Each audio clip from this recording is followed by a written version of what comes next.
What is up, YouTube, Facebook, Twitter, Twitch, Apple, Spotify, and everyone tuned in on the Texas Sports Unfiltered app? Welcome in to another edition of Bucky and BK live on Texas Sports Unfiltered and on the free TSU app. Today is Monday, April 7th, 2025, and the Buck and I are with you for the next 2 hours. On today's show, we will put a bow on a tremendous season for Texas women's basketball. Of course, the Longhorns coming up short in the national semifinal of making it to the Final Four for the first time since 2003. We will recap their entire year. Plus, what a weekend it was for Longhorn baseball. Texas brings out the brooms against number 3 Georgia at the Dish. We will recap that. We will talk a little Texas basketball. Some great news for Sean Miller as Kendall Weaver has announced his return to Austin, and also the Longhorns overnight picking up a big time transfer portal commitment. We will recap the men's Final Four games and preview tonight's national championship game between Houston and Florida. We'll talk a little hockey as Alex Ovechkin makes history yesterday. And, I'll also explain why I am broadcasting from an airport hotel in Nashville, Tennessee. We've got a lot to get into on a Monday show. Hope everyone had a fantastic weekend. We appreciate y'all starting the week off with us. What's going on, my man? How are you this morning? I'm fantastic. A fantastic weekend. A little cold this morning. On Sunday, it wasn't cool. It was cold. My hands were cold outside. I got out pretty early, but really never kind of warmed up. But we will have a gorgeous week coming up. This is the one you look for right here. 70s and 80s during the course of the week. Not a lot of rain in sight, but we had a little bit of rain last week. So I would expect over the next couple of weeks we'll get a little bit more. But as of this week, it's supposed to be fabulous. But for those Sunday golfers out there, I don't know how you did it, if you did it, because it was like 37 degrees yesterday. It says 39 this morning. It's not near as cold as it was yesterday. Yesterday was like bone-chilling kind of cold. Plus, it was windy. There was some gusts up to like 30 miles an hour yesterday. The wind's been a constant around. I've been here over 30 years.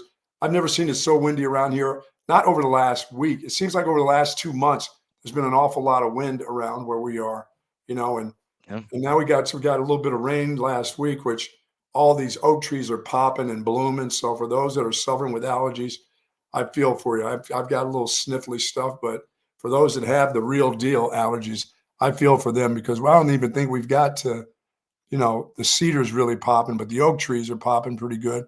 And things are blooming around here. The blue bonnets look good. That's right. It's blue bonnet season. Uh-oh. And it looks absolutely gorgeous out if you're driving around the hill country. But to get out and do stuff, it's not like hoodie. It's like coat weather out here now. And hopefully you had a meaningful, wonderful trip this weekend. I see that you're not back in our fair city, though. No. We will talk about part 2 of my nightmare experience. How can there be a part 2? Part 2 is worse than part 1. That's usually how it works with sequels, right? The original's always better, and then it just gets worse the next time they make a movie. Somehow, some way, part 2 is worse than the part 1. Which means Delta didn't get any better. Which means Delta did not get any better. No, something I hate to hear that. Yeah, something happened to me that's never happened to me. And, on the phone with Delta customer service for hours last night. Even Delta customer service reps were stunned with what had happened to us. Yeah. So we'll get into that at 8 o'clock. If I sound tired, if I look tired, it's because I am tired.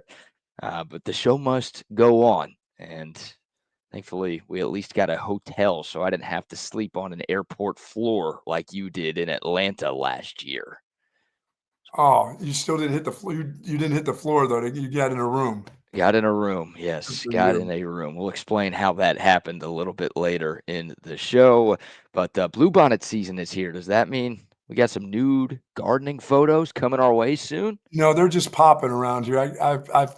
I've dedicated a little Bluebonnet section, but it won't be ready this year. Next year, once it starts to drop some of the seeds and grows in pretty nicely, yes, there'll be some calendar, some fold outs that you can all see.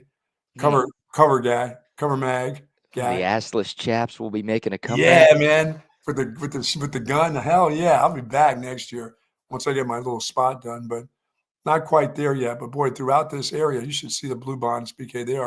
It is special. I love the sight of that out on the Mm. roads. But and that's for those that are going to the hill country to go play golf at some of those places. But as I said yesterday, 39, they said 38. Dude, it felt like it was 25 degrees. It was one of those feels like days. Oh yeah. Feels like 25, so it must have been 25. That's what it was. But it says feels like 39. It doesn't feel that way. It feels warmer, way warmer than it was yesterday. And hopefully you'll enjoy this because the warm weather will be coming. 70s to start, Monday, Tuesday. Then we started getting the 80s. So believe me, we'll get there. There's no doubt about it. Good morning to soldiers at Fort Cavazos, Texas, the soldiers in the state of Texas, and all those that fight for us each and every day. Thank you so very much for what you do to you and your families. And thank you so very much to your families for sharing you with all of us. And do be safe out there, please. Yes, indeed. Yes, indeed. All right, Buck, plenty to get into from the sports weekend. Where do you want to begin? How about that Texas baseball team? Let's start with a little Longhorn baseball. Reap City. How about that? Yeah, a huge series at the Dish, the biggest series at the Dish in years, the first top 5 series at the Dish in a long time.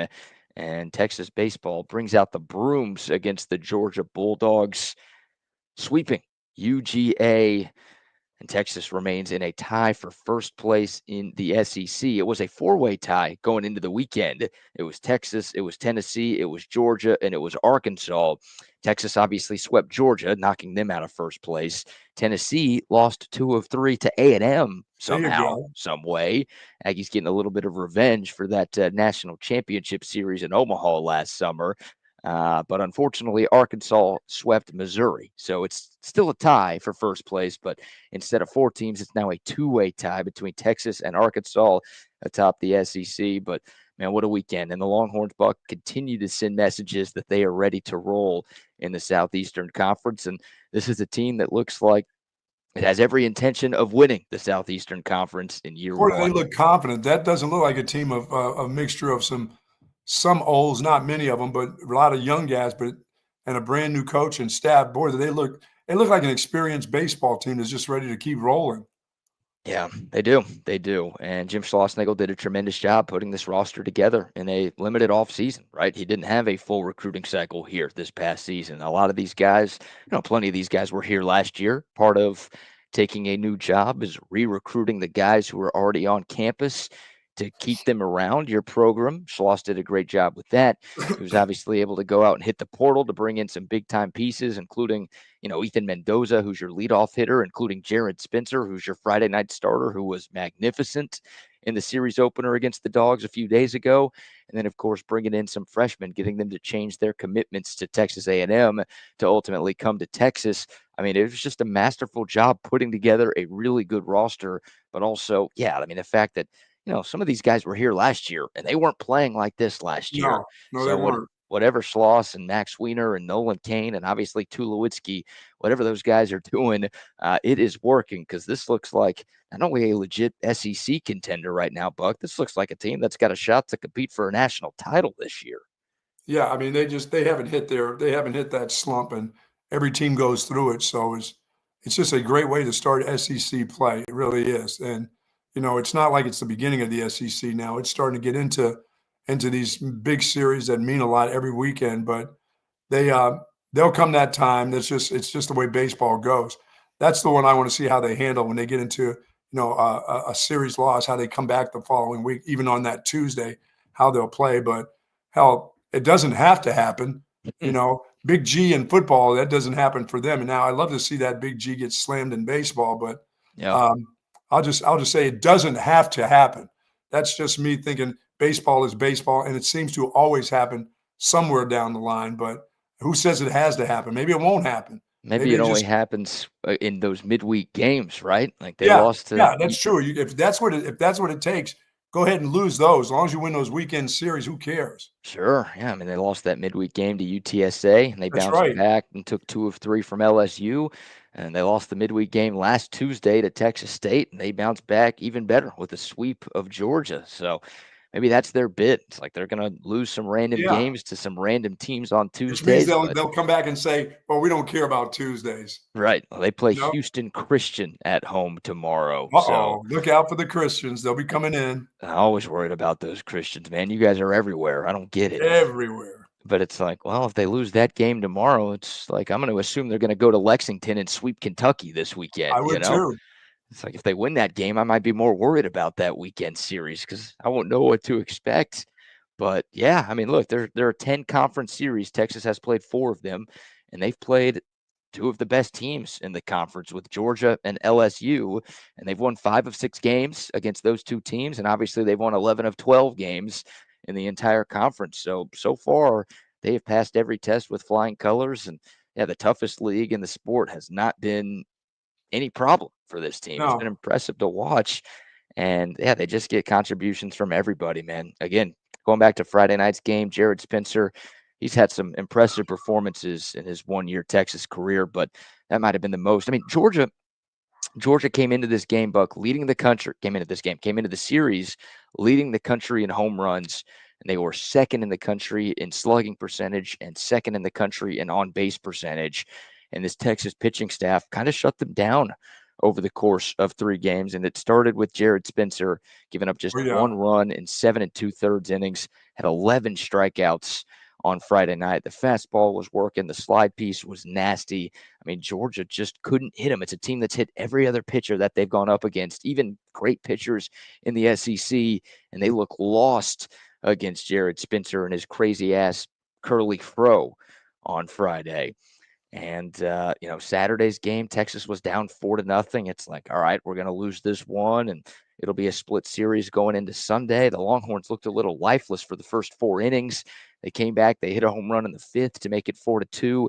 They put up 5 runs in the 7th to come back and get the win. Jalen Flores and Will Gasparino continue to stay hot. They hit a couple of doubles to tie the game and then take the lead.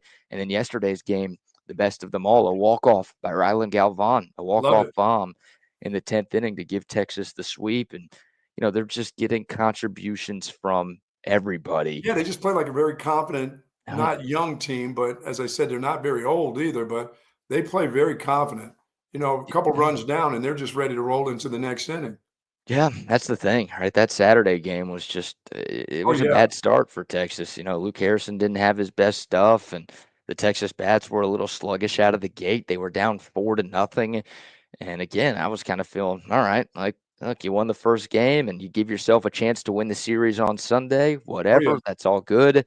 But they don't quit, man. They just do not quit. And their pitching doesn't quit, and they're not giving up a No. bunch of walks and silly, mistakes. They'll have an error here or there, but they don't let the errors compile and just carry over until when they come to bat, where they don't get it done after they've made an error. They come right back with their bats and they get it Yep. done. They don't let that thing snowball on them, which You're is a right. great sign. And that's within game, and that's obviously game to game, right? I mean, Oh again, it goes yeah, back to you can lose a Tuesday game to a team that you have no business losing to. And for a lot of teams, that snowballs, that gets in your head a little bit, absolutely. and you let the same loss beat you twice. But for this Texas team, again, we've seen it twice this year with those midweek games. We obviously saw it, the first game of the year. They lost in heartbreaking fashion to Louisville up at Globe Life in Arlington, and they bounce back. They win on Saturday. They win on Sunday to win that Shriners Children's College Classic. And then, yeah, a couple of midweek losses. They bounce back and win some series against 2 of the best teams in the country in LSU and Georgia. And yeah, I mean, it helps so much to go to your point about the pitching. Like, it is hard to find reliable arms out of the bullpen in college baseball. Like, even some great teams don't have multiple arms that they can turn to late in Right. games that they know are going to get the job done. I mean, if you have one guy like that, it feels like a luxury. But if you have multiple guys like that, that is huge. And Texas definitely has that. I mean, Dylan Valantis looks like the best freshman pitcher in the country right now, the lefty who rocks number 99. Oh yeah, he was Uh, smooth now. He's swinging to be the not a herky jerky lefty, but a smooth lefty. That yeah, is money. yeah, he is. And then Max Grubbs, who was the star on Saturday, allowing Texas to get back into that game and allowing the offense to do what it needed to do to come back. I mean, Max Grubbs 3 2/3 innings out of the bullpen in relief for Luke Harrison, giving up just 2 hits, no runs, no walks. I mean, to have both of those guys just and it's not like, oh, they're bullpen guys, they can only give you 1 inning. No, both of those guys are capable of giving you 2, Sure. sometimes 3, sometimes even more than that out of the pen because they were starters in high school, so they can give you a little bit of length out of the bullpen. Like, that is such a luxury for this Texas team to have to where, yeah, even if you're down a little bit late, you have guys who are going to give you a chance to come back. Obviously, if you're up late in the game, who you have guys who are going to shut the door on the other Oh, yeah. team. That's some Like finishers. it's incredible, and that goes to obviously Schloss for bringing those guys in. But I mean, that was maybe the most exciting part of the Jim Schlossnagle hire was the fact that Max Weiner, his pitching coach, who did a fantastic job in A&M for the last 3 seasons, was coming along with him. I mean, Max Weiner's good enough to be a college baseball head coach somewhere. He's a guy I think is good enough to be a major league pitching coach somewhere if he really wanted to. Like, hopefully he's here for a long time, but I will say enjoy him while you have him, Texas fans, because that Sure. guy is one of the best in the business. And anybody who watched this Longhorn baseball team play last year and watched how much this pitching staff struggled last year, and a lot of these guys were on this team last year, you Yep. can just see the night and day difference and the impact that Max Weiner is making. So yeah, man, it's confident is a great word for them. They are fun to watch right now, and they are making I mean, it's cool mincemeat. when a team has confidence because then you go Oh, into as a fan, you go into, "Oh my god, the guys," as I said, they just gave up an error and scored, and then you're thinking, "Well, it may take them 2 innings to get themselves back." This team comes right back the very next time they come up, and they're ready to yeah, go. They understand 2, 3 runs doesn't mean anything. They're gonna get that back because they offensively, they can get it done. They've got the firepower offensively. And their pitching only goes so far when they make a mistake. You know what I'm saying? They don't compound the mistakes with another one and another one and another one. They just stop the bleeding pretty quickly, that's a great sign, especially in this conference, yeah. This team because was you're going to get hit. oh my God. Well, that's the thing. I mean, Georgia is the best offense, arguably, in college baseball. And, Texas gave up 1 run on Friday, 4 runs on Saturday, just 3 runs on Sunday in 10 innings. So, what is that? 8 runs in 3 games Yep. against a team that led the nation in home runs and was like top 5 in just about every major offensive statistical category. Like, that's insanely good for this Texas pitching staff. They did a great job kind of slowing down LSU, and then to do that against this Georgia team is remarkably impressive. Yeah, So, it hadn't taken this team long to hit their stride. They're yeah, hitting their stride where you start to think maybe in another couple of weeks they'll hit their stride. In conference play, they've already hit it. They yeah, just continue to get better at it.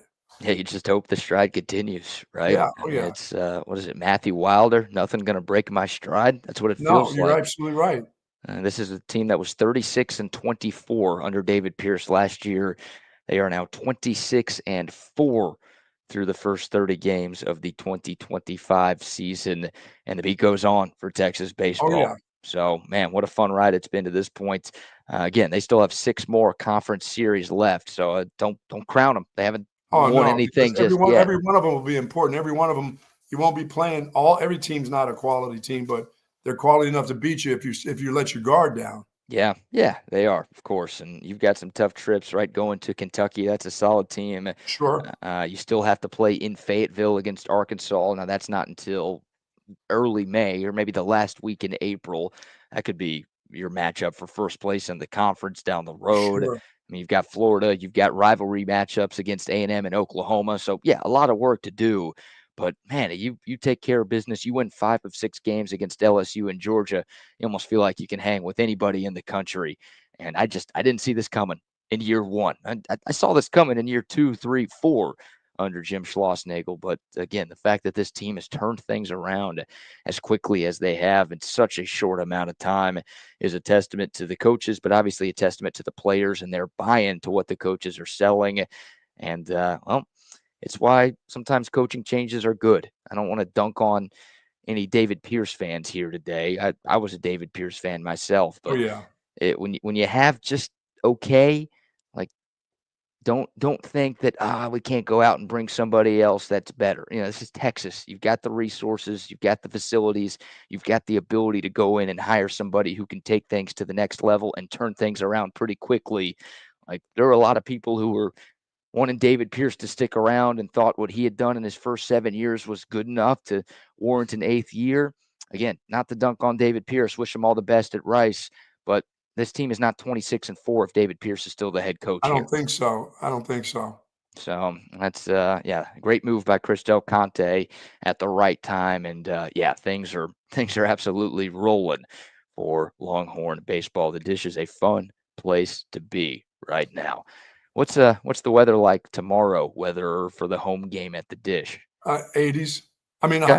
high 70s, close to 80 degrees, around 77, 78 degrees. Okay. Hopefully not Good, too good night for cold. baseball. Hopefully not Oh too no, cold tomorrow night. oh no, it'll just be fine for a Tuesday loss.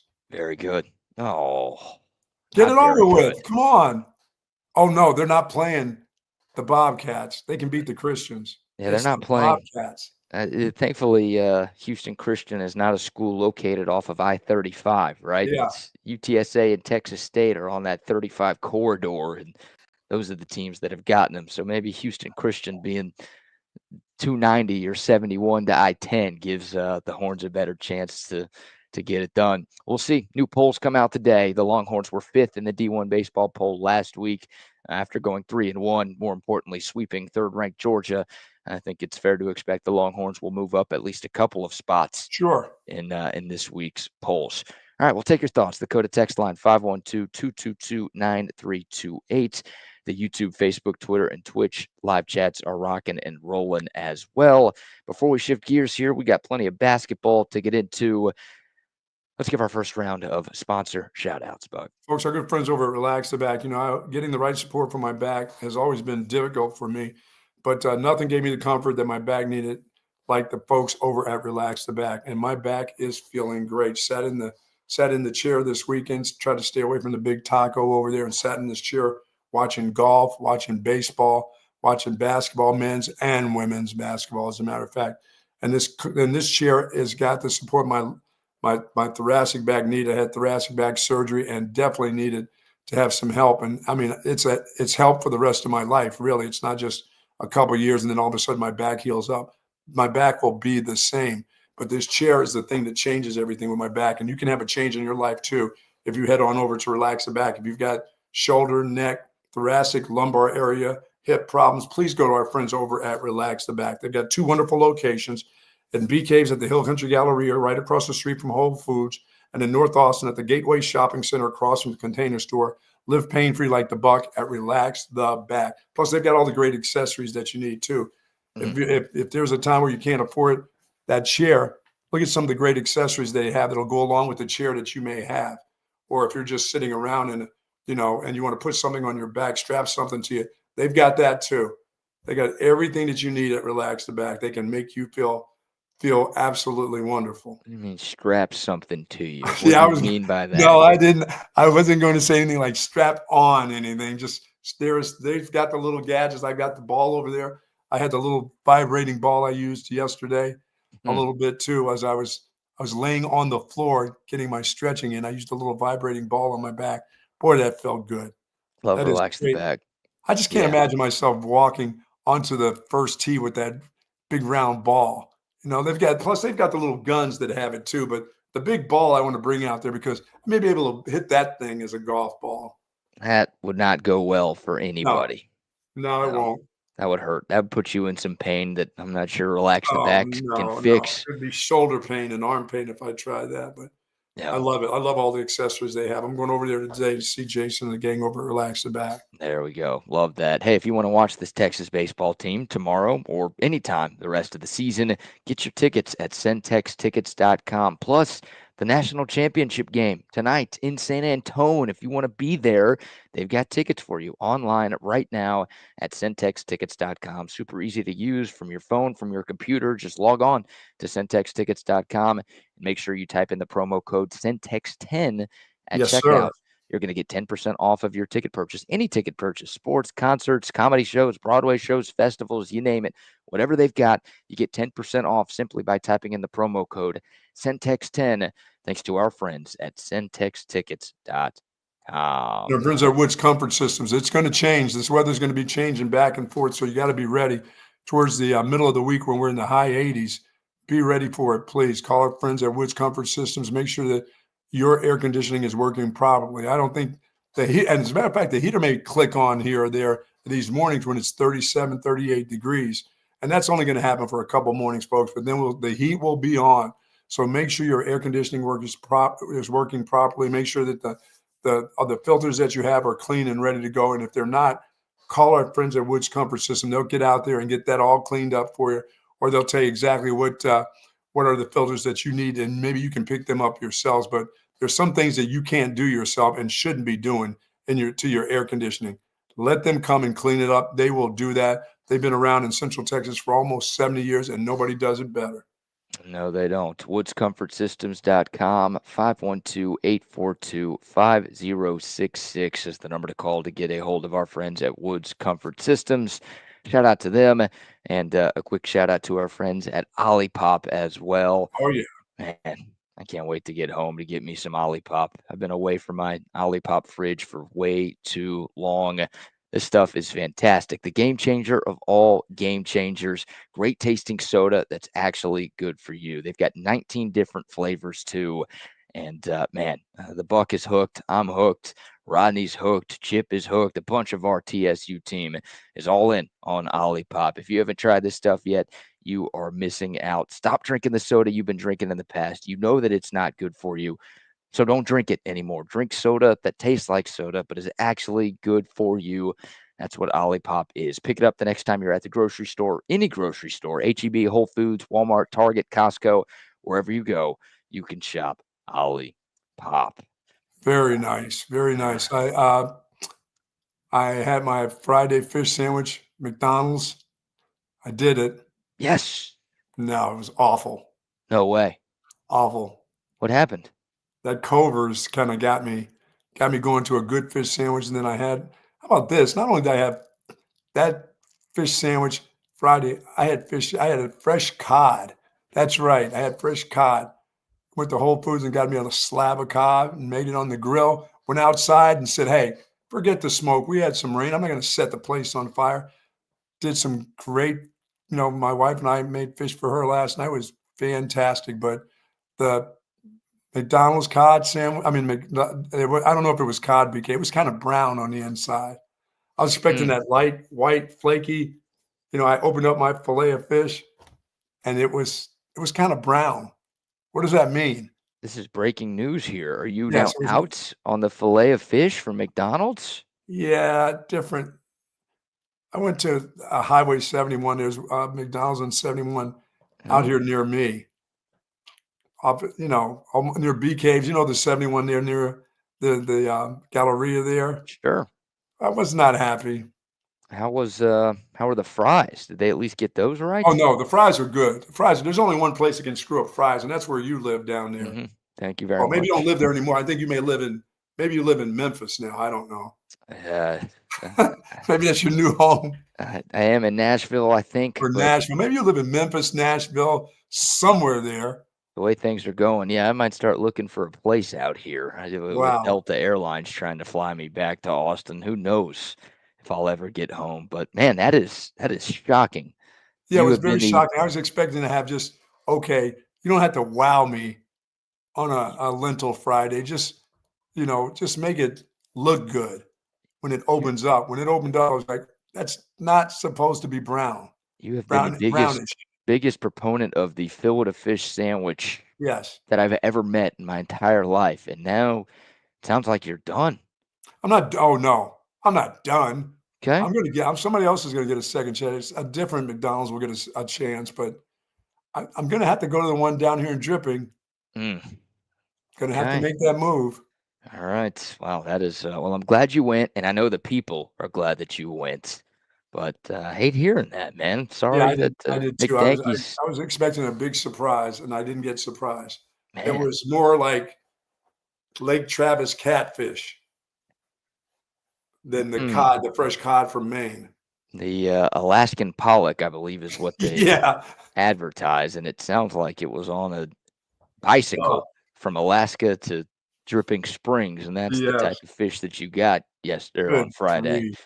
That's disappointing. I'm sorry to hear that, but good for you for being a good Catholic and following the Yes. rules. I hung in there. I did get to Hat Creek Burger, thank goodness, during the course of the week and had my double. I Mhm. doubled up at Hat Creek, man, and I tell you, that was awesome. You know what I did? I asked them to do? I said, "Can you make my double the same as you do the little hat with the same, sauce in there. I want that same. I want the iceberg lettuce because you don't have to try to fancy it up. If I want lettuce, I'm a lettuce rancher. I can get my own lettuce. So you do what you do. Hmm. Just put that regular stuff you put in the little hat. Just make it a little bit more for the double, and don't worry trying to fancy up my lettuce. Some of my stuff I don't like fancied up. If I want it fancy, I'll take it from my own garden. So they did. Hat Creek did such a magnificent job with that double. It was so tasty. The Have meat was so good.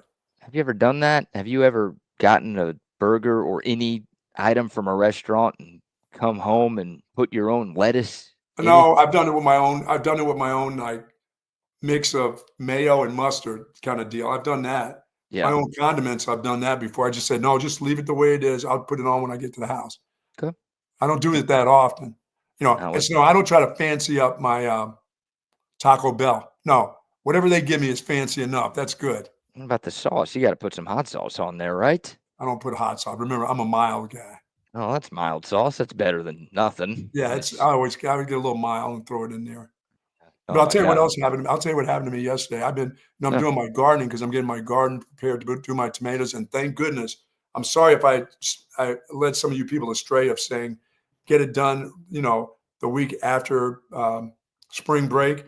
Because if you put some of that stuff out now, if you put tomato, I know some people will do it and say they got away with it. But if the wind hits your tomatoes and it's 38, 37 degrees, they're going to be dead the next day. So I didn't do it. But I got some of the coffee grounds from Starbucks the other day. Yep. I put them in the back of my car, where it had the the the deal where you can put stuff on and it's not on the material. So the WeatherTech stuff. And so I put a big bag of that stuff in my car. I left it overnight in there. And I I know. didn't eat through the plastic because I had double bagged it with another bag. But the smell of the caffeine, I got in my car yesterday, VK, and I went to get coffee in the morning and I had to roll the windows down. But the smell of the caffeine, when I got back in the afternoon, it made me sick. I threw up. What? I threw up. It made me nauseated that it got me sick. So You let sp- that be something to you. If you go get those coffee grinds and you put them in your car, you got to take them out. You can't, that stuff will overwhelm you, like almost like the smell of like too much nicotine in your system. yeah. It did it. That stuff was in my car, and I went for a drive in town and back, and the smell of it was, I mean, I got back and I sat down, and man, I got lightheaded and I threw up. I had to go downstairs and throw up. No way. I How didn't know much? that. I didn't know that whatever is in coffee, that stuff can get you. That can get in your system that quick. How big was the bag? It was. I mean, it was a bag. It had sat in there overnight, and I could smell it when I got in. So I took the bag out quickly. I opened up the windows, and I thought that would be enough. Yeah. And I drove into town. And by the time I got back, dude, the smell of the caffeine overwhelmed me so much it made me sick to my stomach. It wasn't sealed? Huh? The bag wasn't sealed. It was just an Oh no, open. it was closed. It was closed enough, but I'm telling you, that coffee, I don't know if you've ever seen that. They throw those Yeah. things out at Starbucks, and you can go and use that stuff for your gardens because it's great for your gardens, great for your, whether it's roses or lettuce or anything you put in your garden. Those coffee grounds are really good. But dude, those grounds, let me tell you, that caffeine, the Oh my smell, if God. you're locked up in your car and it stays there overnight, and then you get in your car and you just take a drive for 10 minutes, it will. Well, it did it to me. It just made me. I mean, I went downstairs and I told my wife. I said, I'm not feeling good. I said, I think it's from the smell of that. And I'm telling you, I chucked. Right. I was like, Oh my God. You made it to the toilet at least? oh no. I knew it was coming because I had felt that weird feeling like when I'm going to throw up. And I said, no, you can't throw up from that. That smell can't make you. I mean, you smell way worse. You smelt your own shit before. I think you can handle this. And I couldn't. My own shit doesn't make me sick. Oh my God. When was the last time you'd thrown up before that? It's been a long time. Man. Long time. It was, I mean, I've thrown up from being sick, where my stomach got upset, but that was one of those that's kind of throw up is like that drunk throw up. Yeah. So whatever it is gets into your system real quick, the caffeine. So somebody who's a doctor, let me know what that is. That is crazy. So what, have you gotten back in your car since then? Yeah, I'm fine. I mean, I let Okay. left it outside the garage, left the windows open. Yeah. It's fine. I mean, I pulled out the WeatherTech deal. Washed it off. Yep. But I haven't been in it this morning. I guarantee there's a little bit of that smell, but my goodness, don't do it, folks. Please be careful. That is amazing. Somebody Yeah. said it's the McDonald's. It's the Mickey D's. No, it had nothing to do with that. It was exactly what I thought it was. I could tell the minute I started smelling it, I started feeling lightheaded. I Just don't as know. overwhelming. That is interesting. You did say that you ate some undercooked fish from McDonald's. I didn't say undercooked. I just said it was brown. But by Yeah. the way, it didn't stop me from getting a Starbucks coffee when I went out that morning. Of course. Hey, you needed that. You're smelling it. You might as well get some of it, right? Oh, God. Wow, that is nuts. I'm glad you're okay. I've never heard something like that. I Throwing up know. from So not even somebody needs to tell drinking me. I'm coffee. going to call somebody. I'm going to call some medical professionals because none of you people are medical professionals. I mean, No. I got a feeling they're going to tell me, no, it's that caffeine can get you if it gets into your system and you're sniffing it in. Yeah. I don't know But what it and let me is. tell you, it doesn't get you high, folks. It brings you that boost right there doesn't rise you to the top. It just drags you right down into your belly. It didn't speed you up a little bit, No, didn't get the heart rate going. no, it did not. It made me feel Mm, sick. That's man, that sucks. That is all right. Be careful when you're robbing Starbucks of their coffee beans and putting it It's in your good, man. car. They've always worked for me into my garden, but when you get them, you need to take them out. That you can't Yeah. leave it overnight. I mean, you don't leave anything overnight in your car. I just forgot. Yeah. You don't do that. I mean, you don't leave food overnight in your car. You don't do it. But I did it, and that smell because I've seen that stuff almost eat through like a plastic bag. I've Hmm. seen it at the places, and it's like damp and wet, and I'm like, how does this eating through the plastic? Well, now I know. You know, eat through your insides. It ate Oh through your goodness. insides. Goodness gracious. All right, good stuff there. What we got plenty of basketball to get How into. about We the got ladies? I have to congratulate the ladies yeah. on a great season for sure.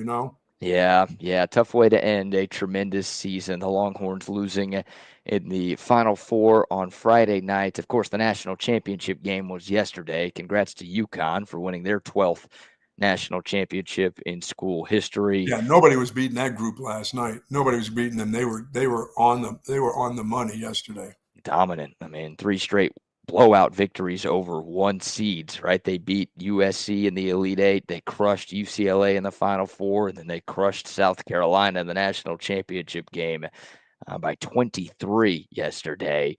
And yeah, look, for Texas on Friday night, again, a hell of a season. The best year in more than 2 decades for Texas women's basketball. Obviously, getting to the Final Four for the first time since 2003, but a tough one on Friday night.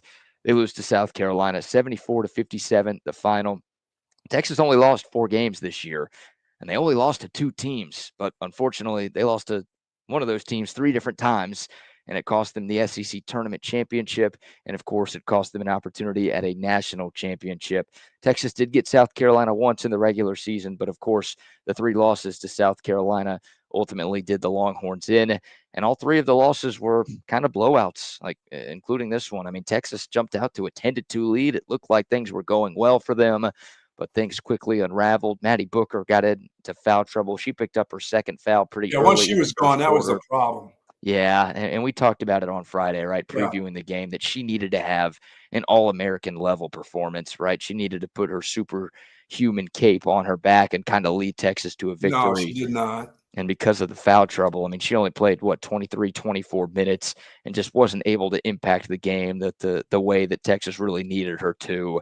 And yeah, look, it was close in the first half. I mean, it was a 3-point game at halftime, even though she was in foul trouble and Texas, kind of gave up that big early lead. But the third quarter, Now, the Lady Cox started it with a 5-0 run. Then they went on an 11-0 run a minute or two after that. They pushed the lead up to 17. And against that team and that defense, you're not coming back from a No, deficit like that, especially in the second half. And because they had too many scores. They had more yeah, than just a couple scores. They got their team. I mean, they had a freshman come in the game, South Carolina, and they just were. They had everybody was scoring. Everybody was playing well for them. They didn't get into a lot of foul trouble. They were very athletic.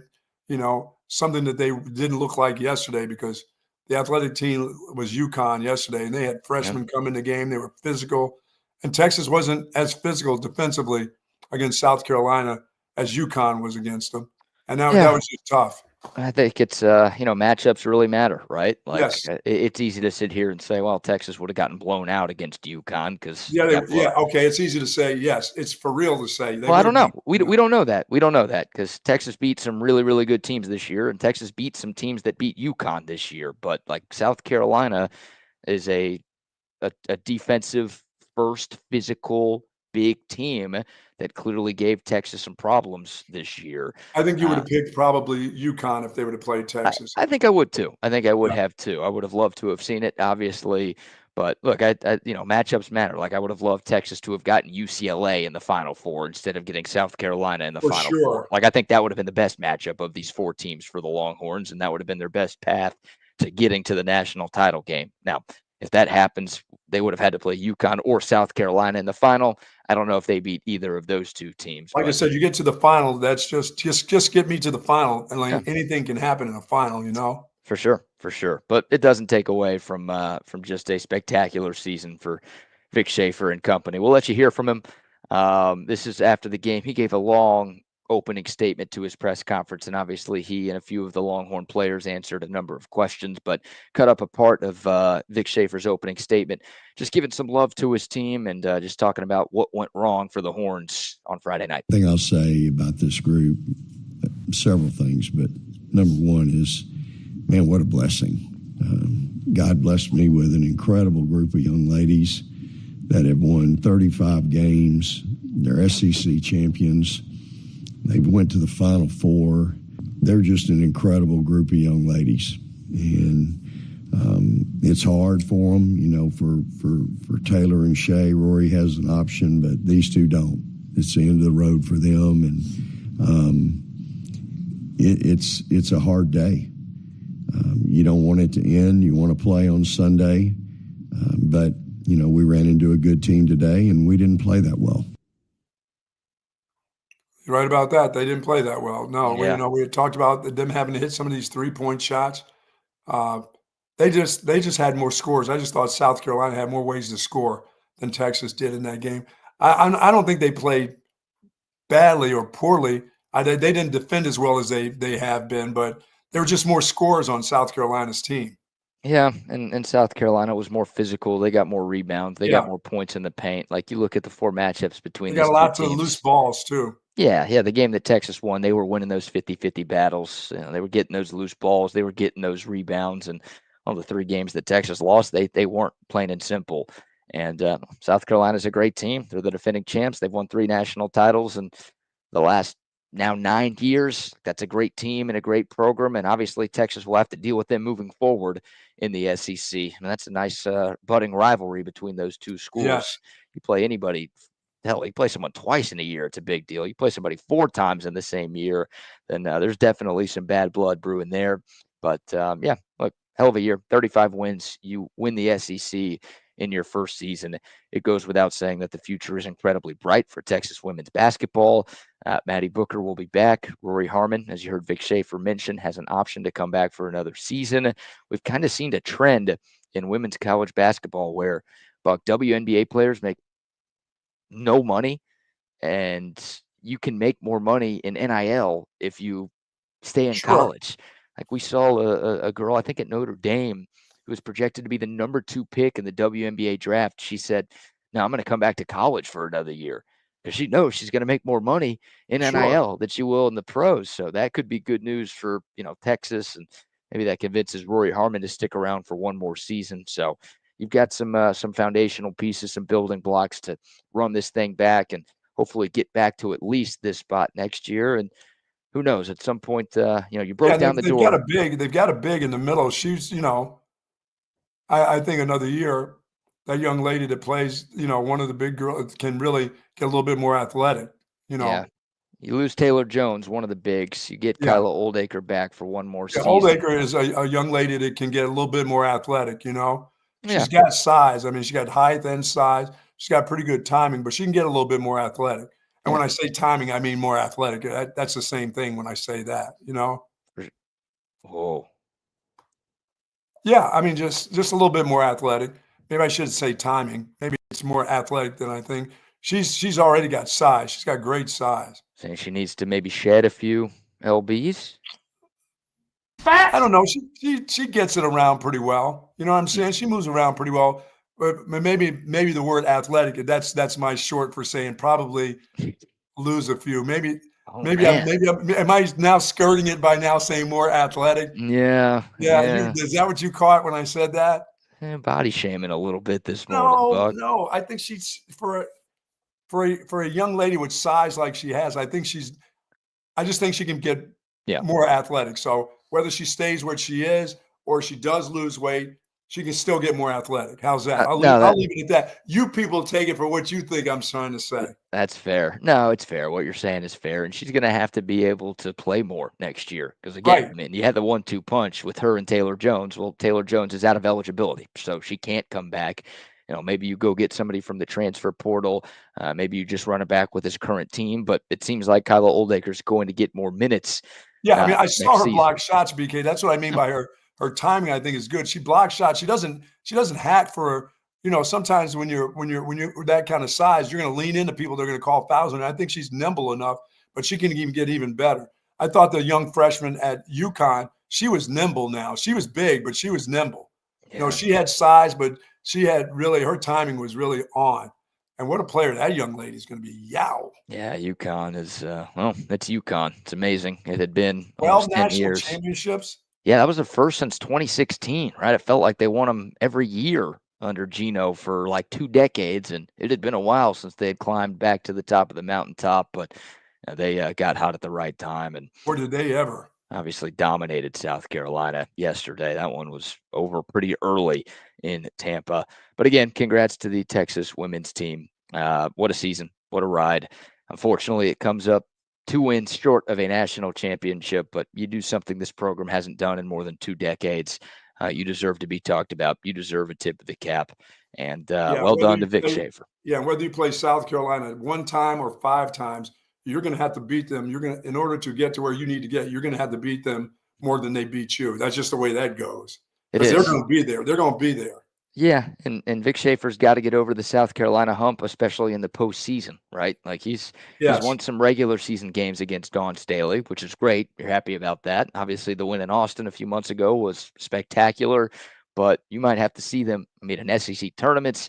You might have to see them in NCAA tournaments. Like at some point, you've got to find a way to beat them in the month of March or in the month of April. You're right. And, easier said than done. Of course, it can be done. We saw UConn do it yesterday.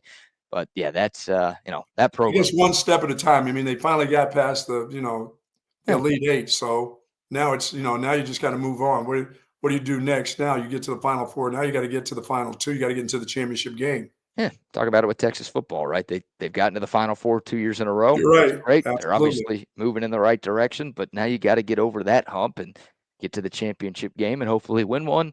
And that's sort of the next step for Texas women's basketball is find their way to win 2 more games than they were able to win this season. So now you said Kendall Weaver is returning. Yeah, so we can get to the men's side of things right now, and we'll obviously we'll talk about the men's Final Four a little bit later in the show. But for Texas men's basketball, the school made it official over the weekend. Kendall Weaver has announced that he is coming back to Texas for another year.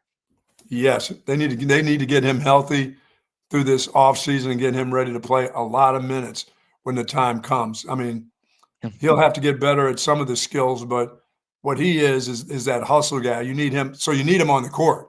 I mean, it doesn't make any difference if he's the hustle guy who's never on the court. If he's hurt, you got to get him healthy and get him out there. That's a guy that everybody in the country like to have on their basketball team. Some people would say, well, what is it that he does well? I think he does a lot of things really, really well, but his leadership is really important, and it would be to any group. Any group would love to have a guy like that, a defender, a guy who rebounds like he's a big, a hustle guy. Yeah, he's Huey Lewis in the news. He's heart and soul. Yeah. That's what he is for this Texas basketball team. I mean, he's one of the best glue guys in America.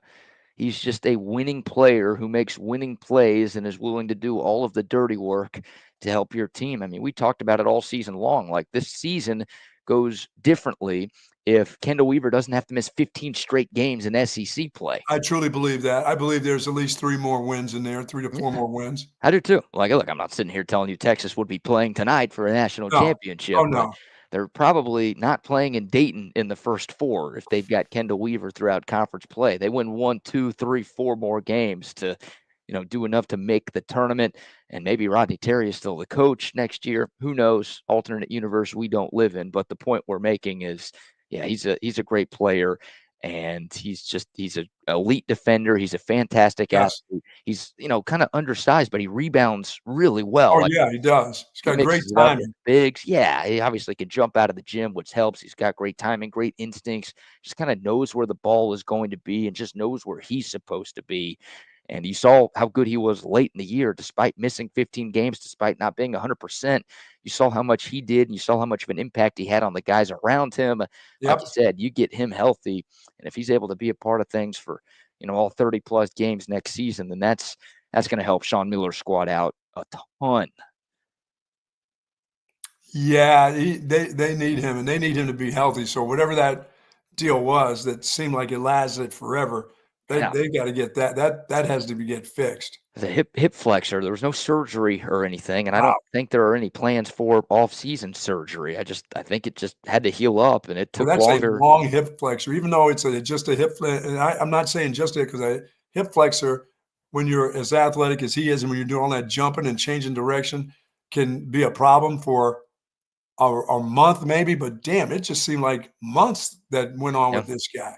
Yeah, it was. I mean, 15 straight games. That's like 7.5 weeks. Yeah, I'd hate to hear that. I'd hate to hear that, midway next season, we'll find out, oh, he played with a torn something. We've heard that before. Oh, it was actually something was torn. But that's a long time for a hip flexor. If we hear that, then he's going to have surgery. He probably would have already had surgery, right?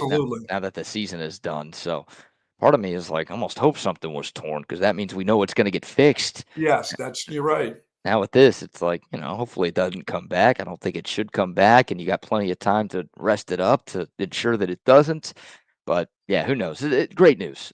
Great news that Kendall Weaver's back. He doesn't always stuff the stat sheet, but his impact is felt.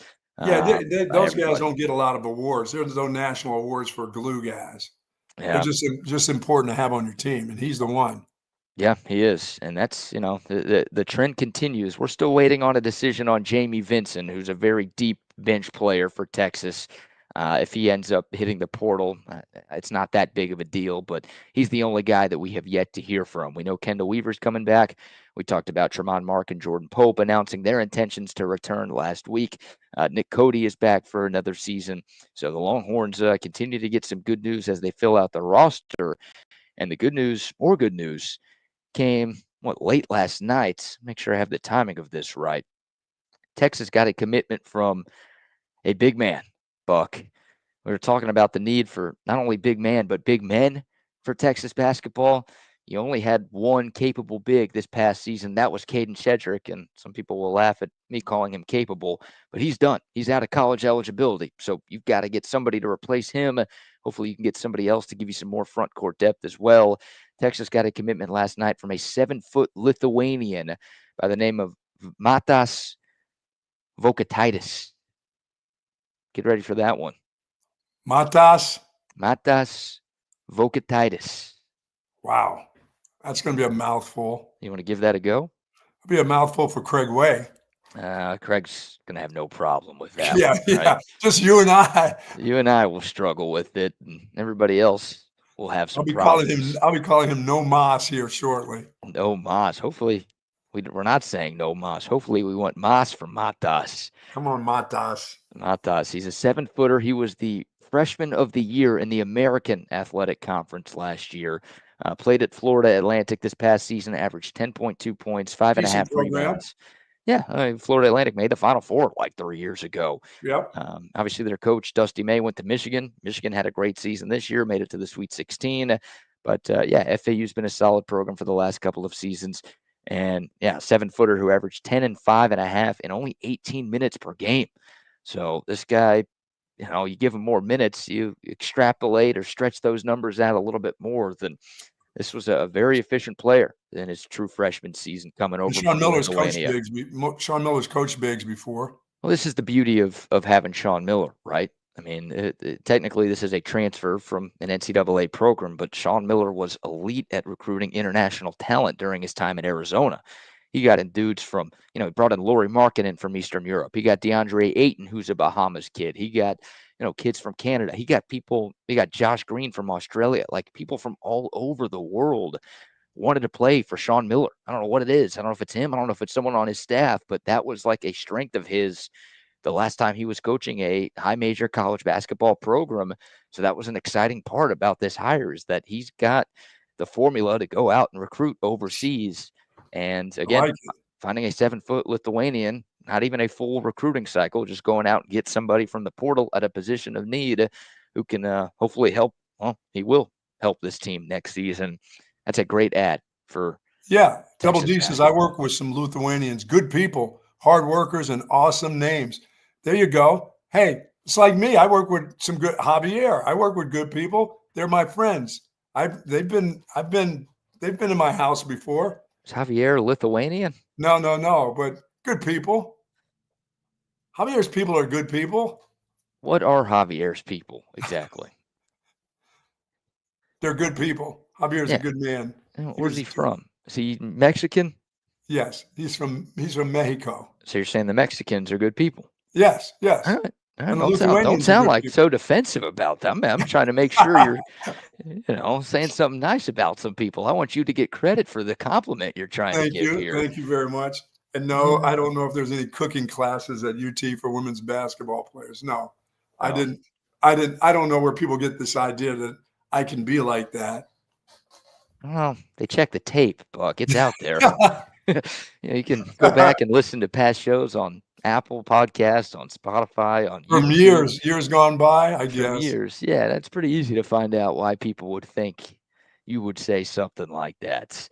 But this is great, man. Great pickup. And by the way, Matas ended the year on a very high note. He scored 14 or more in 4 of FAU's last 5 games at the end of the season. So it's coming together. Also, I didn't mention, I think this happened on Friday afternoon, but Texas picked up a shooter, Cam Heide from Purdue, transferred. He's 6'7" wing, averaged 5 points and 4 rebounds for the Boilermakers this past year. Didn't start for Purdue, but came off the bench and is a pretty solid shooter for this Purdue team. I think he, if you remember the Houston game, what was that? The Sweet 16? Yes. Purdue and Houston, that obviously went down to the final seconds, and Houston hit a game-winning shot in the final seconds to get the win.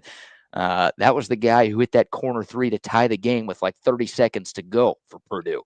So, again, he didn't start, but he played big minutes for the Boilermakers, and he was on the floor with the season on the line, and Purdue down by 3, and he took the shot that tied the game. Nice. We're just going to Purdue. We're getting football players, basketball players. Yeah, this guy, no kidding. It's Purdue for players and Rutgers for coaches has been our bid. Yeah. We're on a little bit of a streak here. I think I prefer the Purdue, especially when it comes to basketball. Yes. I'll take any of their players. But over the last 10 games of the season, Cam Heide shot 64% from three-point land. Wow. He was 14 of 22. So it wasn't like, he just was 6 of 7 or something like that. He's a very good three-point shooter. And my God, if you're a Texas basketball fan, you know how hard it's been to find knockdown three-point shooters since, oh my God, the beginning of time, it feels like. So to bring in another guy, another wing, a guy with some length, again at 6'7", not really known for his defense or athleticism, but a guy who's going to be a knockdown shooter. Jordan Pope was that before he got to Texas. Hopefully he can turn into more of a reliable three-point threat. Like Sean Miller's cooking right now, man. He's doing a really, really good job. Again, we talked about it with Schloss at the start of the show. When you're a new coach, a big part of your job is getting people to come back. but also you've got to find a way to find other people from across the country to want Yeah, to and you play gotta for find them you. that fit what you're trying to do too, not just Yeah, getting numbers and just trying to get good athletes. Just no, they gotta, especially offensively in this conference, you gotta score. There's a lot of good athletes in the SEC for in sure. basketball right now. They're For all sure. over the place. All over the place. Yep, you need it. You need scoring. You need athletes, and obviously, time will tell if this all works for Sean Miller in year one. But on paper, this thing is coming together very, very nicely. Would still like to see a true point guard added to the mix, and would like to see one more big added to the mix to fill out this roster. But you've got a very good core of pieces, and I think this team is going to be a lot more talented, but also a lot deeper than the team Yes. that we just saw this past season. And that's another thing you need when you're playing in the best, but also the most physical conference in college basketball. So, yeah, exciting stuff for Texas. Great job by Sean Miller, Kendall Weaver back, Matas Vokatitis coming in. Bless you. Thank you. And Cam Heidi coming as Very nice. well. All right, we'll take your Like it. thoughts. Dakota text line 512-222-9328. You can hit us up there. Of course, the YouTube, Facebook, Twitter, and Twitch live chats are rocking and rolling as well. All right, before we shift gears here, we'll give our thoughts on the men's Final Four. Two incredible games on Saturday night, and we should have ourselves a fantastic national championship tonight. Before we talk a little bit about that, let's give some more sponsor shout-outs, Buck. See our friends over at Sue Patrick's, of course, 5222 Burnett Road for all your athletic gear, because they've got it all. They've got the hats, they've got the shorts, they got the golf pants, they got the polos, they've got it all. You name it, they've got it. And this is the time of the year. As I said, this weather is going to be beautiful this week. So get ready, get that golf gear, get those polos out. You know that, and I'm not wearing that most talked about golf shirt, but they have it. The ones with the little mini horns. Anytime I go out, BK, there's somebody that will stop me and ask me about that shirt. And they've got it at 5222 Burnett Road. You can order it online at SuePatrick.com. But, folks, they've got them all. And it's not just men's style. They have men's and women's style and all sizes for those that are round-shouldered or skinny like myself. You know, they've got them all. And Jay will get them to you, too. They'll get shipped to you. And when you get them online, believe me, they get to you just – in a day or two, and they're at your place. Believe me, it's been a little different here since my wife is back. No Amazon truck rolled up to my house for 10 days. I haven't seen that. I haven't waved at the Amazon man for 10 days. But now I'm just thinking, holy mackerel, that's about to happen again. I was saving somebody some gas. Well, my wife was saving somebody some gas, but it'll be back. They'll be rolling up again. I love the folks at Sue Patrick, 5222 Burnett Road, all kinds of parking available. Go over and say hello to the gang over at Sue Patrick. Yeah, not to generalize or stereotype, but I feel like that happens a lot, right? The wife leaves town and all of a sudden the Amazon truck just skips the house. I'm like, wait a minute. I saw one go right by the place. I'm like, hey, didn't you forget to stop? I'm looking at the box out there going, hey, there's nothing in this box. I had to tell her, I said, nothing was shipped here while you were gone. That's amazing. You know, that's amazing. That is amazing. Is it that guys don't go online? You go online, you get stuff online, or you just go get it somewhere? I feel like do you feel like if you can go get it, you'd rather just go get it at a mall or somewhere where you get in your car and you go instead of typing it in and it shows up? I prefer to go. I'm not a huge fan of the mall. I'd rather go just about anywhere else than the mall. But if I can go to a store to pick something up, I will prefer that. Always prefer that over the online. Yeah, I think guys, that when we decide it's something that we want, we go get it immediately. Like if I wanted a golf club, I don't want it shipped to me. I want to go to the store, pick it up because I want it that day. Well, I have that thought in my mind that I want it now. Yeah. I don't care if it's going to come in 2 days. 2 days, that's too late. Well, you also got to feel it too, you know? Yeah.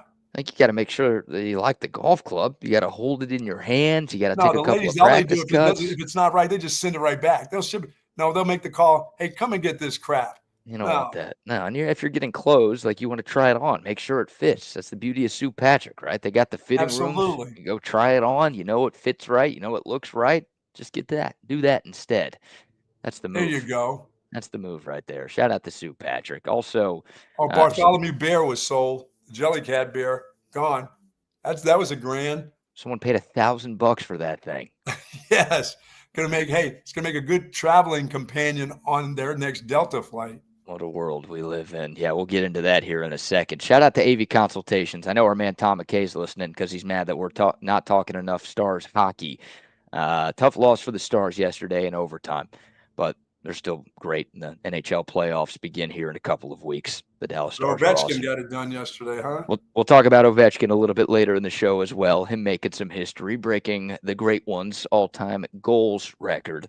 But shout out to Tom McKay. Shout out to AV Consultations. You want to get if you call Tom and tell him, I want to get my TV setup done so I can watch the Stanley Cup playoff, my guess is he is going to put you so high on the schedule. Wow. If you say, I want to watch basketball playoffs, he might be like, you're going to have to wait a little bit. What if you say, hey, the Masters starts Thursday. Tom, is there a way to get me in here? He might do that over the next couple of days. Yeah, Tom's a golf guy. He'll be watching the Masters this weekend. There you go. So he might try to hook you up for that. But if you tell him, man, I really want to watch the Dallas Stars in the Stanley Cup playoff, he'll be like, all right, what time can I come over today? I got you. Big hockey fan. You might as well watch them get ready to lose to the Knights anyway. All right, easy on that. There's no need.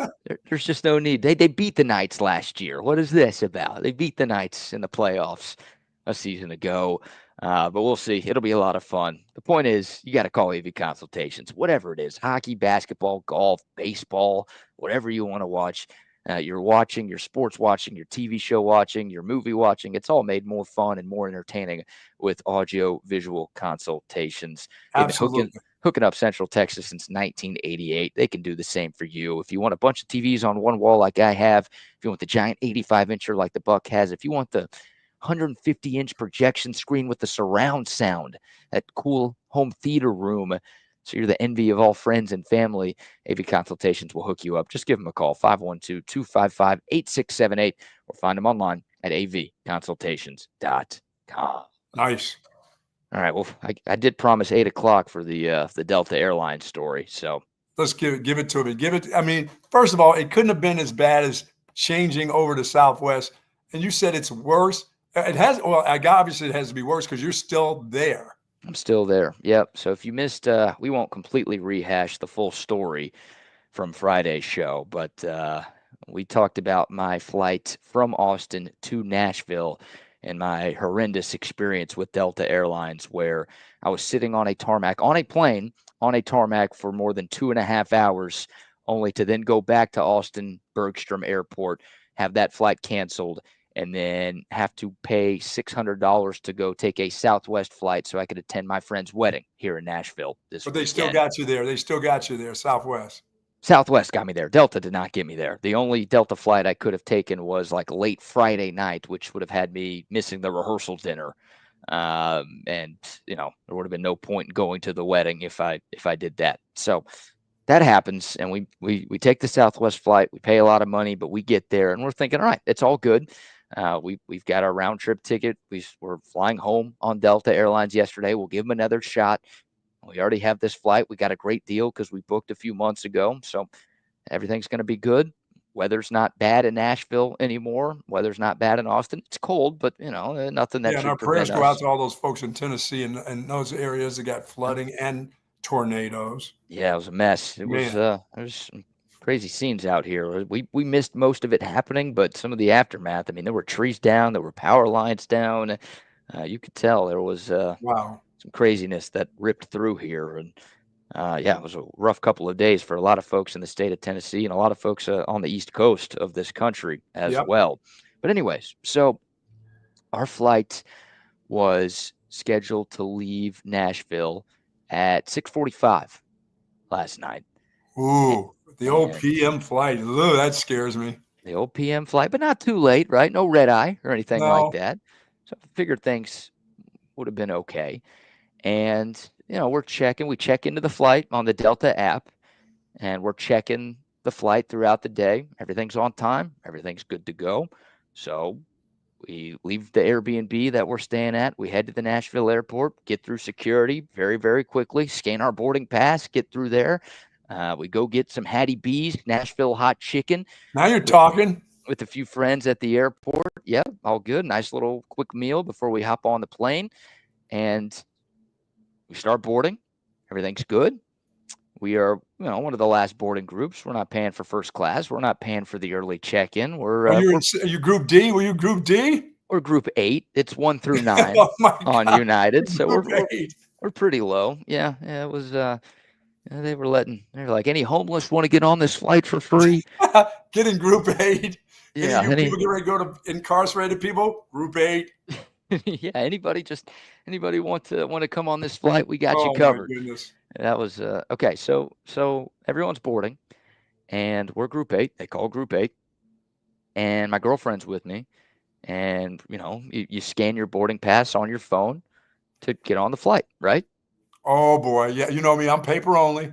Right. And I usually am too, but we didn't have any bags to check, so we just if you don't have any bags to check, you don't have to check in. You don't need the paper boarding pass. So we've got the mobile boarding pass on our phone, and she goes to scan it, and it doesn't work. No. That's what we got. We got the buzzer sound, like not the the green screen with the check mark and then the positive sound that says you're on the flight. No, we got the red screen and the buzzer. And she tries it again. Tries it again. I mean, it might as well Not have acceptable. I was about to say it might as well have been the Can't accept that. Oh my goodness. might as well have been the scene at the airport. So I'm like, all right, well, let's try mine. Like maybe it's just hers is acting up, but we're on the same reservation. Like it's weird. So we try mine. Same thing. Can't accept that. Wow. So the gate agent is like, all right, just go stand here for a second. Hey, you two, go over there. Yeah, we'll figure out what's going on. We're going to board the rest of this plane. And we're like, all right. And at this point, we're freaking out. What's the deal here? Did we get the wrong boarding pass? Like, we're double checking things. Nope, this is the right flight. This is the right boarding pass. This is the right gate. We're in the right place. We should be good to go. So everybody else boards. And there's actually two other people, a married couple, that same thing happened to them, right? Like they've got their boarding pass. They didn't scan. So there's 4 of us there who just don't get on this plane.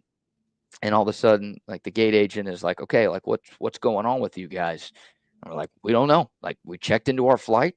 This is our boarding pass. Delta gave us this flight. Oh my God, you were supposed to be. They tried to put you guys on a plane to Honduras or something. I don't really know what they tried to do, but apparently our ticket was no longer in Delta's system, even though Delta had given us a boarding pass. We paid for the flight. We had receipts that we paid for the flight. We had a boarding pass sent to us by Delta like that day, and we used the boarding pass to scan into the airport, Buck. That's how we got through security. You got to have a ticket to get through security. Yes, you do. Yes, you do. So you got through with the ticket, yeah? Yeah, like we got literally everything we needed to do. Everything was perfectly fine, and for some reason, I think it in between the time we had got through security and got to the gate to actually board the flight, Delta just pulled their ticket, or they had a computer glitch or something that removed our tickets from their system. So at this time, we're like, there's 4 open seats on the plane. It's not an overly full flight. There's 4 seats for the 4 people who couldn't get on, and they're like delaying the plane. You've got the gate agent calling down to the pilot, like, wait. And no. And then Delta, the people, you don't, you get on that plane, they're going to get abused walking on there. Fine. I don't care. Just get us on the plane, right? Whatever. Like we're not in the wrong here. We had the same boarding pass that everybody else did. And for some reason it worked for everybody else, but it didn't work for us. So we've got, like multiple Delta Airlines employees who are standing there.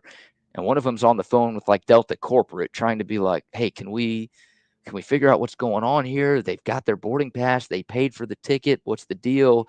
And they keep delaying the flight. They push it back 10 minutes, another 10 minutes. The pilot comes off the plane and comes to the gate, and he's like, what is going on here? Like, we got to go. And the Delta workers explain what's happening, and the pilot's like, I don't give a shit. Like, put them on the plane. He literally says that. Like, they're good. Like, let them go on the plane. And the Delta employee's like, I'm going to get fired if I put them on this plane. Like, I've got to get approval from them. You 4 people are causing a commotion here. And we're just like standing there like, what in the hell is going on right now? And ultimately, the pilot goes back on the plane, and ultimately the phone call ends, and she tells us, she's like, I'm sorry, I can't put y'all on the flight. And we're like, we're obviously going back and forth. Like, what do you mean? What is wrong? What happened? And she said, yeah, Delta canceled your flight and issued you guys a full refund. And it's like, what for? We didn't ask for a refund. We didn't want this flight canceled. Why did you guys take the liberty of canceling a flight 30 minutes before we were supposed to board?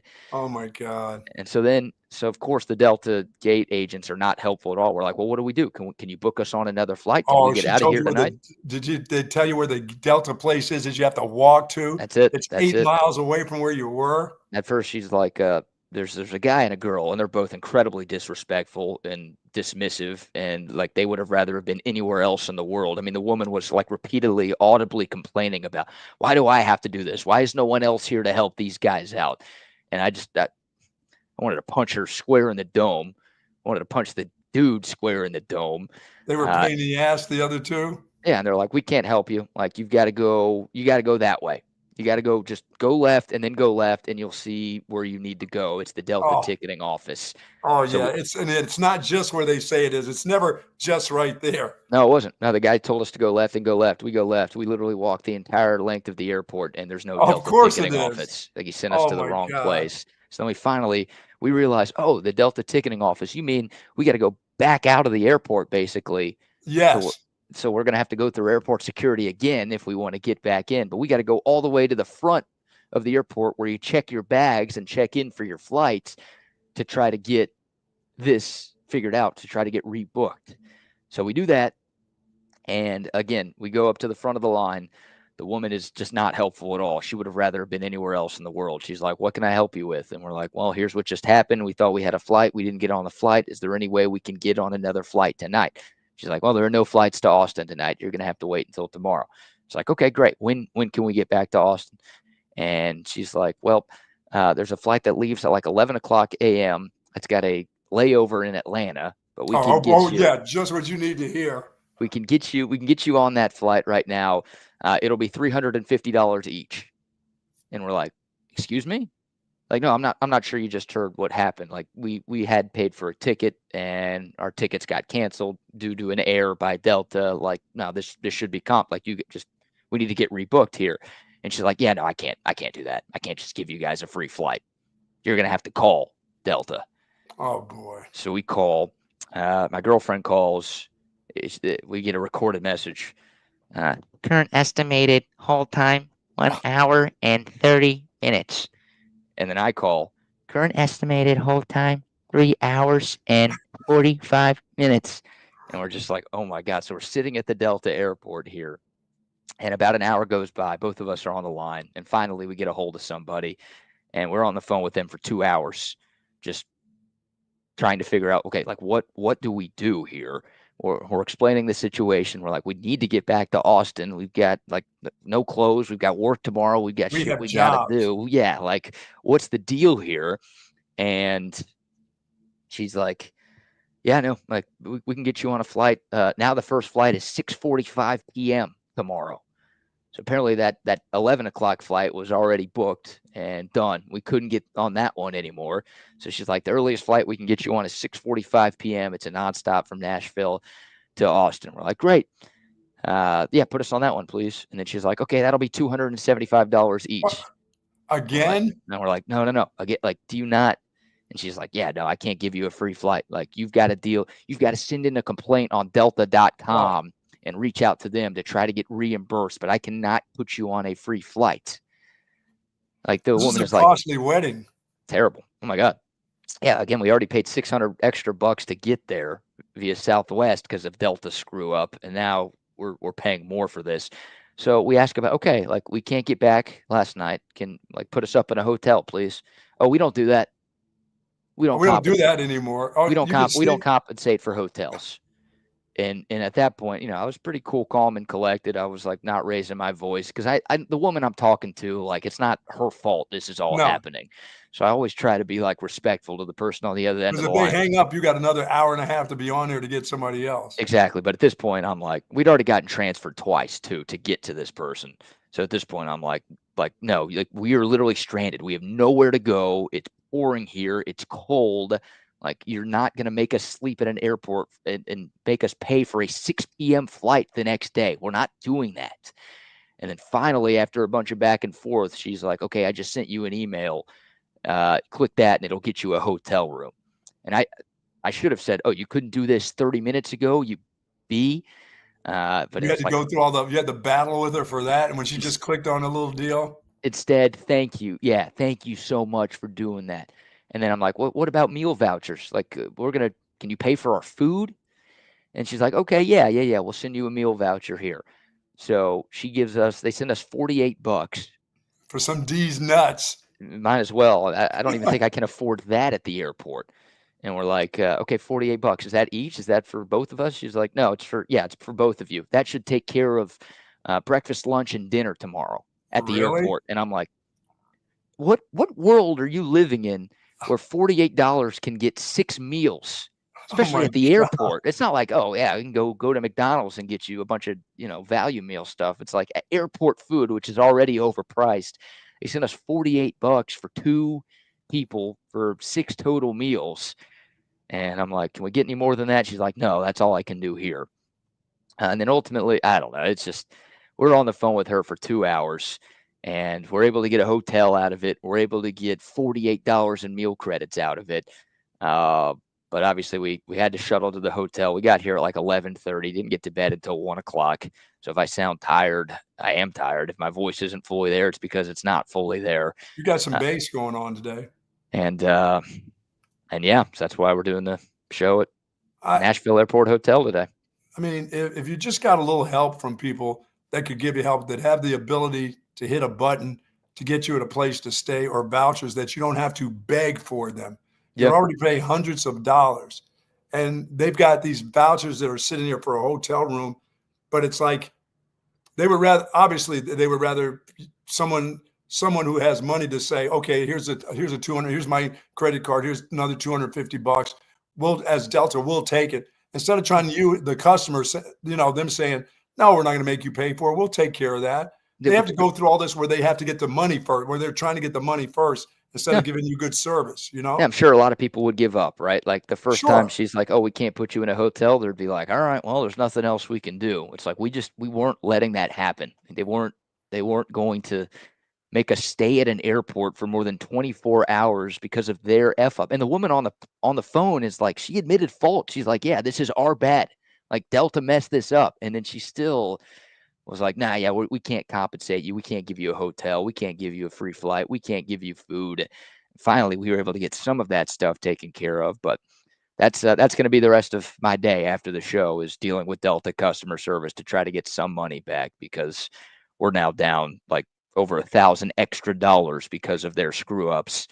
And we'll be down more because the $48 they gave us is not going to cover our food for today. What about that wedding present? Your buddy ready to get? No, haven't gotten it yet. I haven't. I'm one of those guys who I wait until after the wedding to give the make gift. sure everything goes right. Hell yeah. Yeah, just like, how nice was the wedding? How much did you spend on me? Right? Like you can kind of tell when someone goes cheap, or if someone goes above and beyond to make sure that you've got a good time at the wedding. And I think travel is something like, if it's a destination wedding where you've got to go, I mean, Nashville's not far, it's a 2-hour flight, but if you got to go overseas, it's like, okay, my presence is my present here. I paid thousands of bucks to get over to you. I'm not going to give obviously, you if you're having a destination wedding, there's not much you need from me. Exactly. Yeah. So like, I don't know. It's my friend who lives in Nashville. Like the bride and groom both live here. So it's not a big deal for most people to get here. And if we flew any other airlines besides Delta, it would not have been a problem at all to get here. But because of our experience, it might not be as big of a wedding gift as I had hoped to give them, because I'm a little down on money right now, thanks to Delta Airlines. Good Lord. So that's it for you. So are you attempting any Delta at any time now, or are they off the list right now? We're flying Delta back home tonight, or we're gonna try. Oh boy. Oh, that's right. You still got to get back. Yep. And I just I'm worried. We were worried that if we booked Southwest or American or any other airline, they'd be like, yeah, we're not giving you a refund because you flew a different airline home. So it's like, we just got to bite the bullet, pay Delta a little bit more, and hope that we can convince them to give us all of our money back and then some for all of this. But yeah, we had talked to, people on the phone at Delta were confused. We took a shuttle from the airport to the hotel we're staying at, which is decently nice, thankfully. But Jason's right. You need Jackie Childs on this. Jackie Childs, Robert Kardashian. You got to get it done, man. Anybody who's a lawyer here, like, help us out. but we were on a shuttle from the airport to the hotel. We were with 4 just different airline employees who were done for the day. They were just spending the night at the same hotel we were at. And we told them this story, and they were all stunned. They were like, I've been working in this industry for 30 years. I've never heard of anything like that happening. Like, and they're not giving you this. Like, they were stunned that it happened. And then they were also shocked that Delta's customer service was as bad as it was.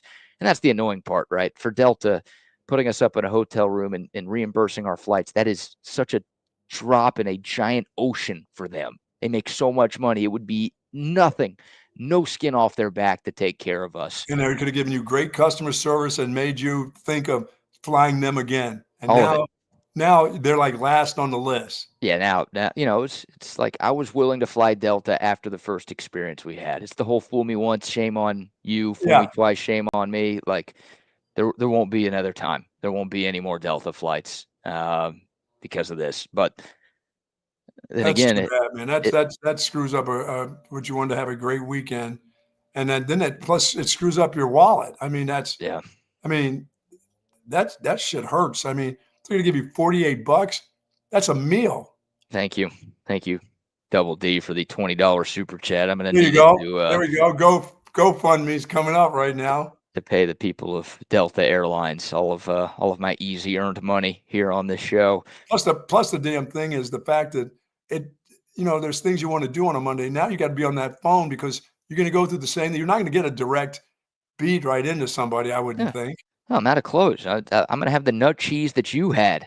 Oh, yeah. I'm out of clothes. And it's also, it was pretty nice. It rained a lot this weekend. So we brought rain jackets and umbrellas and stuff. But temperature wise, it was nice.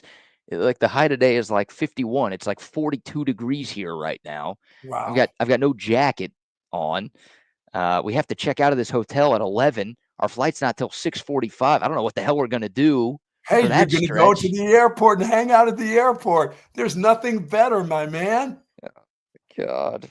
So, yeah. Hey, you know what you should have said? Hey, Delta, let me get into your Delta Airlines Express place where everybody hangs out and chills out. Give me some passes in there where I can eat, drink, and sleep. I should have said, since you don't care about me, let me crash at your place, Delta employee. I'll stay at your place. We don't have anywhere to stay. We'll stay with you, right? We can do that. That'll be fine. There's Jay. He's got 11:25 flight on Southwest nonstop. Yeah, no, we could book another airline, but then we'd be down more money. So you can't. You can't.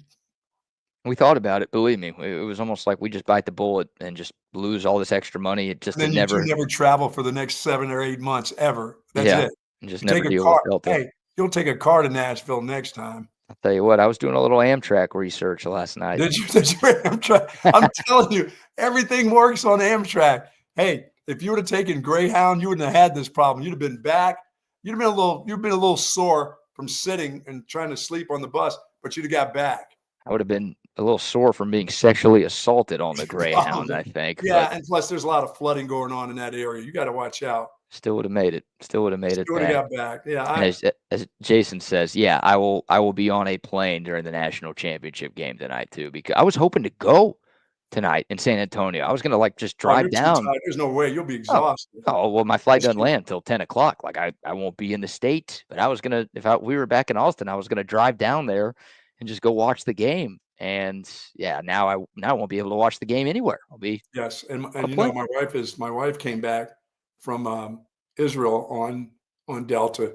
She's a Delta believer. She gave me the numbers like you gave me the numbers before you left. Number 2 domestic, worldwide travel. They're number 2 behind probably Emirates or somebody like that. Number 1, international. And I'm like, no, for you it is. They don't screw with you. There's certain people they screw with. I'm one, and now BK has become one. At least take me out to dinner first. Yeah, no kidding. If you're gonna give me a voucher. Give me a voucher for $200 so I can have a good time at the little kiosks there, at the airport. But I what I really don't like is it's take a left. It's just around the corner. None of that shit's around the corner. No. I learned that. I learned that when I was in Atlanta. When they say, "Oh no, you'll see it." Yeah, I said, yeah. You mean it's the place with the huge line that's almost a mile long? But to get there, it's going to take me 2 hours standing in that line, bitching and complaining about what just happened to me. Yes, that's the line. I went that 3 times I was in that line.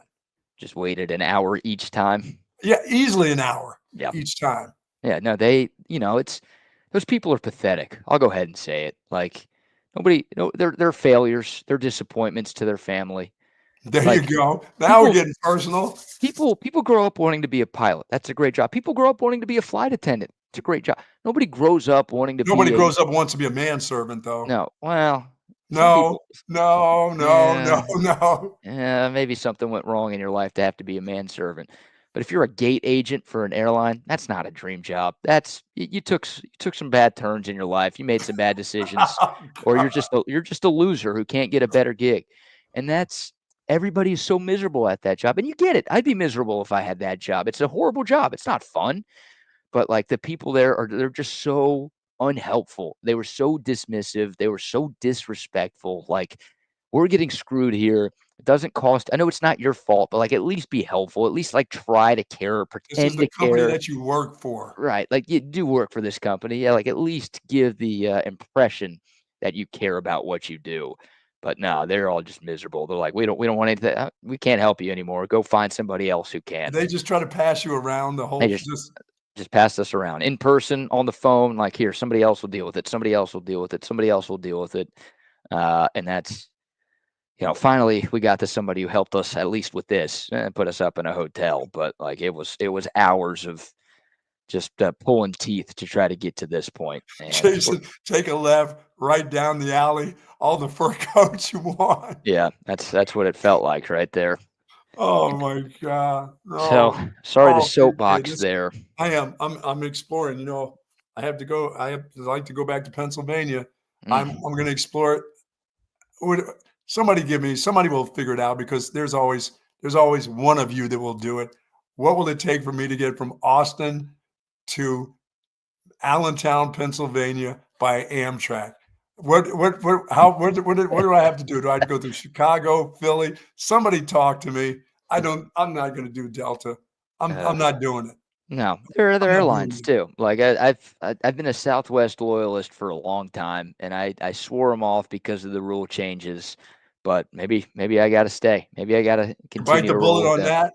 I've never had that, like anything close to this. And it was both flights on the way there and on the way back. Like both flights on the same round trip ticket, having major issues that no other airline would have had. Right? Like this is not common stuff. This is total Delta screw ups because of their ineptitude. And it's like, I John just won't Madden fly had it Delta. right. He with that big bus, huh? Yeah. Yeah, I guess so. Well, I need to get the John Madden personal bus. That'd be something right What did there. their high school guidance counselors instruct those folks to do? Yeah, Oh no! Oh, I hate that. I hate that for you. And I hate that. Like I said, I slept in the lounge. I mean, not the lounge, right there at the gate on the floor. I still think you had it worse than I did. Even though mine was 2 separate deals on one trip, I didn't have to sleep at an airport. So you still take the cake for worst Delta experience, but apparently Delta wants this to be a competition. They might know we do a show together, and they're like, they want to make it yeah. Well, yeah, it's just like I said, for me, the only problem for me, obviously, is my back. yeah, And when they keep telling you go to the Delta deal that's 2 miles away and the line is an hour and a half long, and you do that 3 times and you're walking up and down that corridor looking at the same thing, the same little restaurant hits you on the side, your eyeballs, you're like, haven't I been by here before? Yeah, 12 times I've been by this place. And then when you end up on the floor, it's just, it's awful. And if it's 30 years ago, not a problem. I hardly even complain. I just lay on the floor and go because I want to get to someplace safe. Once again, anytime they say there's something wrong with the plane, I go, okay, let's fix it. I'm not getting on. But if you screw up because it's your screw up and I've got a ticket, which like I don't do anything with the phone. You know me, give me a paper. I'm going to find that book, stick it in that paper. I'm going to pull it out right in front of you. Here, I paid for you. Here it is, material right in front of you. It's not on my phone. You don't have to look in the computer. Here it is right here. Get me on this plane. How can you screw that up? they do. They'll find a way. And the They will damn find a pilot way. the pilot even comes off the plane? The pilot came off the plane to see what was going on, and he's like, "Just get them on the flight. I don't care. Let's go." He was like, "You, we gotta go. We gotta go. We gotta go." Yeah. Yeah, we gotta get And out of here. We got a this destination to get to. this pathetic ass broad in a red coat. They call them red coats with Delta Airlines. Oh my Uh, God. she's Oh, wait like, till I tell Joy. She's gonna love this. She's I'm a gonna get fired. I'm gonna get fired if I get him on the plane. Well, hey, British soldier, there's a reason why we separated ourselves from you. The British are coming. Yeah, I think it's fitting that they call them red coats, the higher ups with My Delta Airlines, because they're committing tyranny here and treason. They're traitors. Oh, I need to They, get a Delta sponsor. We need to have them as a sponsor. yeah, how People good would would that freak be? out. That would be You know great. what? That's the only way they could save this situation for both of us. Is if Delta pays us every month to advertise on TSU, then you know what? They'll get back into our good graces. That's it. Boy, But that'd be hard to talk about, though, wouldn't it? That'd be yeah, hard to how would you do that? How would the people see that as? Listen to these 2 liars. That would be so bad. Oh my goodness, yeah. BK. All right, who's winning tonight? Oh man. So there you go. All right, tonight's game. Boy, what 2 great games on Saturday. I mean, Oh, man. we were all huddled up at the wedding watching on a phone as Florida completed a great comeback against Auburn. They were down 8 at halftime and came back to win that game 79-73. And then, boy, if that game wasn't good enough, what about the nightcap? Houston and Duke, an incredible comeback for the Cougs, an incredible choke job for the Blue Devils. Duke was up by 14 with 8 minutes left. They were up by 6 with 33 seconds left. How did And that happen? that technical foul, right? The guy reaches over the end line, commits the technical foul. You're thinking, oh, that's it. The game is over. Duke gets a free throw. They get the ball back. This thing is done, and it'll be Duke and Florida, just like everybody predicted. And again, Duke just a comedy of errors. A Boy, I missed was free really throw. surprised they called that foul too at that part of the game. Like, come on, guy. Yeah, that's a Really? terrible You're gonna call. call that now? I know. And but Duke screwed so much else up that you can't point to just that one call and say that cost them. But, Duke was still up a point at the Yes. time. And that foul obviously sends Houston to the line for a 1-and-1. They make both free throws, and Duke never leads again. So, yeah, you can't. That shouldn't have been a foul at any point in the game. That sure as hell shouldn't have been a I foul at know. that point in the game. That's just refs doing way too much there. But, you had a missed free throw by Duke. They missed a box out that led to a putback dunk. They had a turnover on an inbounds play. Like, just they screwed so many other things up to even give Houston a chance and obviously give the refs a chance to make that call. And again, anytime you Yeah. get a comeback like that, it takes one team doing everything right, and it also takes one team doing everything wrong. And we wondered, Buck, because Duke blew everybody out this year because the ACC Yeah, they had not sucked. been in tough games. They were not in any tough games, any real close games. We wondered, like, okay, if somebody challenges them, and it didn't look like Houston was challenging them. They were up double Mm-mm. digits the whole game. So it didn't feel like we were going to get that answer. But we wondered if someone is in a close game with Duke in the last couple of minutes, are they ready for this moment?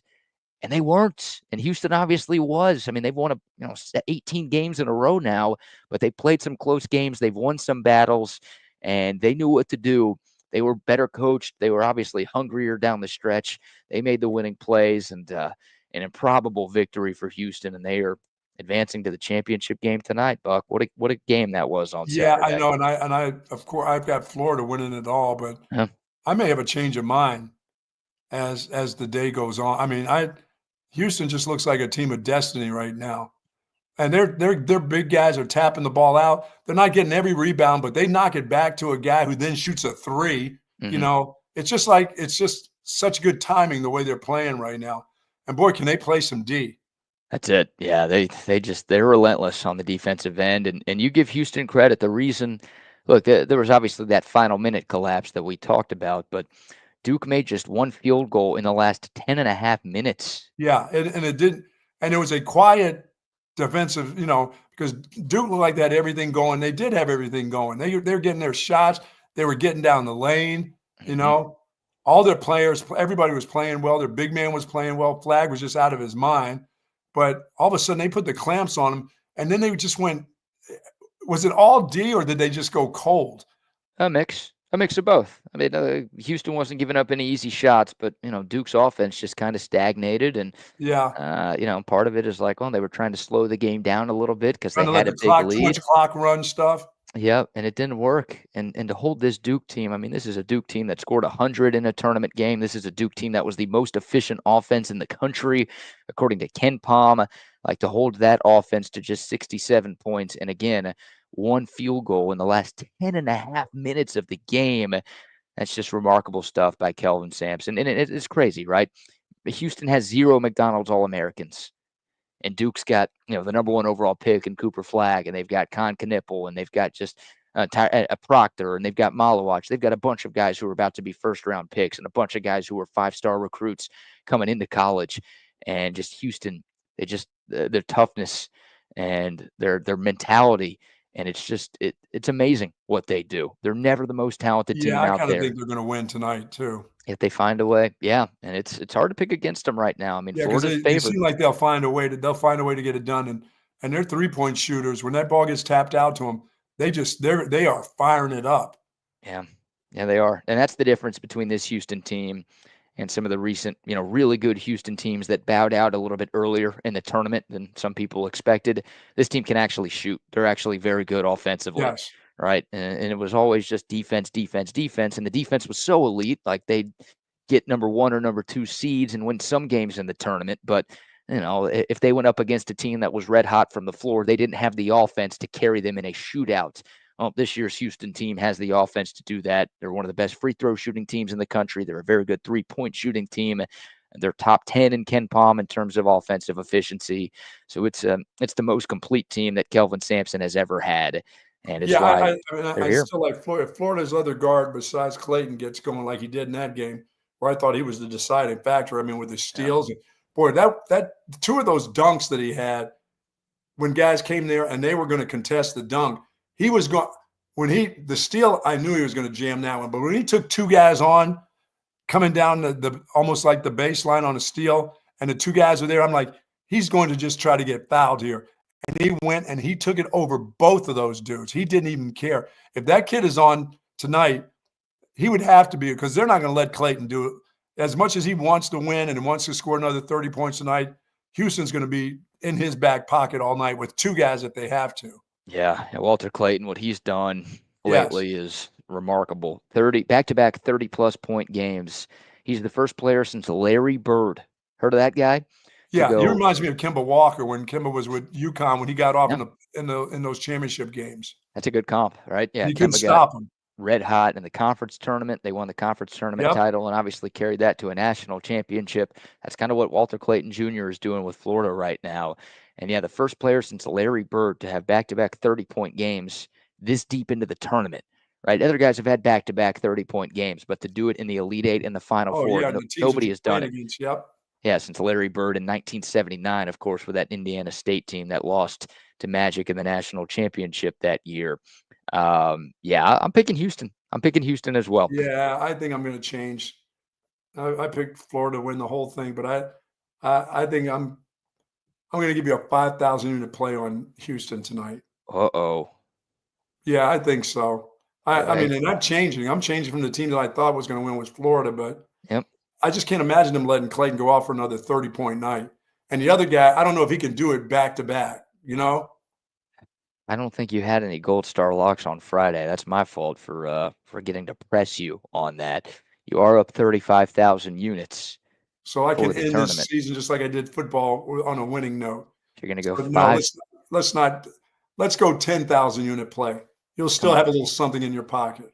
Yeah, it's the national championship game. You got to Yeah. go big, right? Yes. I'm double checking the line right now to make sure I have it right. Yep, Florida is a 1.5-point favorite. They opened as a 1-point favorite. The early money, I guess, has come in on the Gators. So the Cougs are the underdogs tonight. Both teams, great stories getting here. Florida trying to win its first championship since they went back-to-back in 06 and 07. Yeah, Houston, history to be obviously. made on both sides for the youngest coach and the oldest coach. Yeah, and Houston, trying to win the first national championship in school history. And Kelvin Sampson, the job that he's done, it's the best story in college basketball over the last decade.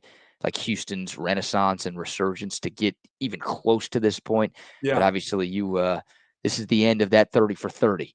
This is the end of the documentary, the icing on the cake, the cherry on top, whatever you want to call it, if you cap it with a national championship.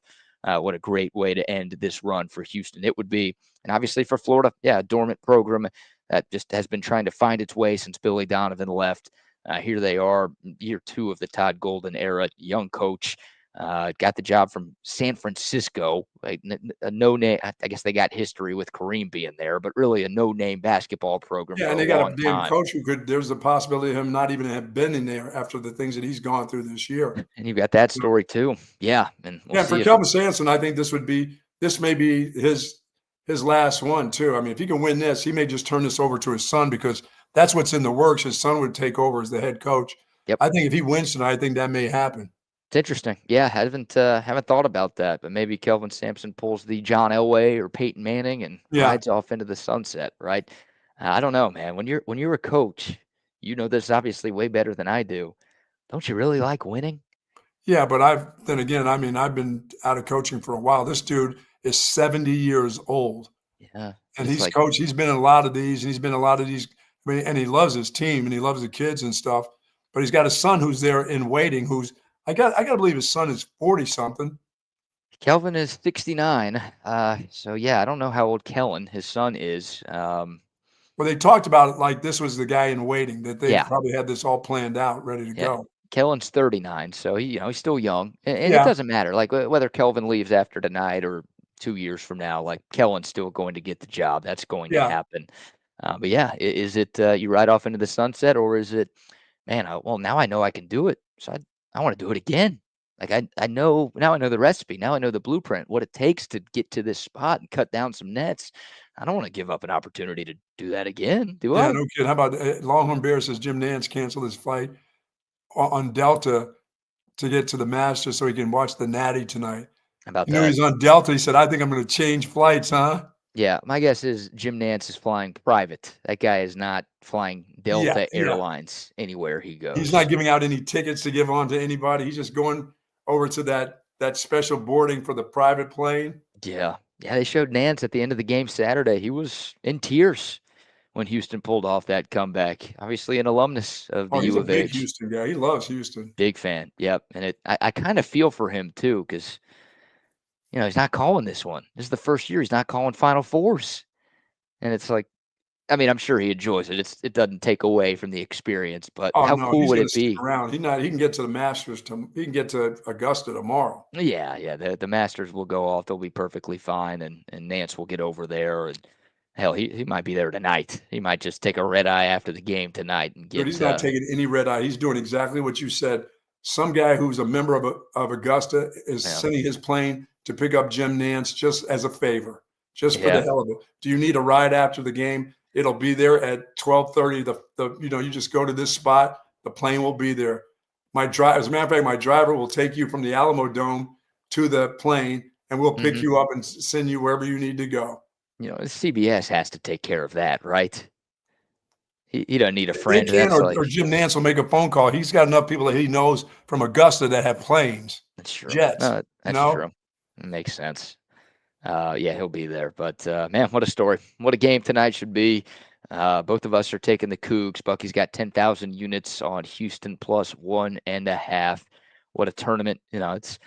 It wasn't the best first weekend of the tournament. We didn't see a lot of upsets. We didn't see a crazy Cinderella. We didn't get a ton of madness early on. But, man, Saturday was special, and hopefully tonight is very, very similar. Because if this game is half as good as the games we got over the weekend, then we're in store for what should be a doozy. Now, would Houston be all the way healthy now? Is that group totally healthy for tonight? Yeah, I think so. I think everybody on both sides is expected to be a part of things. So yeah, their guards are that's going to be a fun matchup. It is. Yeah, it is. And the way Florida's big, the way they get the ball to guys inside the paint themselves, their passing, that's going to be fun because Houston's got a lot of hands. They play a lot of great defense. Their hands are everywhere. By the way, a quick check of our TSU Bracket Madness Challenge. Chip Brown still in first place with a bracket in the 99.9th percentile. Nice. I need to say it like that. He's got Houston winning it all. So if Houston wins the championship tonight, it'll be the second consecutive year that a TSU staffer will have won our bracket challenge, which means we know more than You you. know basketball. So zip it. You don't know what you're talking about. We know what we're talking about over here. Boy, now I feel like I'm a SEC fan just riding the coattails of the rest of the conference. You sound like a Delta employee. Oh, God, hopefully not that bad. What I just said was way nicer than anything they said to me yesterday. I will give a shout out to Big Bro 211, whoever that is, because he is in second place, just 20 points behind Chip, and he's got Florida winning it all. So I think this comes down to if Houston wins, Chip will win the bracket challenge. If Florida wins, Big Bro 211 will win our bracket challenge, and ultimately the 65-inch Samsung 4K TV, courtesy of our friends at Audio Visual Consultations. So you never lost your cool at all. You never swore at the people there at Delta. You might have to ask my no F-bombs, no nothing on anybody. You might have to ask my girlfriend the answer to that. She had to witness it firsthand. I think no, I don't think I had a true meltdown. I didn't strip my clothes off. You didn't run through the terminal with no clothes on? No, yeah. I didn't run through the terminal with no clothes on. I didn't smash a bunch of TV monitors with my hands. As soon as you told me that you had something better, I said, it's on Delta. This has nothing to do with anything that you saw. I didn't spray any water around the airport. Oh my God! No, I think I kept it about as cool as anybody in that situation could have kept. Yeah, I think I can get Amtrak from here to Dallas, from Dallas to Chicago, from Chicago to Philly, from Philly to Allentown. Yeah, I think that can happen that way because we're living here in Allentown. Yes. Yes, thank you very much, Billy Joel. They're shutting all the factories down still. Yes, huh? No doubt about that. I think we can do that. I think that's the way to go from here, Chi-Town to Philly, Philly to Allentown. No, sorry about it's going to take me 12 hours longer probably. Don't care. I know. We have a destination. I had a time to get to the destination. That's fine. Guess what? If I would have taken a bus from Nashville to Austin, I would be in Austin right now. That's true. Like if I would have departed at 6:45, whatever I was supposed to depart last night from Nashville, and I just left at that time and took a bus home, I'd be home right now. If you'd have taken the yellow bus home. I would have taken the yellow bus. It doesn't matter. I could have taken any bus home and I would be there right now. Greyhound, mega bus, yellow bus, short bus, any bus. It's too bad the price of those cars are going to cost you. You get yourself a little Volkswagen with a little bed in the back and the whole works. Mm-hmm. Back in the old days, we used to have one of those red VWs. Oh. We had one of those. My old man had one of those things. That thing lasted for like 2 years. And then the 8 kids decided we're going to tear that thing. We're not making a house out of this thing. That's not going to happen. Were there seats in the back of that thing, or was it literally just had a bed? That thing had a pull-out bed in the back. It had seats in the back. It wasn't as cool as the station wagon when you sat at the very back and looked out to the people behind you in the station wagon. That was the best with the wood panels on the side. That was great. Man. That was great. That was the greatest station wagon. Or my old man, we had a pink Cadillac BK with the big wings in the back. Back in the days, we had one of those monster Cadillacs. My old man just had to have this caddy. It was so bad. That's the caddy he used to take us to the store and make me watch everybody. I would have to stay in the car with my siblings. We couldn't come in. He would never take us in the grocery store because he knows what that would have been like. I went this, that. He goes, you watch them and don't let them touch anything. They had to just sit there. Oh, hey, thanks for rolling the windows down. You did that and you left a bunch of kids in the car. Now you're going to jail. Yeah, don't ever tell a kid that they can't touch anything because the first thing they're going to do is touch everything. Everything. The windows on that caddy were broke in a week. We had this is not it's my grandpa. God rest his soul. I remember a car that he had when I was a young kid. I guess it was either a station wagon or a truck. It felt like a combination station wagon truck thing. But there was sort of like a bed area in the back that was covered. And it had 4 bucket seats. Come on. All diagonal, like in each corner of the bed, just facing the inside of the bed. How cool has that been? Yeah. It was a good bit. It was random. I never seen anything like it and still haven't seen anything like it. I got to ask my old man what what that car or truck was, but Four that's the bucket seats closest thing looking at each other. I know. Yeah. Almost like pilot seats just staring at each other. I don't know if that was like rigged by my grandpa or that's the way it came, but that's the only old man car story I guess I can give you to rival what you had. Yeah, there it is. I saw that the VW commercial. It's electrified now. It's an electric car. Nah, this was a thing. That thing probably only went 45 miles an hour at its best, even on a highway. That thing was just used to putt along. So I'm sure the electric car does the same thing then. That's how you pay homage to it. Yeah. Don't let it go Nice. that fast. All right, we got a few minutes left before we hand things off to Double R and Wags. We before we wrap up with a little sports, and also I got to show you a picture of something I saw in Nashville that I Oh, never thought I okay. would see. We'll Let me get tell to you that about in a 34 second. Wine and Spirits, our friends over there, 4601 Southwest Parkway for all your alcohol needs. Now, you need to go by there today if you're going to just have that big party. If you're having a big party tonight, which some of you that like basketball may not even go to work tomorrow after tonight, head on over to 34 Wine and Spirits. They can deliver to you if you're having a huge party because they are a wholesale distributor right at the end of the Southwest Parkway before you hit Mopac. 4601 is the address of 34 Wine and Spirits, where you'll find all your Altstadt beer because you're going to need some of that. I'm probably sorry you didn't have enough of that where you were. Yeah, that's maybe the first thing I'm going to do when I get home tonight. If I do get home tonight, maybe I'll be at this Nashville hotel tomorrow morning. Who knows? But I will need me an ice cold Altstadt beer. I might need me like 10 Altstadt beers There after you this go. weekend. The best beer that you could find if you're drinking out of pain, if you're drinking to celebrate, if you're drinking for fun, whatever the occasion is, and whatever you're doing, make sure you accompany your good times with the greatness that is Altstadt beer, because your good times are made even better when you've got a great beer by your side. Altstadt, brewed locally in Fredericksburg. They've got a bunch of different brews, something for every beer drinker out there. And it's not just me heaping the praise on Altstadt beer. This is award-winning beer. Altstadt has taken home numerous medals at the U.S. Open Beer Festival, the Great American Beer Championship, and tons of other competitions across the world. This is award-winning beer. You deserve that. You go through a lot in this life. Get yourself some of the greatness that is Altstadt beer. No impurities, no regrets. But you didn't get to see any imaginary people on the flight. Maybe you'll see them tonight. No boobs. All I want to see is some boobs. And Dude, and instead, you got to be there until this evening? I don't know. We'll probably just hopefully this hotel lets us leave our luggage like at the front desk so we can, go around and do something around Nashville today.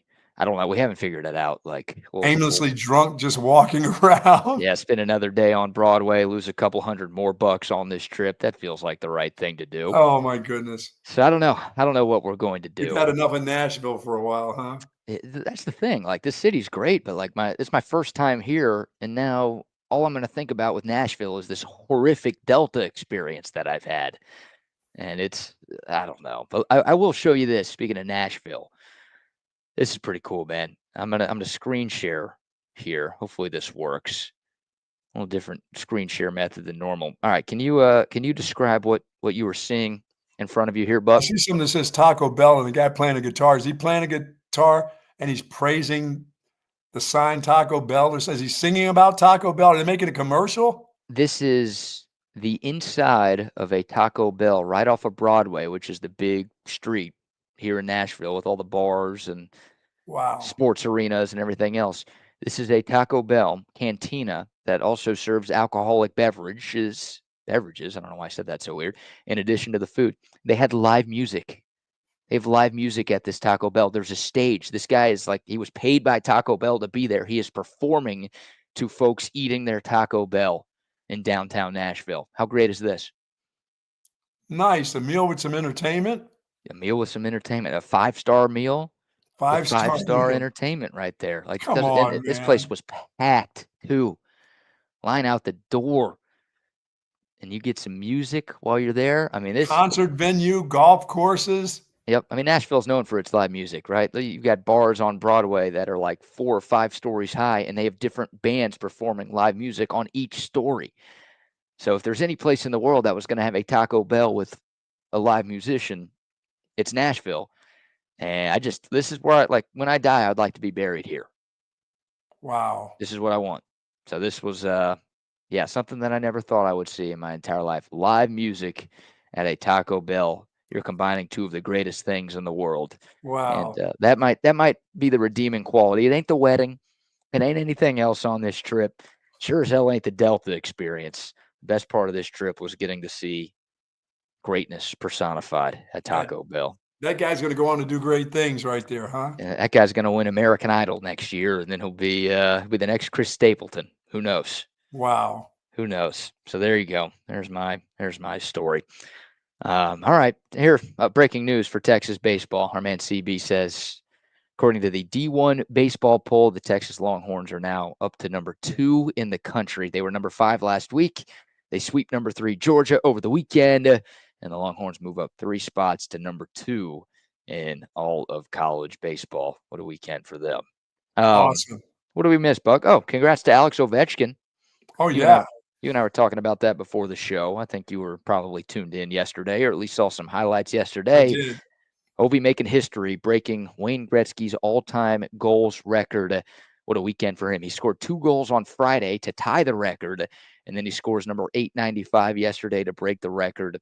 And they had a 20-minute ceremony. They stopped the game. It was a road game in New York. They were playing the Islanders. They stopped the game for 20 minutes. They roll out a red carpet. They have this ceremony where Ovi's family was there. They let him on the ice. Wayne Gretzky was there. He shook his hand. They had like a A nice weird thing in the painting middle of a for him. game, isn't it? I'm telling you, they just completely delayed a game. And look, I mean, it's a historic record, a record that nobody thought was ever going to get broken. So, you understand the magnitude of the moment. It's pretty bizarre in a sport like that doesn't have long stops to have a stop. But Ovi got his due. He breaks the record. He does it in the exact same number of games that Wayne Gretzky did. And now he stands alone, the all-time greatest goal scorer in NHL history. Yeah, that's awesome. That was awesome yesterday. Just was a weird deal. Like, hey, does the game go on? Here, give him a puck. Let's go. Say hello. Wait till he gets back home for all the hoopla. But they didn't.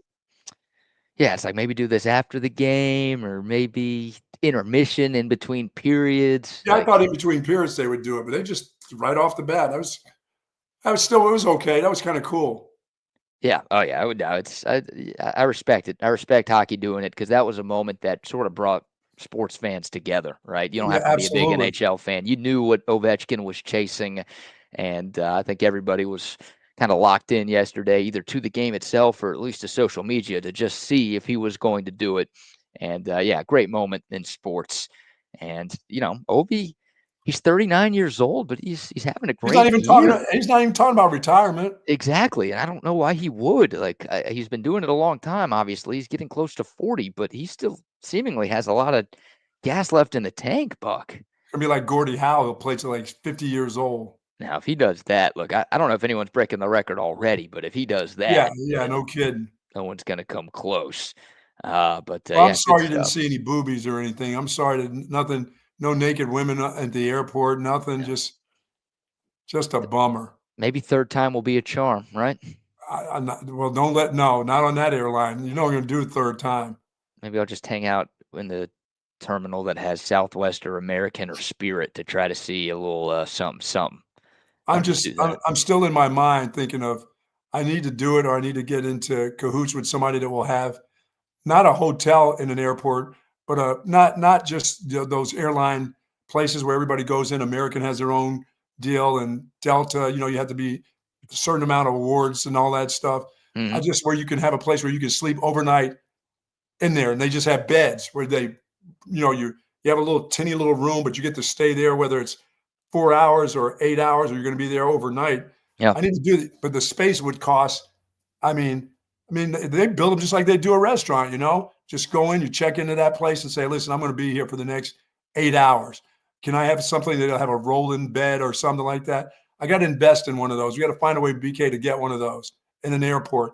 You don't think they'd be used up? Hell yeah, every room in it would be used. Yeah, there's got to be like every airport has to have a closet or something. That's what I'm saying. It's just a big closet, but you have rooms in there. They have restaurants. They make room for those. Why can't they make and it doesn't belong to the airlines. It doesn't belong to Delta or anybody special.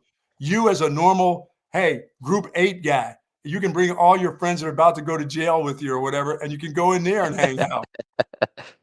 That'd be great. Yep, they really should. They I'm really really should. sorry that you were group 7 or group 8. You know, my wife is always group 2 or group 1, but when she gets a ticket for me and I'm even with her, I'm in group 7 or group 8 That's or because you're group 9. I a think man they of the go all the way people. to 9, I believe. They do. You're a man of the people. You know, your wife's not a woman of the people, it appears. You're a Yeah, man of the well, people. I want to go there with the woman of the people. I want to go when she goes up there first, and I can get the overhead without somebody elbowing me in the ribs or whatever. Instead, I'm back there, and the flight attendant said, "Oh no, you can't put that there. You need to go up there. Mm. 12 rows down there where you'll forget that your bag is there on the way out." No, thanks. No, it sucks. I'm sorry to hear All that. right, we'll bring it. It's all right. Got a roof over my head. I got it better than most, and There you hopefully we go. make it back tonight. We'll bring on the fellas. We got Double R, who's also at a hotel, it looks like. Hotel. We got Wags as well. Hopefully a better travel experience for you, Rodney, than what I've got going on. Oh man, that sounds like a mess for you. You know what? You could have tested our theory, Buck. He could have tested our theory where we say that dudes getting naked in the airport are going to get handcuffed. Yeah, you had a nice place to stay. Yeah. Mm. Yeah. The Gray Bar Hilton. Yeah.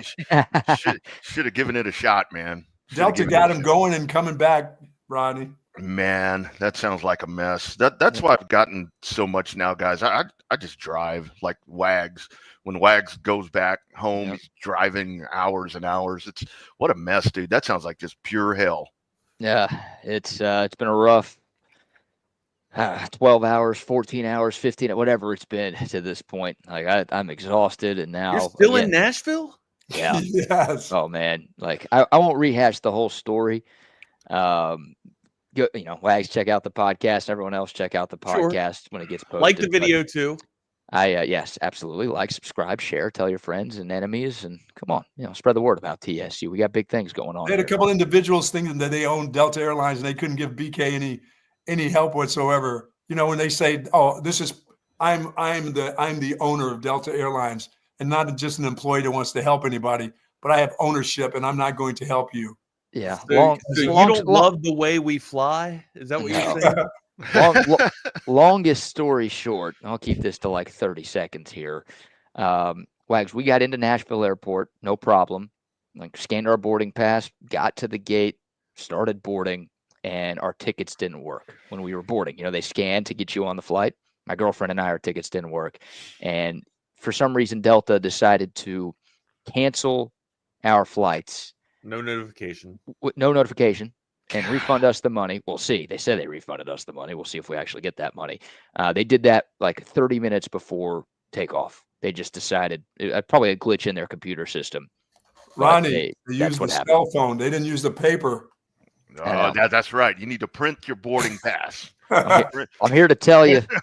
I'm here to tell you that that would not have made a difference in this instance. Some instances, yes, but this was not a phone issue. This was. So, what do you think they did? They just didn't have a pilot, or the pilot canceled last second? No. The flight went on. We just didn't get. The pilot came out to see him. The pilot was like, "We need to go." They were holding everybody up the else's flights. ticket worked, but yours did not. There were two couples. It was us and a super nice couple who lives in Cedar Park that we ended up chopping it up with them last night as we were trying to figure out the deal. But yeah, everybody else got on the plane. The flight was on time, no problems, until we couldn't get on the plane. So they're going back and forth from the gate to the pilot, like, "Hey, can you delay for 10 more minutes? Can you delay for 10 more minutes?" To the point where the pilot comes off the plane. He's like, "What in the shit is going on here?" And he's like, "Just get them on the plane. Like, let's go. We got somewhere to go. We don't care. They're fine. Let's put them on the plane." Gotta put them on. It's been 2 days since the pilot's been able to drink. He wants to get a drink in. Yeah, exactly. Yeah, that guy's already hammered. He's like, "Oh, let's give me an autopilot." I timed this thing out so the autopilot would take over. But tell him, Rodney, we got to go. Leave those people alone. Hey, they did. They left us. They left them. Leave them. We got to go. Yeah, that's right. When are you slated to get the hell back here? My point is, like, if you need me to run the app for the afternoon, or this morning rather, of course, it's too late now, but. I'll take you up on it. We'll talk after y'all show. We'll figure it out. Yeah, if you need me to run the app, you're screwed. Well, I mean, usually I take care of the app in the afternoons anyways, but I didn't know that you'd still be at the hotel this morning. No, I would I have done know. it this morning too. It's all right, man. Now, thank the you guys story for. is unbelievable. Yeah, Hey, but you know the Delta Airlines where you get everything fixed. It's just around. You take a right around this corner, and it's just your next left, and it's right there. Yeah, like 6 miles away. That's crazy. Hey, Bucky, I got to tell you. So now when the company flies, so when I would fly myself to races and stuff, I'm like group 10, group 9, group 12. Oh yeah, of course. So now the corporate thing, when they send me places, it's like group 3. Oh, really? And I'm sitting around waiting, and I'm like, holy shit, I missed my group. You know, because you go back in with Wags, what you got? You got a 20. You got a 20. Did they comp you? Did they give you a room for what? They did. They did. Okay. I thought you said I was getting ready to lose my shit. Getting ready to lose my shit. Wags, after about 2 hours on the phone, at first they're like, "We can't give you a room. We're not giving you a room. We don't do that." And I wouldn't let it go. I wouldn't let it go. They finally put us in a room, which they clearly had the ability to do the entire time, but they wanted us to work for it, I guess. People are coming in with the donations though for BK. They're coming in with the donations. Thank you. Yeah. Golly, Shady Sports, Double D, both of y'all, much appreciated supporting the BK fund here, the human fund. There had to be a Knights Inn down the road. BK out of Nashville. Knights Inn. There had to be. That's what I'm going to do. I'm going to put the Knights Inn the airport. In the airport. There you go. I mean, yeah, I would have you canceled the flight 30 minutes before without any notification or anything. And it's not even canceling the flight. Our tickets don't work. Yep. Wow. And other couple's tickets don't work. Sounds like it was a foul up with overbooking or whatever, and you two were or 4 other people were just unlucky people. I would have been like, guess what? It's comped. I get 500 points or 500 miles. Get those rewards. Well, that's the thing. Give me my Sky Miles magazine too, damn it. That's the thing here. Like, Wags, I might ask you for your help if I can't convince them of that, but it's not like I can ask Delta, hey, give me Southwest miles, please. The only miles I can get is Delta. Do I want Delta miles? This airline? I don't know if I want, even for free. I don't know if I ever want to fly this airline again. Delta has the most stuff happening, most incidents right now, don't they? Or is that United? I think United. They're number 1 and number 2 in international and domestic flights, guys. People love Delta. It's like everyone swears it's the best airline, but for TSU, apparently it's no. Or their kryptonite, or vice versa. I remember in the old days, I would get, something like that would happen, not to that extent, but like if a flight got delayed or whatever reason, even if you missed a flight, you would go up to the counter at, I don't know, let's say Delta, for example, and they would be like, okay, well, let me talk to my friends at United and see if maybe there's. You remember that? Yes. Not anymore. Not anymore. Nope. Dude, I have had more things canceled on me when they had US Air. Remember US Air? Yep. I used to travel out, but those people would get on the phone and they would call up United or something and say, hey, we got you on United. Run your ass down there. Yep. A couple gates and you can get on that. They don't even, they're like, no, that's okay. Nope. I'm trying to think of the worst. All right, boys, listen, you boys have a good one. I got to go crank it up. Later, brother, later. I really don't want to leave because when I leave, I have to go talk to Delta Airlines. So that's all right. So what?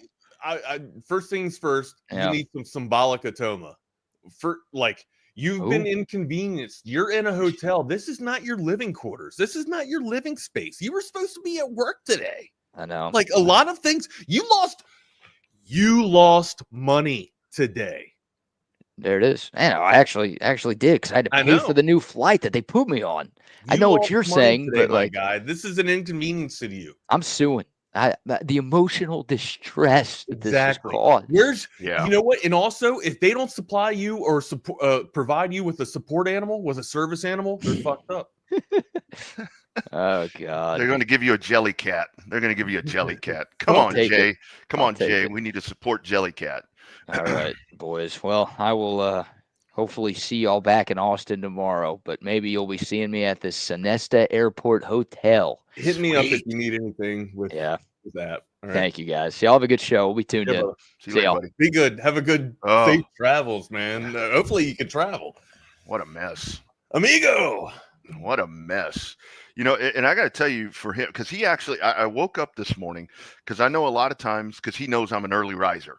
So if there's a problem like that, he'll reach out, hey, can you hit the app in the morning or whatever. I had a text from him like at 1 a.m. and it was like, I'm stuck, very calm. And of course I overslept today, so I didn't see it. So I think he's handling it really well, really well, man. Handling it a lot better than I would have handled it. Oh man, it's just when I leave, wherever I go, I have a schedule. All right, I have itinerary. If my schedule goes a little bit outside of, or if my itinerary goes a little bit outside of that schedule, start losing my shit. Yeah. Right, like I say that I adapt well and I go with the flow, but I like to stick to a schedule. I love a plan. I really do. Yeah, man. Especially when I'm traveling. Like if I get held up anywhere, I start to get a little, I don't know, it's anxiety, right? Like I don't do well in big areas anymore. I used to thrive in those areas, but now I feel like people are staring at me that aren't even in the crowd, man, which is just, I feel like ghosts are staring at me, man. It's weird. Yeah. It's wild, Yeah. but we're trying to process and get through it. But yeah, I don't do well in big crowds. And that's usually why people tend to see me hammered sometimes. Well, my problem is when I'm traveling, even like when I'm driving, it's like I kind of overthink shit. For one thing, the night before, it's like I keep waking up, and I'm sorry it's so dark in here. The lighting is horrible in here. There's blue walls. Do you see my room?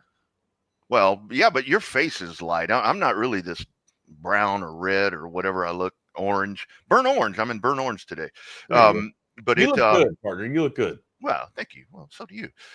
Anyway, now that we've got those pleasantries out of the way, it's like, I'll wake up every 2 hours. I'm watching the clock and doing these different things. And then like driving to the airport, I'm like, well, what if TSA is long? What if this? Even, if I'm driving on a trip, well, what if there's going to be traffic? It's like the same thing. It's like, I wish I could be like totally sedated.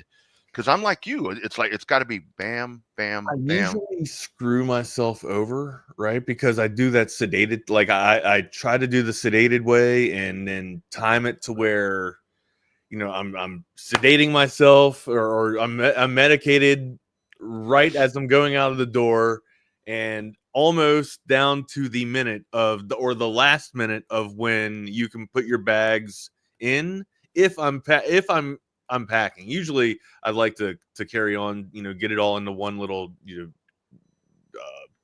small little travel bag and then get it in that way. Hopefully I don't have to leave for more than 3 days at a time or so, but usually if I got to take luggage or a suitcase, it's to the last second of when I can pack it and put it on the underbelly of that plane, man. And as soon as I get in, I like to be probably asleep by the time we start taking off or start the board, man. I don't like dealing with the craziness or dealing with being bunched up in a small confined space with people I'd have no clue or never met in my life. I think that's one thing. I have changed a lot in my past 20 years, man. Well, I think like air travel, for example, where it's gotten to be such a pain in the ass that it's really weird how we've all figured out how to. It's made you a better packer. Because it's like, I'm going to figure out a way to get all this shit into a carry-on instead of having to check a bag. I overpack though. Me too. I think I put way too much. I usually put way too many underwear and socks in there. Oh, well, you never know what's going to happen with that. Right, exactly. But I know, see, which brings me to my point. There's a counterpoint to this. I know a guy that whenever he travels, he leaves his underwear wherever he goes and he just buys new underwear. It's not a bad idea. He doesn't bring his dirty underwear back. He just buys new underwear. That's not a bad idea. That's a lot of. I mean, depending on how much you spend on underwear. Yeah, depending on what kind you buy. I mean, I know as I've gotten older, I go with Duluth with these strong ass underwear that keep the ballroom in the hotel all together, brother. And you know what kind of sucks, because I have some of those that dry absorbent type of underwear, but as I've talked about, I'm trying to shed a little bit of weight, and kind of, so what I've noticed is as I've dropped a little weight, wearing the ones that I have, so they're looser, that they don't hug quite as tight to my thighs and ham hocks and shit like they used to. So then you get chafing that's going on, and it's like you're halfway through the day and you're walking around and it's like, oh man, shit, and you're over here having to adjust. It's like, oh man. So that chafing is a bitch. I hate that. Here I am. It's the little things with you guys, right? It's the little things with our family here at Texas Sports Unfiltered. It's the small little subtleties, right? It's not you never know how many times you're gonna shit yourself. You never know how many times you're gonna shit yourself multiple times, right? It's like you're gonna shit yourself, but how many times are you gonna shit yourself? That's the question. That's the thing, because you can be in public. It's like if I'm in public somewhere and I have to fart, I'll just kind of walk off a little bit and go find a little spot and fart. But then it's like, holy shit, I think I might have sharted. And it's like, oh man. So you got to make a beeline to the bathroom and make sure you ain't got any caldito there in your underwear. And those are the ones that you leave behind. I had a buddy that did that. He sharted. He sharted in HEB. He goes to the bathroom, pulls his underwear off, leaves them in the trash, and just goes walking out, with his balls and stuff, just flopping around in his basketball shorts. I'm like, dude. Oh, you gotta have some boys secured, man. You gotta secure the boys. I used to rock around with no drawers and everything. When I wore camis and stuff like that, like utilities. But once we got out of the Marines and we got into the civilian sector, amigo, we put the underwear back on. We put the undies back on. Okay. Yeah. Where do you want to go first? We have a lot going on. First and foremost, welcome into the show. If we haven't done so already, like the video, please do so. Like the video. Follow us on our socials. You can find me at Not the Fake Wags on the Twitter X verse, and then also on InstaFace at the Wagner Wire. And then my partner in crime, Rodney Rodriguez. You can find him on Twitter at the Rodney R, and then on InstaFace at _Rodney R. If you are out and about, if you are mobile, if you are in Nashville trying to get your ass back here to Tejas, make sure you hit us up on that Coda text line, 512-222-9328. Again, those are not lottery numbers. Those are our Coda text line numbers, 512-222-9328 are those digits. And make sure you smash that subscribe button if you hadn't done so already. Like that video. You guys know the drill.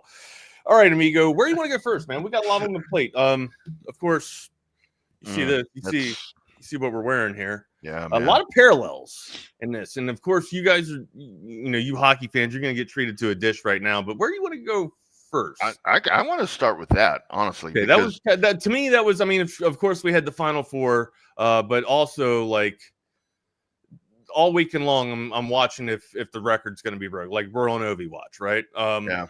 893, 894, and 895 came this weekend. It would have been nice to have Ovi do it at home, but we had to, the Caps had to go on the road up to New York and go to the Islanders igloo to make sure that he was able to get 895. A lot of parallels with this, all right? Of course, in the Ovi season, I'm sure you guys remember the one highlight or the highlight that he has where he's playing the Arizona Coyotes and it's his rookie year. He gets tripped and all of a sudden, like the puck's behind his head and he's sliding away from the goal on the ice and he somehow shoots the puck over the back of his head while he's on the ice sliding with the puck, and the puck beats two defenders and gets past the goalie. The coach of that team was Wayne Gretzky. Right. Oh. He did it. It's like I got goosebumps telling these stories. They've just been so like greatness is just close, right? Like greatness is always margins apart from each other, right? And that's what these guys are just margins apart. Now, in goals, they're margins apart. Now, if you want to talk about points and assists, nobody's ever going to come close to Wayne Gretzky. It's just not going to happen. But I mean, 895 was captured and it's been phenomenal, and it was great to see Nicky Backstrom in the building. I didn't see Oshie take any pictures with Ovechkin, but I heard Ovi call out Oshi's name too. Oshi hadn't been able to skate for all year long. It's been a nice ride to see some of the old glory with Ovechkin kind of come to light, right? And of course, we talk about the parallels with Wayne Gretzky. Wayne was there last night. They did it in the exact same amount of games. Yeah, I saw that. And it was like when Gretzky got 894, it was against the Islanders. All right, when Ovi got 895, it was against the Islanders. So a lot of similarities, a lot of parallel in the storyline. But yeah, unfortunately, the Caps lost to the Islanders, but were able to capture the victory at home, which, a much needed victory at home, breaking a little bit of a losing tear there. But again, Caps got to get back onto the right skate and start winning again as they close down here to the playoffs. But yeah, that was the news of the weekend. Alexander Ovechkin being able to capture 895 and is now the all-time leading goal scorer in hockey for the NHL. And he did it all with one team. Like that's what's really special with me too. It's all done with Washington. So it's gonna be shitty. It's gonna be sad to see him go. It's gonna be bittersweet, right? Because you got to make room, and he's having a great. He's missed a lot of games this year too. And he's gonna 40 goals, bro. So yeah, is he gonna go? I mean, that's the other thing. I haven't heard anything. He's 39 years old. So I don't know. Like, and to me, like, here's why I think he's going to leave. He could have captured that. He could have captured 895 at home on an empty net, right? But he said, I'm like, no way am I taking down the greatest goal or the greatest milestone in history, one of the greatest milestones in history, to an empty net. Like, it's not going to be, I'm going to earn the damn thing, right? And that's what he did. Tip of the cap to a lot of people that take down milestones and that are achieving things. And he even says that it's a team thing. That he was going, ultimately the team allowed him to get the ultimate goal that he has, or the ultimate milestone that he has. But it's just a testament to his individual character, in my opinion, to not want to break. I mean, nobody wants a gimme or a layup like that, right? Like, if you want to be, that's why we all go after those 5-leg parlays, baby. We know the straight bets are going to hit. We want the 5-leg parlay that never hits, right? We want to be that guy that takes it down, right? We want the ultimate challenge.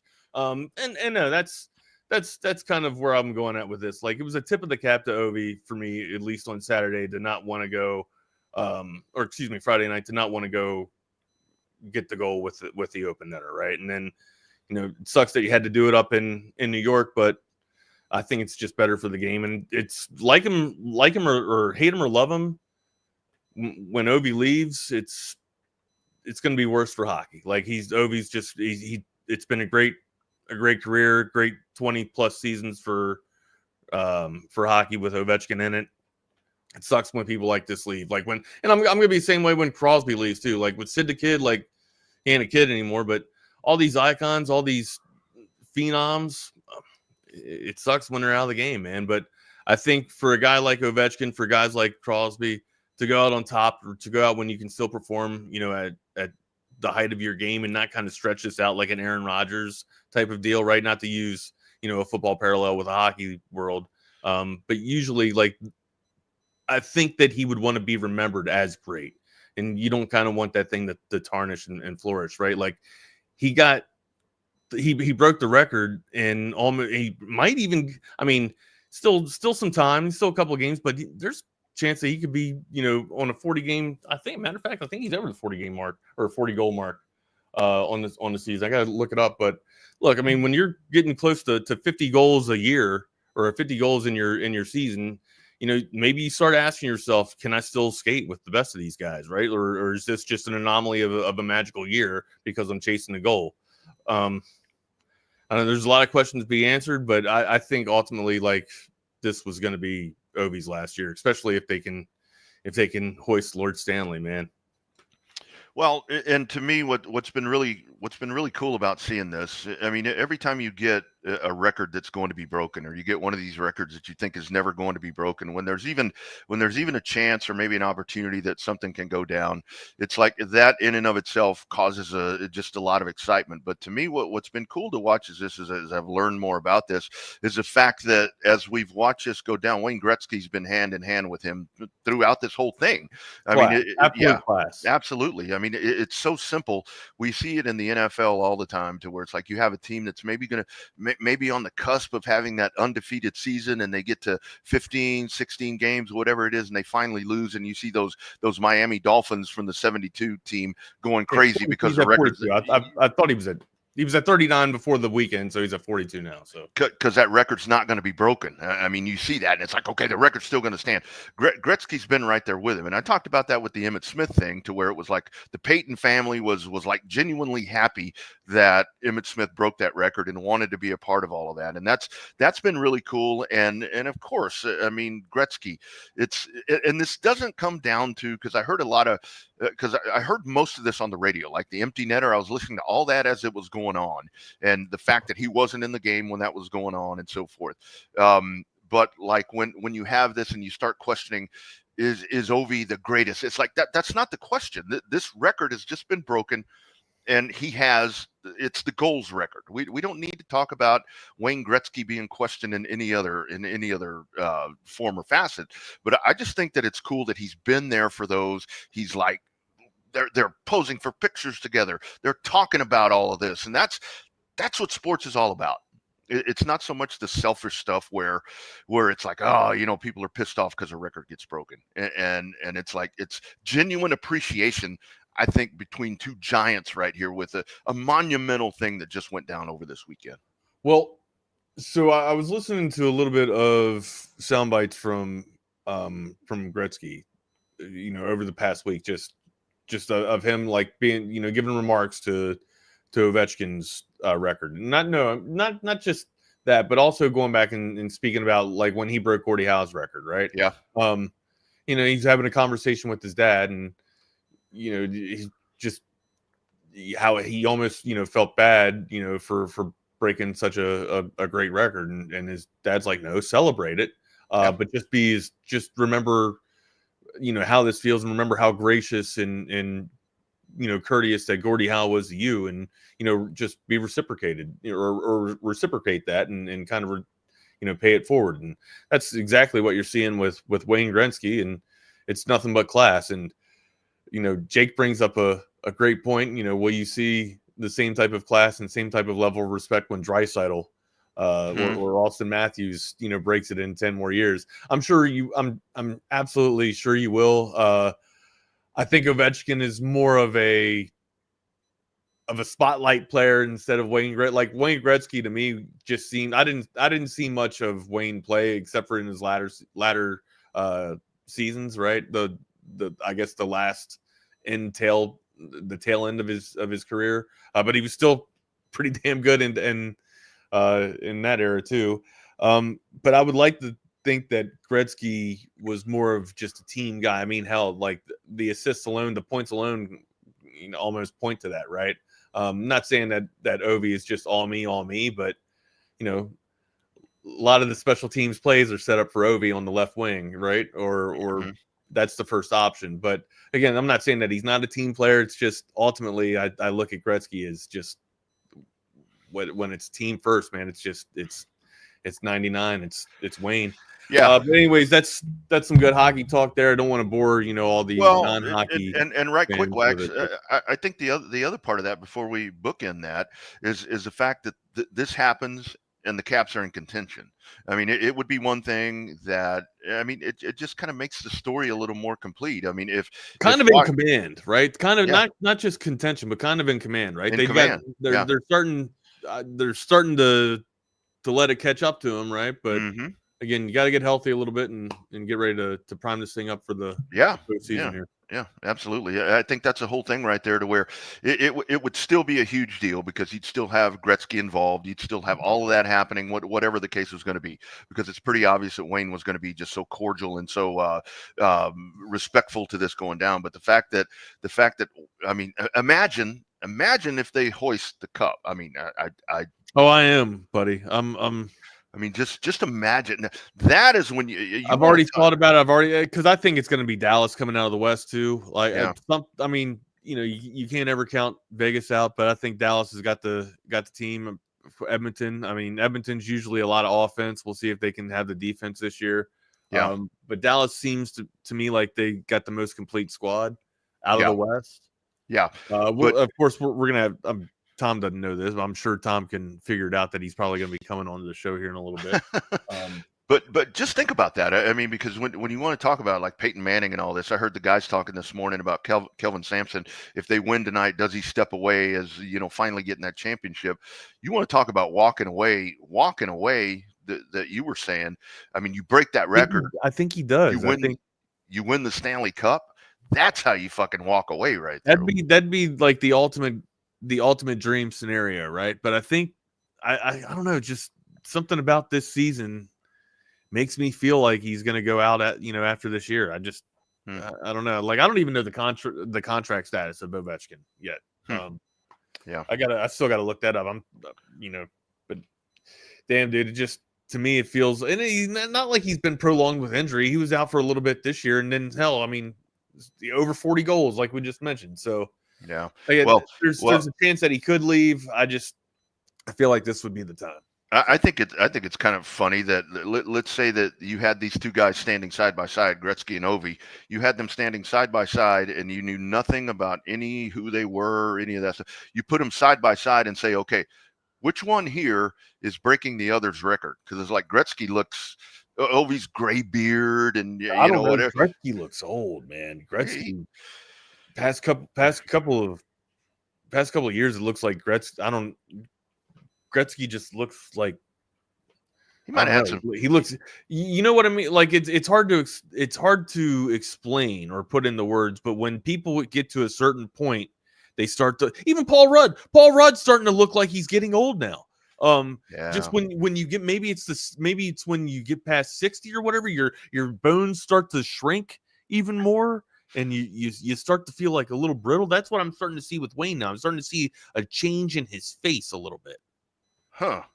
Yeah. Or that's what it looks like to me. You can start to see almost like not Skeletor, but the face, the skin on the face starts to dwindle away. You start to shrink down just a little bit, and you start to be a little bit more bony or scrawnier.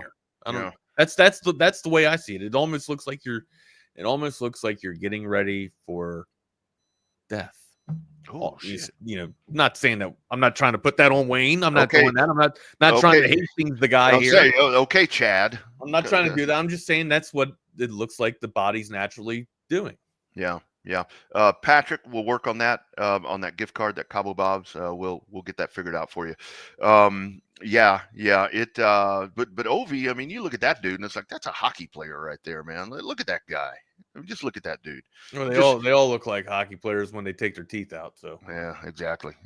No, that was a big deal, man. That's a big deal and good for hockey.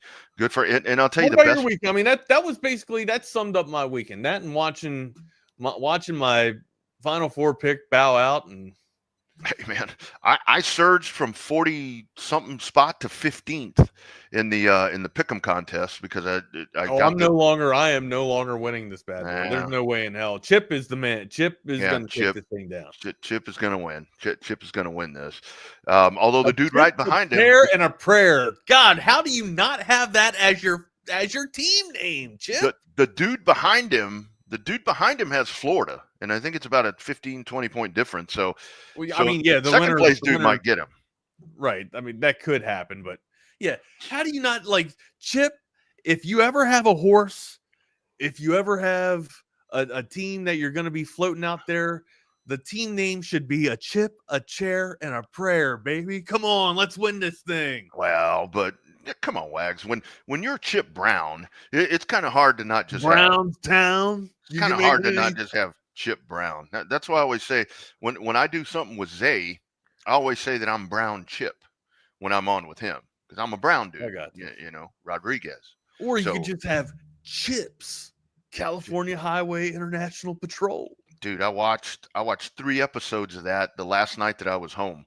There was nothing going on. I found it on the. I watched 1923. Oh my God! Did you watch? I still need to watch that. I still need finale. to watch it. I think it's a series finale, as a matter of fact. Oh man! I think they're moving on to 1944 after this, but holy shit! I mean, just fantastic. That's the Galveston show, right? Yeah. Well, it has a little bit to do with Galveston. They go through Galveston, but it's mostly about Montana. It's the Yellowstone series. Yellowstone. Okay. Yeah. I want to check that out. That actually sounds like something. So my weekend, Wags. So I mean, and this kind of sucks to say this because I can't stay. You're in San Antonio, right? I'm in San Antonio, and I'll honestly tell you, if I wasn't in my company mount, I would probably stay tonight and kind of try to figure out a way to go soak up some of the vibes. So on Friday when I was San Antonio's got to be a mess with everybody in there, right? Let me tell you about Friday night. So Friday night you had everything going on downtown at the Alamo Dome and all of those free concerts. I mean, the Pit Bull was there. I mean, I think Chris Stapleton was there. There was all that going on, and then you had the event that I'm at. It's this car fest. They give away like 12 cars during the weekend. I mean, just give them away. The community comes together. It's a really cool thing. And then on Friday night, the Spurs were playing Cleveland right next door at the Frost Bank Center. And all of this is down Houston Street. And it's like, you want to talk about a mess getting out of there. I would imagine more people are walking than driving. Well, like what you see here is you see just any little space becomes a parking lot where people have signs up. I went into town Friday for lunch. We need people who have signs up. People are selling parking areas, like just a little gravel lot, and it's like parking $25, and you still have to walk a mile. We're in the wrong business, dude. I know, dude. We should just get out there. We should just go to sports venues and just, hey man, this is our property. We're staking claims here. $50 a car. And now that McCall Custom Homes is in our house doing all this. Wait, hold on. We can do security for it too. We can provide security for the cars too. What's that $50 get you? It gets me watching your shit. I'll sit in your car. I'm going to put a 12-pack of beer in your trunk, and I'm going to sit here and take care of your car. Is what I'm going to do. That's how we can do that. Can't be giving away our profits. But so I drove in for lunch, and I'm right there at the cusp of downtown, and there were people everywhere. Everybody in a great mood. And Jason, that's what happened. Like when Formula One comes to town over there in Elroy, you've got everybody. They're like, you can park in my driveway for $50, and you still got to walk a mile. And people do it. I was gonna say, like, that's like, how far is that walk even when you got to park out there? Yeah, and then you still got to take a hike. It's almost like you need a damn shuttle service. We got to get a bus. Let's get a bus. Party van, or we could get a party bus. Shit, we buy an old used school bus. That's what I'm saying. We get one of those. We get one of those short buses. We paint it burnt orange, and we get an ice cool. We get a cooler. Right now, you want to talk about? You're not really giving away your profits, right? You're saying, hey, $10 for a ride. That's it. $10 for a ride. You ride all day. We'll come get you. You just get a ticket. That's it. $10. You can have a drink. Yeah. How many? You're not going to stay on the bus. How many drinks you gonna pound down? Or you can't. Well, I don't know. They could take them. You're allowed to take one drink with you. Okay, we can allow that. We can allot for 2 items being taken away. You're not going to be giving away your profits and proceeds. There.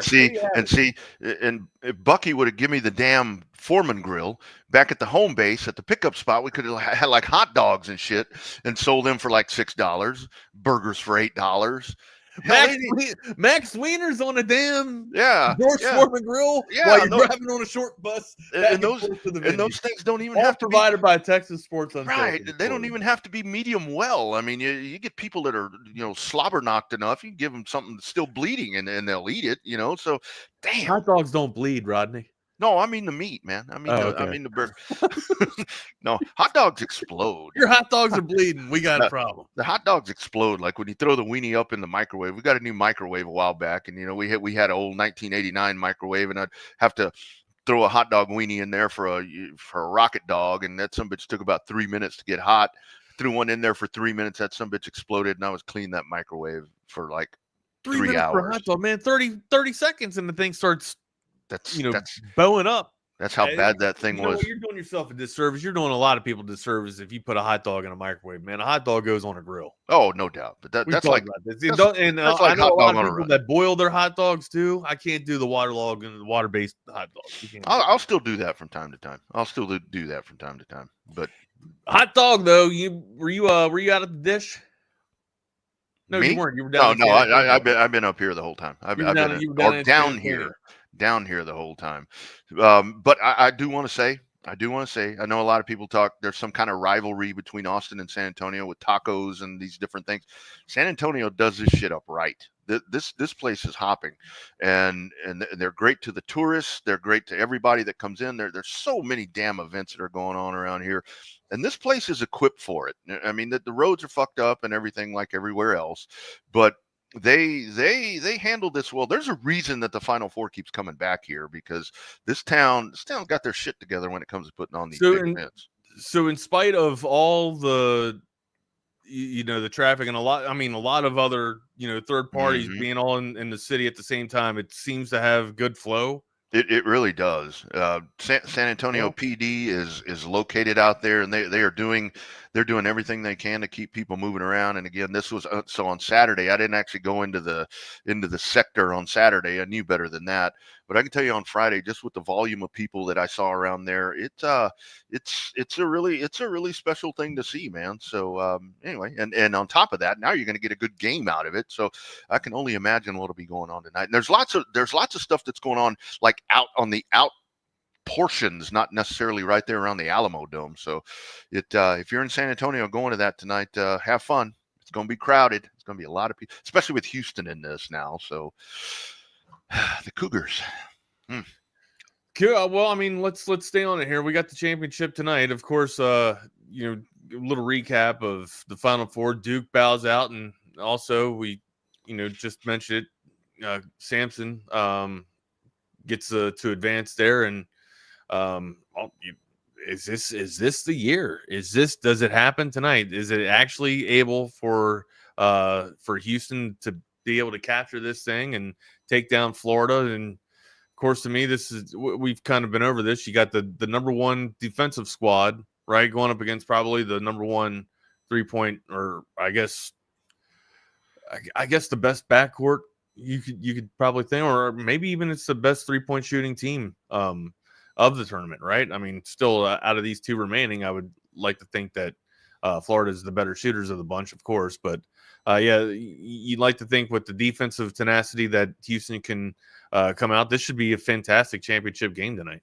I think so too, man. And those two games on Saturday, man, I was kind of on that same. I know I mentioned here after we got through the first weekend where I'm like, okay, I'm kind of disappointed, and then I started kind of shifting the mind there to where now it's like, okay, you want the best teams playing once you get, and that's what you had. The Duke Houston game was absolutely crazy. Dude, like the last 2 minutes, like I'm sitting here saying, well, shit, like Duke's got this, right? Kneppel, aces the free throws, and they go up by 6 or whatever. I'm just like, okay, yeah, it's done. And then all of a sudden, a 3-pointer, and then an and one with a follow up. Yeah. Like, holy shit, dude, what's going on here? And it's got to be all like, I don't usually feel for Duke, right? And as a matter of fact, like usually in a meltdown like that, as a Terrapin fan, you kind of smile, and when people like to see little brother losing, imagine if you grew up being a Terrapin fan and you see something tumultuous like this happen to Duke. But ultimately, and then you just, your heart does melt for something like that, because the game was in hand. Like you had to think that Duke was advancing, right? And then all of a sudden it comes down to a last second shot for Cooper Flagg to survive and get his team to go, and comes up. They had I guess they had an extra chance to kind of get that right after the miss. They were able to get the rebound and collect that thing, and ultimately, throw up a last second heave, but to no avail, right? And Duke gets eliminated, and my goodness, here's a chance for Houston to actually get this thing done tonight against Florida. I got to tell you, Wags, the dunk right there that you were just talking about. It really feel it like that. They weren't dude, even up yet, right? No, and you're just no. like, whoa, When I saw that go down, it truly reminded me of how Houston got beat by NC State way back when in Phi Slamma Jamma. It was that exact play. I mean, it was a heave up there and whoosh, and that was it. And Houston got beat. I saw that, and that's where that nostalgia starts running in my head. I'm like, holy shit, wait a minute here.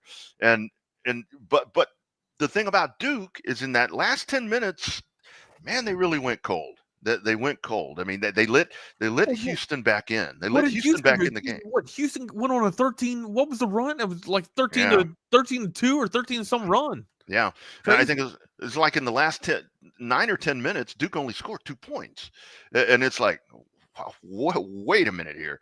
And the other, I mean, I don't like to throw that happen. How does the lid go on the basket? That team, yeah. And it's like, I don't like to throw the officiating thing out, but I'm sorry that the Cooper flag foul, you got to let that go.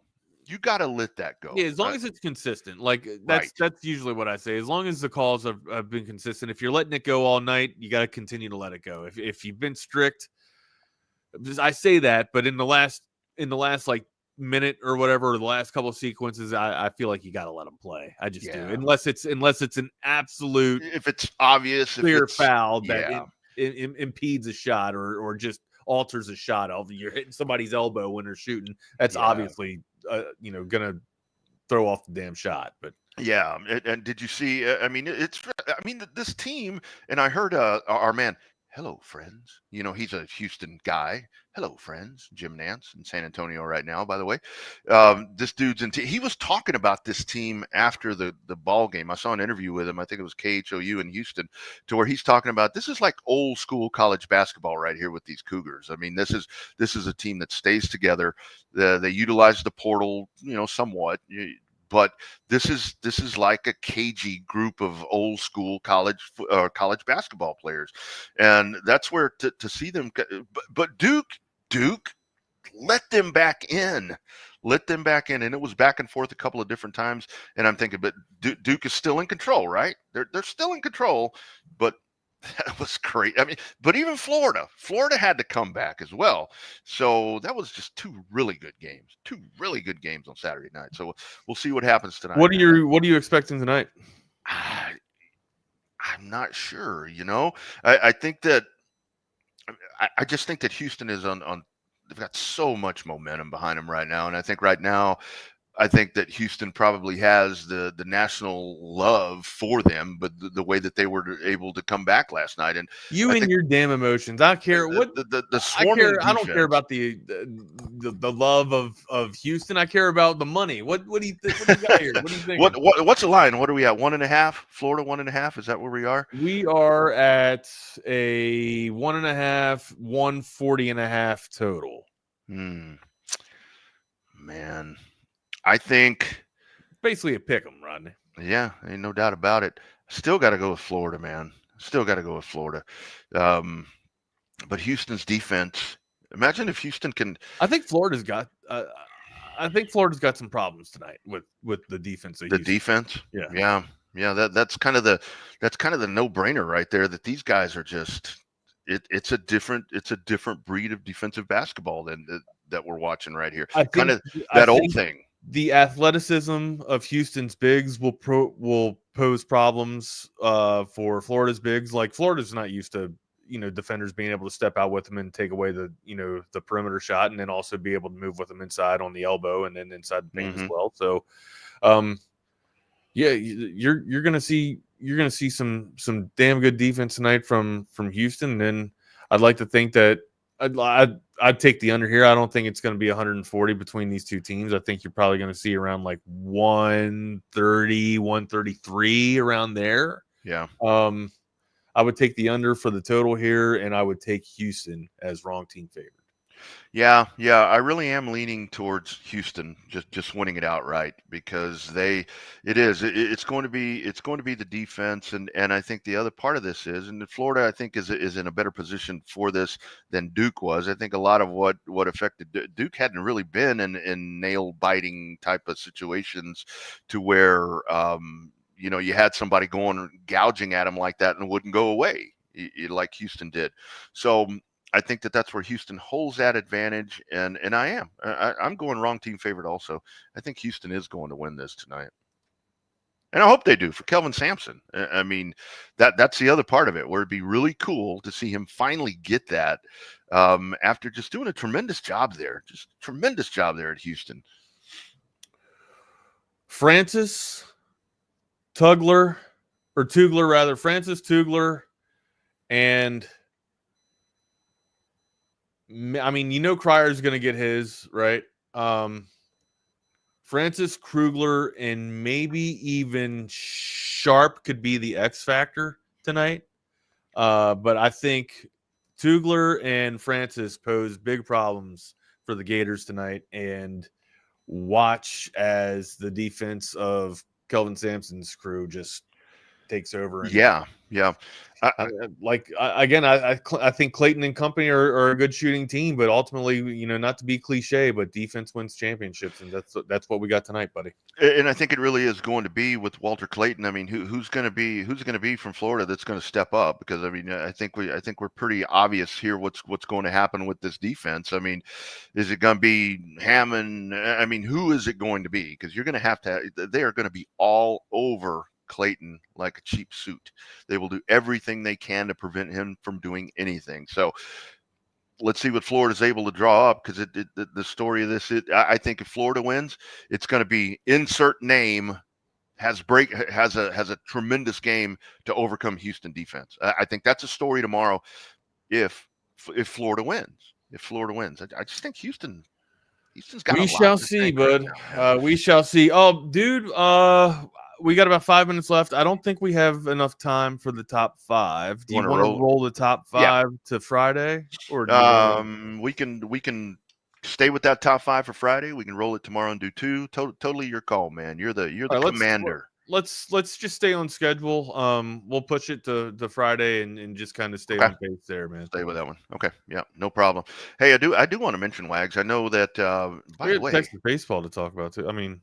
Yeah, well, you know, we can talk Texas baseball with the boys when they come on. Yeah. Did want to mention the Lady Horns. I mean, obviously they go down. Yeah, absolutely. Yeah, they go down. I mean, what a great season! What a great season for Vic and the crew right there. But it's just, I mean, look what UConn did yesterday. Woo!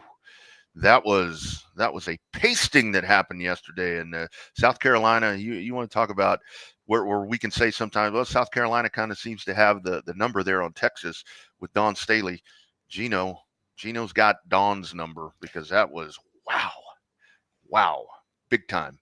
But let me ask you kind of a Homer cop-out question here, right? Has Texas arrived to the championship table though? Like, are they a conversational piece, consistent conversational piece now with Vic? Absolutely.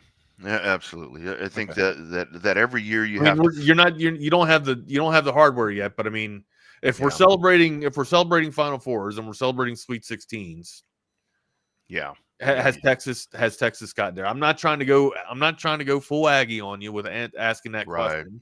Right. But has Texas kind of taken that next step towards the championship tier of women's college basketball? I really think they have, Wags. I mean, when you look at look at this Final Four that we just had. I mean, I think that's your four. Recruiting is still great. You're still been. It sucks that I forget the lady's name, but it sucks that we lost her the last second. I think she's going to Oklahoma. Oh yeah. But I think the thing about it is, and the other part is culture, because you hear so many. I mean, I've heard Shay Holly so many different times to where she's talked about how Vic Schaefer's not only made them great basketball players, everything that he has made them as human beings. And I think that those are huge selling points right there. And when you see Madison Booker, when you see Rory Harmon, and you see these folks that are going through the program, these are going to be your best salespeople when it comes to recruiting people back over. Yeah. So I think that they're on a path right now. I mean, and Gino, 12 national championships. I mean, if there's any question about this, just a little break in there. A lot of Hall of Fame talent coming through those doors at UConn helps, right? But yeah, Gino. I mean, you want to talk about coaches that aren't overrated? Yeah. Toretta, man. Toretta's pretty damn good. Yeah, absolutely. And it's Did I just say Gino Toretta? Jesus. Gino, yeah, that guy's overrated. Gino Toretta is definitely overrated. Gino, I don't even think that Gino. Needs, that dude's not even rated. A top 5. Yeah, college quarterbacks that were overrated and busts. No, maybe not even college quarterbacks. Maybe you can make this thing, put Kajana Carter and Rashaan Salam up in this thing too. Yeah, well, let's see what happens. Let's see what happens with the draft coming up. We may have 1 or 2 more to add to that list. I don't know if they'll be that bad, but yeah, Lady Horns, great run right there. It does come to an end, but you look at what UConn did, and I actually thought South Carolina was going to win this championship, but not close, man, not close. And I think for all the people that wanted that game in prime time, probably glad that game wasn't in prime time, because that's definitely an afternoon type of game. I got to be honest, I wasn't watching. I was watching other things going down, but once I had it on scroll. Yeah. Once the Longhorns exited, I stopped watching the women's national or the women's Final Four rather. So I'm right there with you. I would kind of take in a little bit of it. I thought the coaching battle yesterday was a really cool story right there with the 2 great coaches that were going to go toe to toe, and obviously Paige Becker, good story there with the way that she's been able to battle back, but still, when it all comes down to it, you gotta beat Gino, and a little bit of a hiatus there, not a very long one, but still able to come back and winning another title is UConn. All right. Anything else we need to get out? Oh, I guess Texas baseball. Texas baseball with the sweep over the Dogs. Another sweep right there. Now moving up to number 2 in the latest poll. A&M beat Tennessee. I saw that, and that's good. Thanks, Aggies, because you got a logjam up there at the top of the SEC baseball rankings right now, teams with 1 loss. So Arkansas, Tennessee, I believe Texas up at the top there. So this Texas team, I honestly thought at some point as the season started, I was kind of waiting to see a little bit of a fizzle, but it seems like what's really happening is the longer we go, there's more of a sizzle with this bunch. We got a long season. Oh, I know. We got a long way to go. Got a long way to go, but I'm just really glad to see that what we're not having in the first season of Texas in the SEC with baseball is you're not stumbling out of the gate. I don't want to sit here and thump our chests right now because we're doing well, and then towards the latter portion of the year after conference play, we're kind of on the outside looking in or kind of looking up, doing one of these bits. It's good right now. It's very good. Whatever we're doing, whatever everybody's doing out there, keep doing it. Okay. Well, don't wash your clothes. Keep those special socks on. Let the starch, the natural starch, kind of build up and let them stand and rise on their own here. I'm kidding. Be sanitary. Wash your shit. Wash your clothes. Shit. Or throw away your underwear. One of the 2. throw the old ones away and buy new ones if you're traveling, like we said. Absolutely. But what I will say about that is where I am optimistic is that even through injuries, injuries are always a bitch. I mean, that's one thing that you could never your team, right? If you never account for, galvanize around the injuries and kind of pick your team up and come together and kind of, I don't know. I always use the Voltron analogy. Like Voltron's an old school 80s cartoon, but they all formed together and combined one big robot that saved the world, right? Yeah. Like if you can put your individualities aside and come together and bring them in, man, the band of the hand making the fist. Yeah. Right. Yeah. Well, and the kind of the backside to that part correlation there for me is like the pitching we were, obviously we talked about. What's pitching going to be? It's been the kryptonite. Pitching's been the kryptonite, but pitching has been there. Pitching's been solid. Yeah. Yeah. My Max Wiener is very excited that pitching has gone in a direction that maybe we were concerned that it wasn't going to go. So that's where, as much as I want to be cautiously optimistic with the long ass way to go, it's really hard to not think that you're on the right path. And trust. we are on the right path. That's clear, right? Yep. Absolutely. I think we're number 2 now, right? Division I baseball has us as number 2. Number two. Hey, Wags, right quick before we jump out of here. Number 2, but number 1 in your hearts, baby. Hey, let's stay number 2. A lot of times you get to number 1 and it's like, Katie bar the door. Stay at number 2. Stay at number 2 for a little bit. I'll tell you who's not number 2. Their number 1 is Covert, the Covert Bee Cave. CovertBeeCave.com. Our friends out there, brand new or pre-owned cars, trucks, or SUVs, they will hook you up. Weekly specials on the website, CovertBeeCave.com. Beautiful website out in the hill country of Central Texas. Here is a word from our friends at the Covert Bee Cave. It's really a family experience. I walked in the showroom today and everybody greeted me by name. How are you doing? What's going on? How's everything going? From a price standpoint, from a customer service perspective, just conversation when you come in, it feels no pressure. I want to buy cars here. The family buying car experience, one of the best that you will ever have. Come and experience it for yourself. Covert, born and raised in Austin. Thank you, Hayden. Thank you, Dan. Nobody beats a Covert deal. They're not number 5, not number 4, number 3, number 2. They're number 1. Bump, bump, bump, bump, bump. Friends, McCall Custom Homes, McCallCustomHomesATX.com. Got the word this morning. The final phase in the Rodriguez Ranch renovation of the master bath will be the glass enclosure. That's coming in tomorrow at 12 or 12:30. I'm not sure when. I'm just going to open the door and let them in whenever they get there. That is coming in tomorrow, and then I will be showering in luxury, courtesy of McCall Custom Homes. It's McCallCustomHomesATX.com. They can take care of a bathroom project for you, a kitchen project. You need a brand new home. You need a brand new custom home. They will do that for you as well. Add a second story. They can do that for you as well. Free estimates right now. Check out the gallery of projects, McCallCustomHomesATX.com. Talk to our friends. Let them know you heard about them right here on Texas Sports Unfiltered. Look who we got right here. Hey. How we doing, fellas? I think Jordan might be having some Wi-Fi issues. So, again? Oh man! Yeah, there he is. There he is. Looky there. Get out of that. He's in the office. He's in the office. I see. Yeah, I'm watching a show yesterday. Oh no! And then that circle just starts going. And I was like, "Oh fuck!" So it's not the area. Is it the company? Something's wrong with the router. I walk in the closet, my router's in, and it's just blinking red. I'm like, that's not good. Oh man! YouTube a few things. I'm like, I don't know how to build computers or anything, but I know wires. I know simple wires. So I give it a go myself. Nothing. Smack it. Nothing.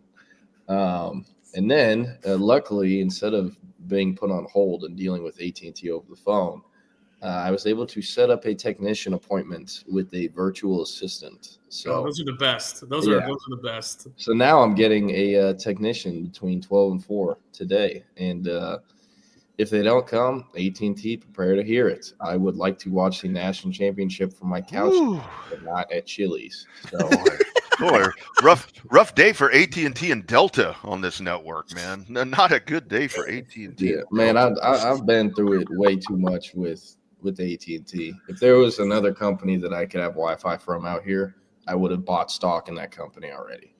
Oh no, I need a body bag. Oh. Yeah, what a mess. That's not good. Rod, I got to ask you, how old are those headphones? Do they even make those anymore? No, this is actually a Sennheiser. I think this is like 2 years old, dude. These are like state of the art, man. These are like state of the art. Yeah, that looks like, man. The first thing I thought of when I saw that, y'all seen the Fab Five Michigan documentary, right? Yeah. When they show them like how they all had like this super nice equipment and stuff when they were college students, they're like, "Oh, how did they get this?" And then years later, they found out that they were getting paid money. Those are the headphones they showed them wearing. That was the early '90s, Rod. No, man. So these were like during COVID. I don't know if you guys ever heard of this little outfit that was doing this kind of stuff called Hot Mic. You could actually get on there. You signed up, and you would just do like sports podcasting. And I'm like, I'll do it. And they sent me these, and I've kind of held on to them, man, because they're, kind of feel like I should be at Burger King, So that's a number one with cheese fries. And you want lettuce with that? Yeah. You want lettuce with that shit? Yeah. No. Where are you at right now? Are you in DFW? I am in San Antonio, not for the Final Four. I was telling Wags, if I wasn't in my company mount, I would actually hang around here and try to get down there and just kind of do some stuff tonight. But I can't do that in that thing. I can't do that. I'm a walking billboard. I'm a target for a lawsuit or jail time. One of the Are you going to have time to swing by Mi Tierra, though? No. The bad thing is to get this thing down there, I need a lot of space. So I did on Friday. I hit one of the spots out there on I think it's on Military. I hit a spot called Don Pedro's. That's really good stuff. Really good stuff down there. All right, never know what Rodney's going to admit to on this show. So. Yeah, exactly. I got to get back to my drive-through window and take some orders. So I'm going to jump out of here. Give me the number two. Number two. What's chicken? Want some chicken? I worked at Cane's for a bit in high school. I still remember a few of the slogans. Oh man, I just offer up more cushion for the pushing. That's all I offer up, boys. I gotta go. Well, we'll see you.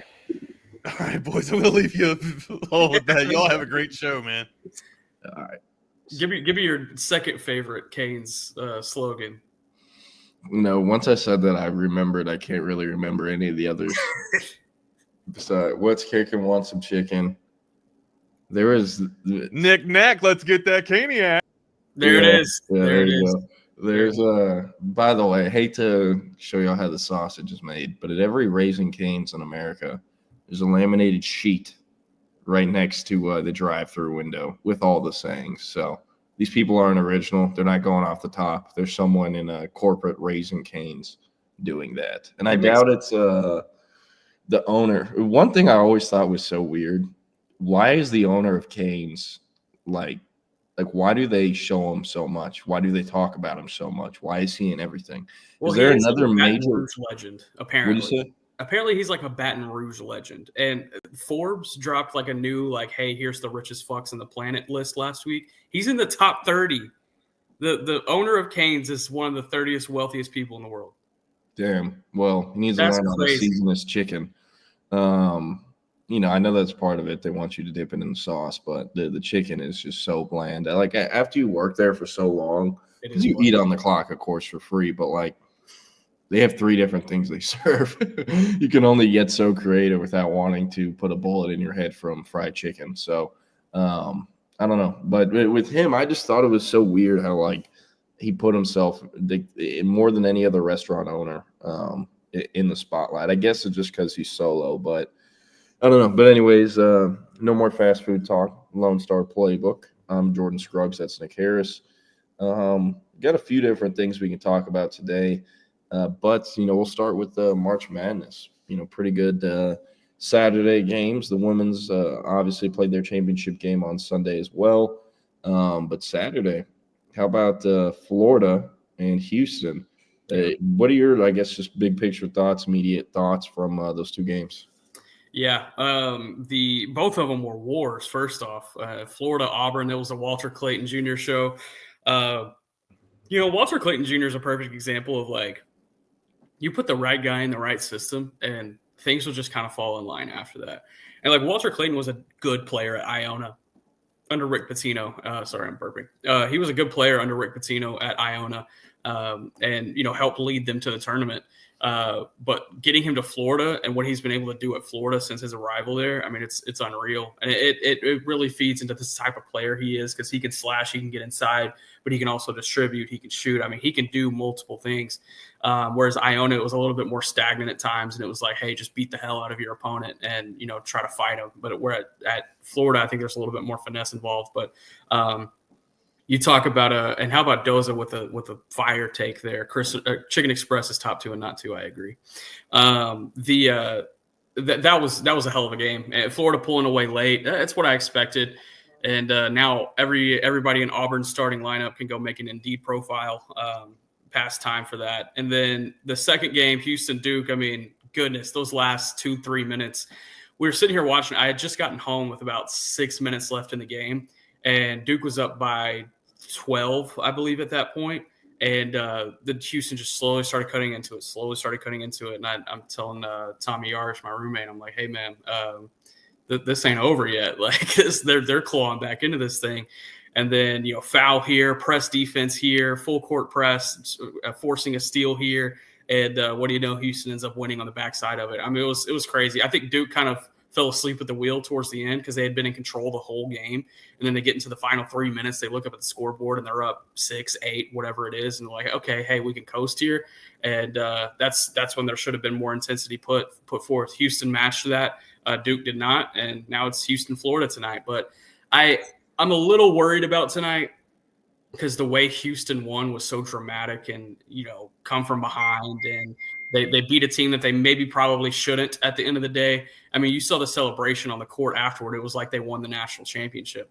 I'm worried there's going to be a little bit of a hangover going into Florida because I think Florida's the best team in the nation. I had them winning my bracket. I think they could very easily run Houston out of the gym tonight if Houston doesn't show up and match that intensity. But if there's a blowout tonight, it's Florida beating Houston. But I hope it's a good game. I hope Houston, keeps pace with them, and I'm rooting for Houston tonight. Yeah, I don't get it twisted. I wanted Houston to win, but man, that over the back call, it was bad.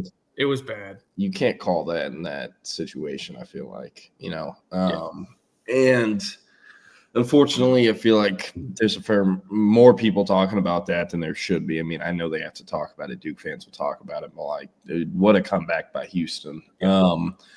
And Patrick, I hate to break it to you, I don't remember how to make the sauce. The cane sauce, that's also like the drive-through thing where they just have laminated sheets everywhere on exactly how to make it. So sorry about that. But yeah, love me some chicken X, and the Auburn team, it is crazy how old those guys are. I know people have been talking about it all year, but I mean, wow. And the Walter Clayton's memes have been hilarious. Like, he's so cold he makes you forget his first name's Walter. And like, I thought it was hilarious watching that game. I'm just like, wow, it's like, this guy's probably an NBA player, right? Like, he could probably go round 2 at least.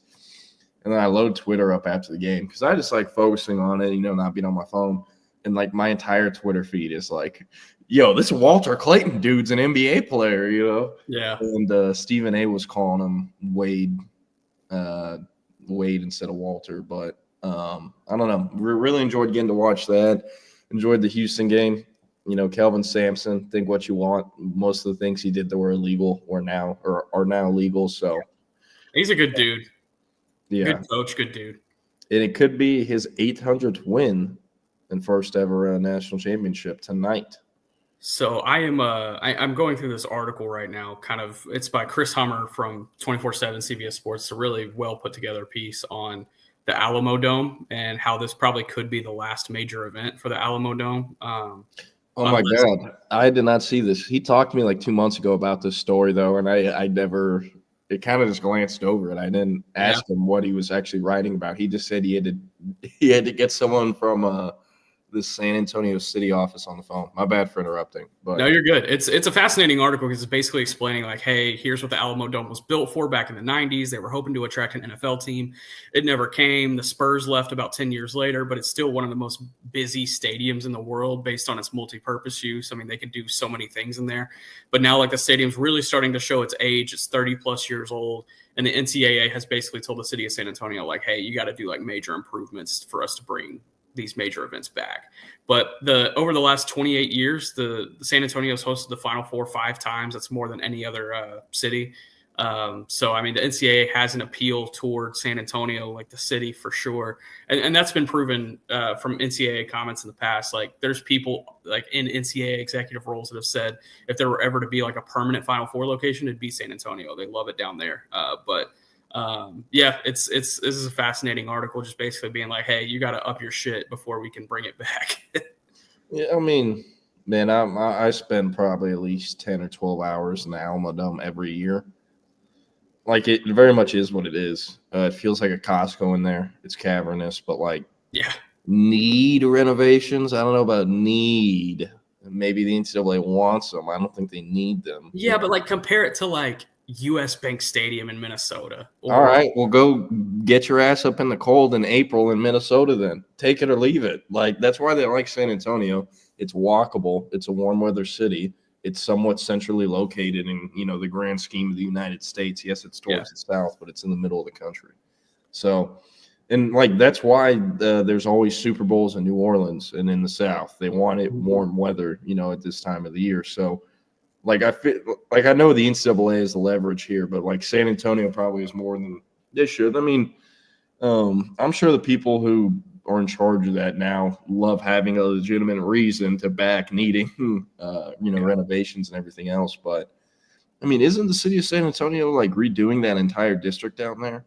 Yeah, in some ways, they're calling it a Project Marvel. It's multi-billion-dollar proposed deal to make an entertainment district that would include renovations to the Alamo Dome, a new Spurs arena, and a land bridge that would cross I-37 and connect downtown San Antonio with the other side of I-37, which I feel is very needed. Because whenever we're down there for All-American Bowl, you have to get a car to get on the other side. Whereas, like, you could just walk across very easily, and it would not be that big of a deal. Actually, you can walk. Several guys from our company were walking this year. I'm like, you're tripping. It's 30 degrees out. I'm getting in a car and driving 1 miles. Yeah, it's fascinating, though. But yeah, I love the Alamo Dome personally. I think it's just because like I've grown up going to so many games there, so many different things there, and obviously All-American Bowl. But it is aged, and basically the article is saying like it doesn't want to have the same fate that the Astrodome had, where it was just kind of like forgotten about, built around, and built through, and nothing ever went back. So it's a good piece by Chris Hummer. Yeah. Ike said, I watched the Oilers for Saints preseason game in the Alamo Dome. Pretty sure it was the first event. The first event was a Paul McCartney concert, but that may have been the first football game. There you go. Yeah. CB said, I remember when Bevo shit in the end zone during the 99 Big 12 championship game versus Nebraska that Texas lost.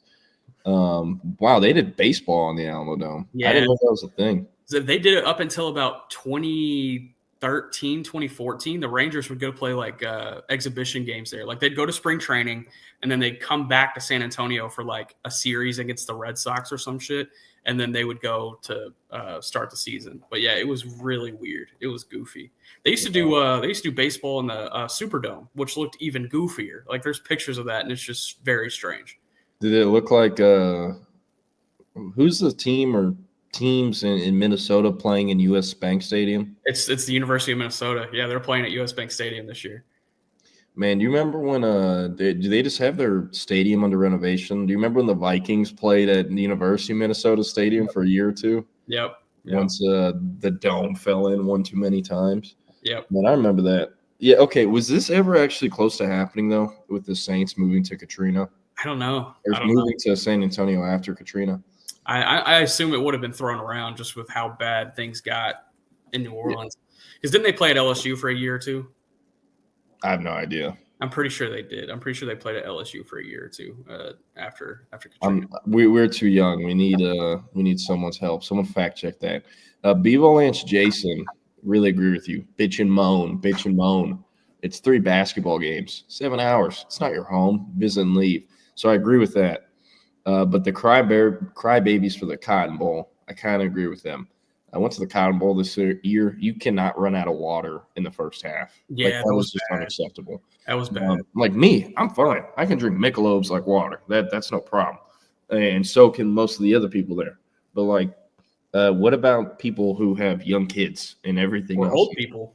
Yeah, exactly. Like, so they need to figure out the water thing, and then also like the concourses. Some of it is just so narrow where like most of the time I really don't mind that stuff, but like I feel like eventually something has to happen with that. Yeah. I don't know what the answer is, but they need to figure out a way to expand the concourses at the Cotton Bowl. But I don't know. I mean, it is a historic venue, and you get that vibe because it is a bit of a dump. That's part of the experience as well. You know? Yeah, it definitely is. But I mean, and also, you know, the State Fair being there, like it makes you care a lot less about the quality of the stadium. Mm-hmm. But that's why there's never a big event outside of that game throughout the year at the Cotton Bowl. Like the women's soccer team plays there, but like they're not filling up that stadium. I can't think of anything that's consistently there. Like I remember there was a big K-pop group that came and had a concert at the Cotton Bowl back like 4 or 5 years ago, and they packed the stadium because K-pop fans are insane. And it was like the worst experience for everybody involved. And I don't think they've had a concert since. Damn. Do they still do like the 2 or 3 high school games a year there? No, they don't. Mm. Winter Classic was there. That was pretty cool. The what? The Winter Classic when the Stars played there a couple years ago on New Year's. Oh, yeah. Yeah, the only football games I can think of that are there every year is the Cotton Bowl and then the State Fair Classic with PV and Grambling, but I can't think of anything else. Texas baseball sweeping the Georgia Dogs, get swept in football, but instead they sweep them in baseball. I did not watch any of that. Been dealing with a few issues, but Horns 24/7's Will Turboff was at each and every game. Was he? Yeah, has a lot of great baseball content over on Horns 24/7 if you want to check it out. But it sounds like you, Nick Harris, were watching the games. Anything this weekend that stood out? Yeah, well, I went into the series thinking that Georgia would win the series, but it would be like 2-1. It'd be a hard-fought type series. Again, I just continue to doubt Texas, and I may as well just continue to doubt them the whole season so that they keep this up. But they surprised me once again. Game 1 came out, just hit the cover off the ball and jumped out to a big lead and did not give it up. I think Game 2 was probably the most impressive performance because they go down 4-0. And they claw back, and the bats came together. The bullpen was awesome all weekend, incredible. And they come back and they win that game 7-4 and to clinch the series. And then yesterday, another really impressive win. They fall down, I believe it was 3-0, and come back, tie the game, and then in the bottom of the 10th, the J Flow walk-off home run. I mean, it's incredible. And got to tip your hat to Dylan Volantis coming in out of the bullpen in relief of Riojas and just shut the door on Georgia. I mean, Georgia is not only one of the best offensive teams in the country, they're one of the best offensive programs. I mean, since Wes Johnson has come in and he brought in his hitting coach, those guys have been unreal. I mean, they lead the nation in home runs. They led the nation in home runs last year. The top 2 home run hitters in the country both play for Georgia, and they kept those bats quiet all weekend. Swept Georgia, and now they're number 2 in the country. It's big time. And the Texas will have Houston Christian tomorrow night, and then they'll travel to Lexington to play Kentucky. But man, they've gone through their gauntlet. They've beat LSU. They've swept Georgia. They swept Oklahoma. They now will go into a stretch where they have to go play at Kentucky, and then they'll come home to play Auburn, and they'll come home to play Texas A&M. So I think A&M is finally getting hot. They beat Tennessee over the weekend, 2 out of 3 against the number 1 team in the country, which obviously helped Texas. But I think Texas A&M is going to be ready for that series here in a couple of weeks. I think that's going to be a big time series. And then Auburn is a top 15 team, so can't sleep on that either. But much needed, kind of a break whenever you consider all the top 10 teams that Texas has gone against the last couple of weeks. It's been unreal. Yeah. Hey, how about Coach Sloss? Still one of the best days ever on Twitter. Ended June last year.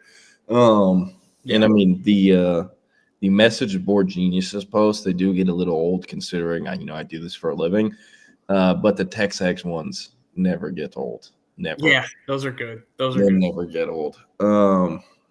Texas pitching slipped to Georgia bats. Yeah, why does Texas struggle to beat Texas State in baseball? I don't have an answer for you. I really don't. But what is it, like the last 4 games that Texas State has played at Dish Falk, they've won something stupid like that. Like I can't explain it. I mean, they do treat it like their Super Bowl every year, but I mean that's no excuse. I mean, there's so many. There's the Texas A&M Corpus Christi's and the UT Rio Grande Valleys. They do the same thing. It makes no sense to me. And yeah, Patrick, I confused Oklahoma with Missouri. Hey, you talking shit on the Corpus Christi Islanders? I mean, they're not beating Texas. Yeah, they shouldn't. They should not be beating Texas. They also are part of the A&M system. This is a fascinating nugget. Jake Bayless at FC Dallas played Inter Miami a couple years ago. Lionel Messi has played at the Cotton Bowl. I had a ticket to that game, and I had to pass it up because I had some work things going on. I remember that. Yeah, it was raining. It was pouring rain, and it was like 40 degrees that day. It was so gross. I bet Lionel Messi never comes back to the city of Dallas. Really? You don't think he's a fan of South Dallas? Yeah. Hey, what do you think about Fair Park, Mr. Messi? Like, man, South Dallas, that's my favorite. That'd be hilarious. You think he says it just like that? But no, hey, did you know UTRGV, their football team, first season will be this fall? It's this season. That'll be I'm fun. almost positive. You know who their quarterback? I know he's one of their quarterbacks. I think he might be the starter. The kid from South Texas. What's his name? Right. Once you say it, I'll know it. Aiden Chavez. Atzel Chavez. Atzel Chavez. Yeah, that kid's gonna be awesome. I don't know. I'd rather put my money on Zion Brown from Humboldt, Atascocita. Oh, I forgot he's there too. Yeah, all 5 feet and 11 inches of them, ready to shake up the Rio Grande Valley. Well, I think they are the Vaqueros. Vaqueros, yep. I'm not 100% sure, but hey, baseball coming back, or I mean, football coming back in the Valley. I don't know. Lots of. We had a question up top from who asked it. I think it was CB asking about the. Yes. Yeah. So I do not know anything about Texas's newest transfer. I will say this kid rocks. I've watched a lot of Florida Atlantic ball this season. Right. This is a great addition. How do you say this? Matas Vokitatis? Sure. Vokitatis is fun. We'll call him Vokitatis. I don't know. Yeah, if there's a pronunciation guide in the comments, we would appreciate it. But hey, tell us about Texas' newest addition. Sources tell Horns 24/7. This is a 7-figure center, so hopefully they can get some stuff out of him. But tell us about Vokitatis. Yeah, he was the American Conference Freshman of the Year this past year. He's only used 1 year of eligibility, so he's going to be a multi-year transfer for Texas. He's a 7-footer. He can shoot. He can rebound. He can be physical down low. I like to see him add a little bit more, girth to his frame. But I think this is the type of addition that Texas has been needing for a decade. They need that 7-footer down low that you can throw it to. He's good in the post. He's good underneath. He can get you buckets. A little bit inconsistent from mid range, and that kind of extends to the perimeter too. But man, this guy's 7 foot. I just want him to stay down low, and the 2-3 3-point attempts per game, I'm okay with that. But man, this is going to be a great addition down low. Do you know where he's originally from? I want to say Finland, but I think I'm wrong with that. Let me check that right now. Yeah, starred in the Toy Poodle League, as Calvin Sampson called it. So Lithuania. Oh, okay. Nice. Yeah,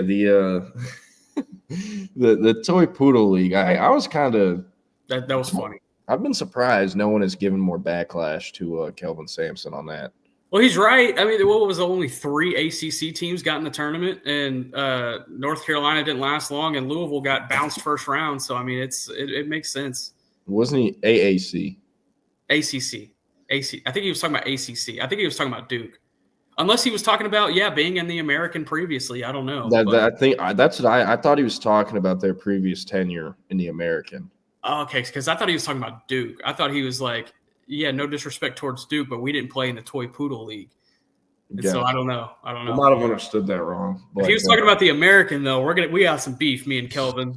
Go Mean Green. Yeah. Hey, I'm happy for Houston, though, man. That program, they haven't played a national championship since the 80s. Yeah, and 84. Did you see the video of Hakeem Olajuwon not being allowed on the court? No. Stupid. There's some security guy who just takes his job way too seriously, and Hakeem Olajuwon's trying to get on the court, and he's like, no. And Hakeem's like, what the fuck? He's like, bitch, you know who I am? First off, I'm 7 foot. I could whoop your ass. Yeah, for real. Like, gentle giant. If I was him, I would have threatened him. Been like, hey, buddy, I'll throw you across this court. And then if I get more business from him, I'll be like, hey, buddy, I don't want to do this, but I'm a Hakeem Olajuwon. Just don't take a job that seriously. With the Cowboys, anything new out of the Star in Frisco as of late, or seems pretty quiet? Quiet weekend. I mean, they had 30 visits. We talked about it on Friday. They had facility visits, guys visiting, and nothing too notable to come out of that. They 2 more weeks to the draft, though. 2 weeks from Thursday, which is crazy. It's coming up on us. Sneaking up on me. I got some prep I need to finish up. But, it's going to be a blast. I'm excited for the draft. One of my favorite times of the year is the rookie minicamp, whenever all the rookies come in and they talk to us and they go through, install and phase 1 stuff. It's just a fun weekend.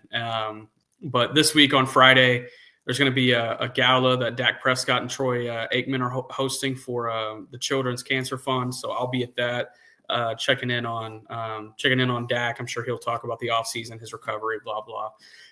But yeah, should be a fun week.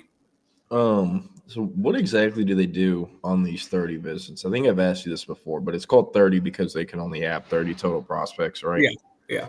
They don't actually get down to Arlington to see Jerry World, right? They're just in Frisco the entire time. Yeah, they just stick in Frisco, and so that Omni Hotel that's at the Star, they stay there, and they fly them in. They basically go through like a rotation of meetings, and so they'll meet with their head scout, whoever their area scout was. Then they'll meet with the head of the scouting department, Will McClay. They'll meet with Jerry. They'll meet with Schottenheimer, the head coach. They'll meet with their position coach. And these are all individual meetings. And then they'll have like a group session with like the guys that are also there, other players that are there. And they kind of stagger them throughout the day. And then they'll go through like a media portion where it's basically like the in-house media, which I was a part of last year when I was working for the team. You go through and you basically just interview them and you give them questions and you sit there for 10 minutes. Then they have lunch down in the cafeteria. They meet up, they might see a player or two and run into them, but it's about a 6-hour day for them. And then, the Cowboys like it because they want to see how these guys interact around other players, how they interact around coaches and, kind of in a laid back environment. They try to make it as casual as possible. Like these guys used to show up in suits and stuff. And now they're like, hey, just show up in like, your team branded, sportswear, whatever, tracksuit, whatever you got. And it's going to be laid back. We're going to have a good day. We're going to have a good time. So, very rarely there'll be a guy that they ask to work out. And that's what kind of Dallas Day is about. They invite those local guys in and they work out and they kind of see them up close, which, by the way, sources say we had some Shager bombs being thrown down on Friday afternoon at the Star. Braden Shager, quarterback at Hawaii, who was at Highland Park for a healthy amount of time. But other than that, that's kind of what the Wait, is Shager a draft prospect? He is. Yeah. Yeah, that surprised me too. When somebody told me that Shager was the acting quarterback at Dallas Day, I was like, I thought he was back for another year. And so I don't know. He's going to be a perfect UFL guy. He's going to go to the UFL and dominate, and then he might get a training camp invite one of these years. Okay, something must have happened with him at Hawaii because I remember he originally went in the portal or was going to, and then he pulled back. That was last year. That was last year? That was last year. Yeah. Damn, time. Your sense of time in this job gets screwed all the way up. It does. Especially because you forget the high school class numbers that are assigned to these kids. Yeah.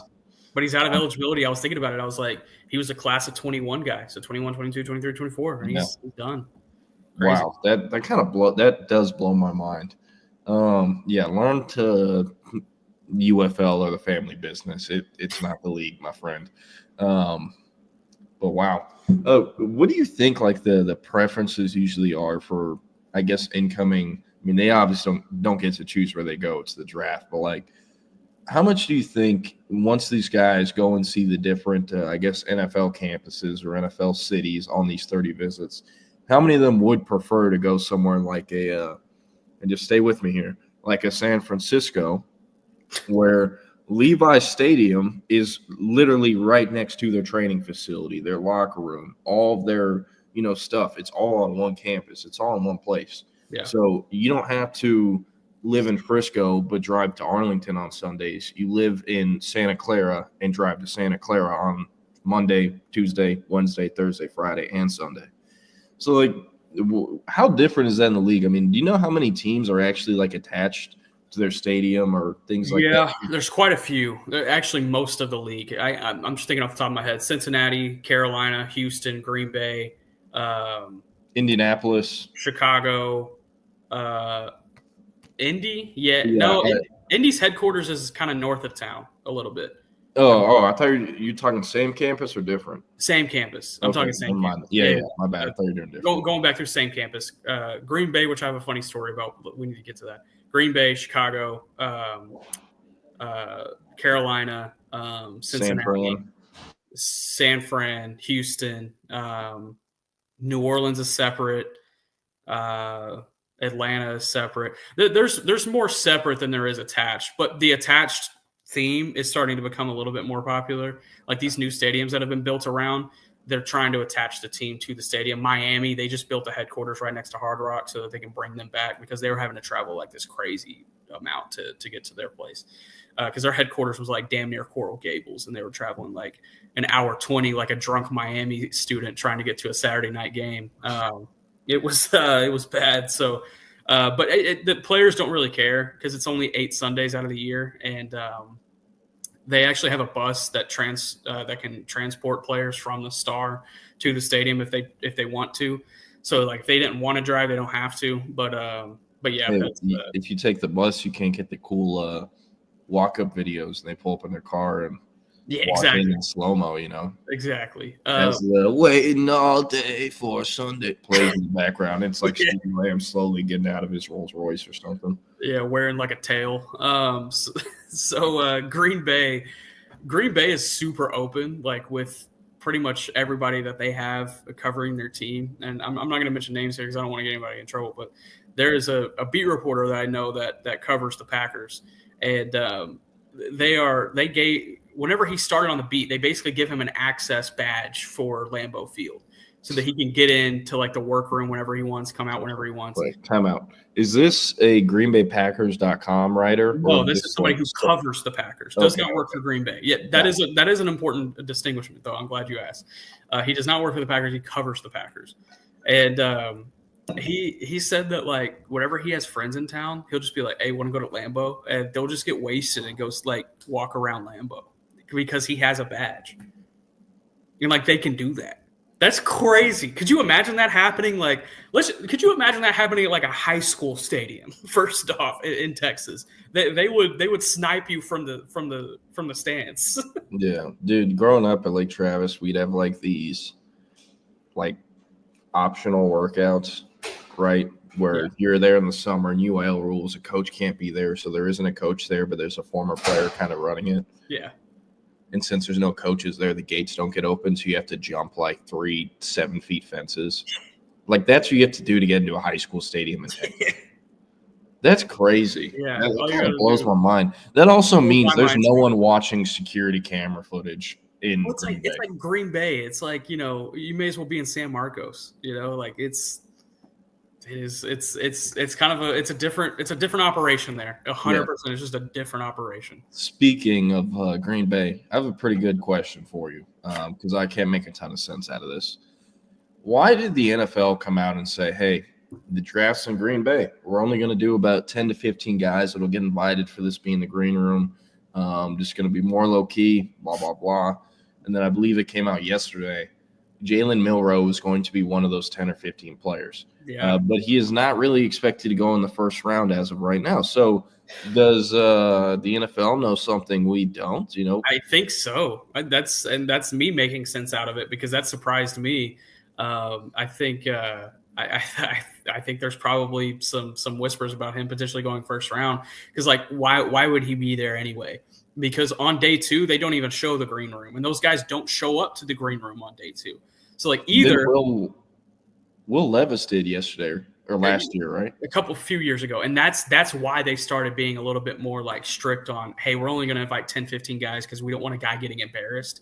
And so that was the spirit of the rule. And they said that they had 15 last year in Detroit, and they said they're going to have even less this year in Green Bay. So like they must know something about Milroe that we don't. I'm with you there. And is it Pittsburgh? Is it Minnesota? Like I don't know. Like what team is out there?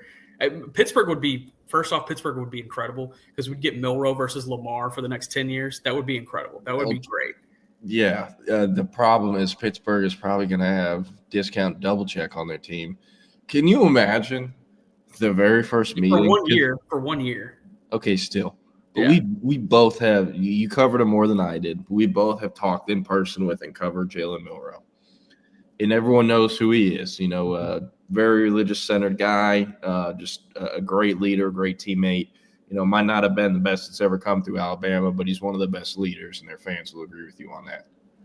And sticking him in the same locker room, position room as Aaron Rodgers, like, is there a way to make sure they get Hard Knocks? Because I would pay I pay several people's HBO Max subscriptions just to see that. And it would be also George Pickens and DK Metcalf in the same locker room too. We got to make this happen. Like, guys, like God wants us to relax, be careful, and George Pickens over there just tearing people in half. It would only be better if they traded Tyreek Hill to Pittsburgh, and then we're just full balls to the wall. We're letting it loose. Yeah, or Rashid Rice. I don't know. I don't know what the road system's like up there in Pittsburgh. You know who used to work in the Pittsburgh toll booth back in the day? Mike McCarthy. He was like he worked as like a toll booth guy. So like if you rolled through like a Pittsburgh, Pennsylvania toll authority booth back in the late 90s, there's a chance you had, hey, it's gonna be $2. Man, I've been to Pittsburgh I think once or twice. My grandma, my dad's mom, her whole family's from there, so actually have a fair amount of family up there. Nice little vibes. Doesn't really feel like a city.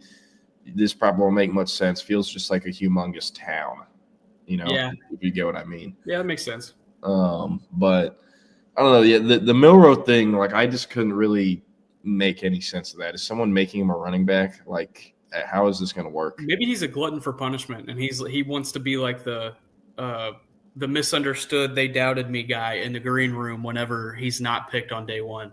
Because like he has not been on my radar as a first round pick until that. And I was like, okay, weird. I mean, it's a humiliation ritual. It's like the Steelers reporter. Did anyone else see that like fell asleep right next to Mike Tomlin, or it looked like he did, and his mouth is just open? So he comes to, and it's like, oh shit. He covers the Steelers for the Pat McAfee show. So like the Pat McAfee show has like a couple of that's a thing. They have like a couple of them. So Pat is from Pittsburgh, so he has a Pittsburgh guy, and then obviously he's in Indianapolis, so he has an Indianapolis guy. I think it's really just those two guys, but he's the guy that covers them for the Steelers. Sorry, timeout. Do they just tweet shit? Like, do they write anything anywhere? Or are they just like, hey, Pat, I have no clue. He said this. Like, all I know is the dude's Twitter profile says covers the Steelers for the Pat McAfee show, and I was like, interesting, okay. And then they had him on the Pat McAfee show that day, but I was in Palm Beach whenever this was all going on, and you would have thought he was Chris Brown. I mean, like everybody was like, "Were you the dude that fell asleep?" He's like, "Yeah," and then they'd like take a picture with him. I'd be like, "These screwheads! Like, what the fuck's going on?" There were other reporters taking photos with him. Yes, I was like, "Dude, like, pipe down." Yeah, go cover high school football in Texas. Yeah, Yeah, you ever heard of Matt Stepp? Exactly. Yeah, Pat McAfee. I mean, I understand why people like it. Never been a huge fan of their show. I will say the stuff happening with that Ole Miss girl, like if they actually sue ESPN and Pat McAfee, it will be kind of hilarious to me. Yeah, so I watched a news segment on Friday. They interviewed that girl. I think it was like an NBC News thing or whatever. It was like 10 minutes, and they go through like everything that's happened to her. First off, crazy, wild story. And I couldn't imagine if that was like my daughter, dog, I'd be ready to kill somebody. But I think Pat McAfee's going to be okay because he never mentioned her by name, and he never even mentioned I don't think he mentioned the school either. He was like, have y'all heard about this SEC sorority girl that apparently banged her boyfriend's dad? They're talking about Ole Miss. I know they said Ole Miss because they did say Ole Miss. Okay, well, they never mentioned her by name. And that's where I think he's going to get away with it. Yeah, they tried to get Schefter to talk about it by easing into it with talking about Jackson Dart. And they're like, you know about Jackson Dart's dad? And he was like, what? And they're like, well, Shefty, there's this thing going down in Oxford. Okay, he didn't. Yeah, as long as he didn't say their name. And also, again, not the biggest fan, but McAfee's been there before. Like, that's why he says allegedly when he says literally anything that could be, like, towing the line. He says allegedly like 20 times. So someone has sued him before, clearly, or else he wouldn't be doing that. But, I mean, yeah, and very curious, like, if she sues him, what it would actually happen with that. Because it was already like a bonfire or a wildfire on Twitter for like 3 days before Pat McAfee ever talked about it. Yeah. So, I don't know. No, we did talk about it a little bit yet on Friday, but Coach 420 asking Joe Milton to Dallas. Anything there? Do we know if he has a house in Dallas yet? No. They're going to get him set up at the hotel first. Trey Lance lived at the hotel like his entire first year. So whenever they get traded or acquired, they basically set them up in that Omni, and they're like, hey, you can stay here until you find a place for like a cheap rate or whatever. And like, there's rookies from the 2023 class that are still living in the hotel because the hotel's super nice. I mean, it's right on campus. You don't have to go anywhere. It makes sense, but oh my God, I could never do that. Like once I'm in a hotel for more than like 3-4 days, I am cooked. But well, okay. You also got to remember, I don't think they're staying in double queen bed rooms like we usually do, you know? Yeah, they are. I mean, it's nice because it's an Omni. Don't get me wrong. I know, but you don't think like they're in a 3 suites in that hotel. What do you say? There's probably only like 3 or 4 suites in that hotel, and they're not giving it up to a player at a cheap rate. Yeah, that's crazy. I would want a house as soon as possible. Yeah. And Trey Lance eventually did get a house this last year, and then now he's in Los Angeles, which I think somebody asked about. We could talk about that. But Joe Milton, I agree with what Longhorn Bear said. Not a great trade, but not a bad trade.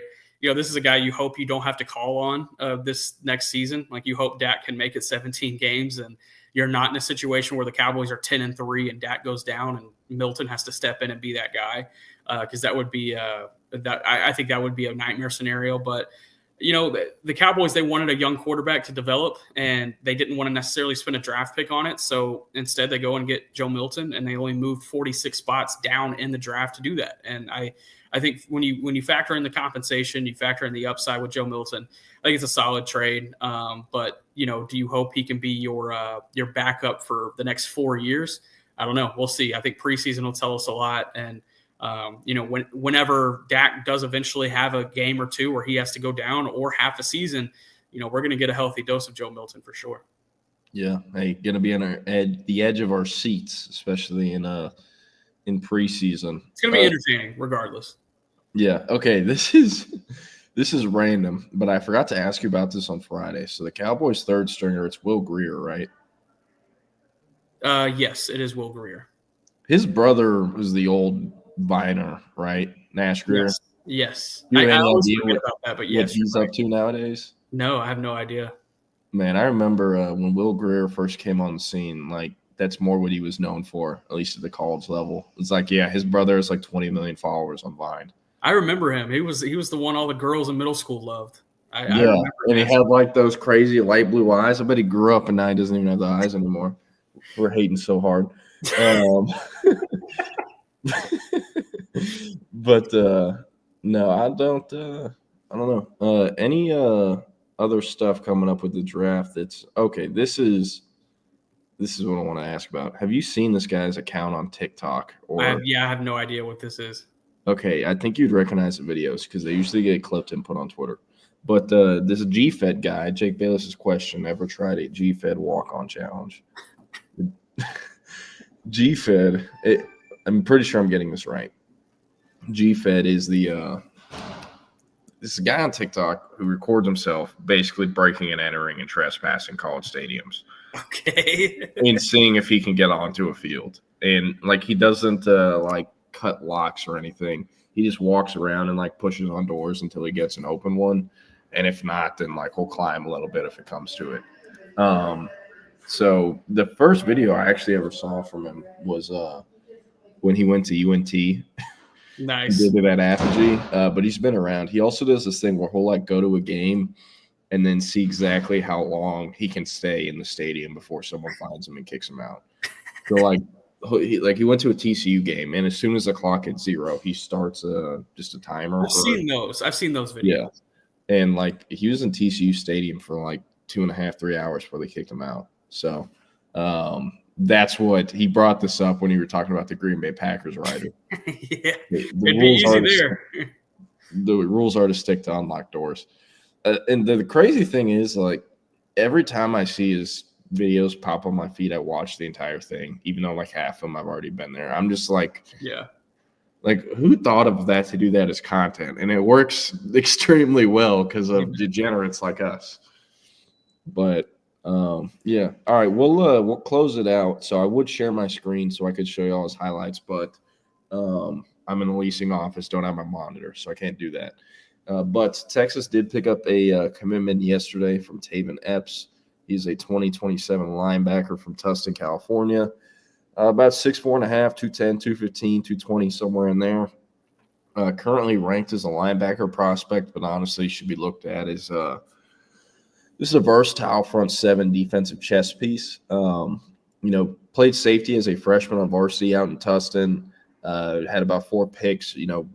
Showed off the ball skills. Comes from a deep basketball background, and then he kept growing. And they stuck him at linebacker his sophomore year. He played in the Mike position, but he did move all over, and was incredibly productive and just shows flashes for days. Super versatile, and has over 30 offers.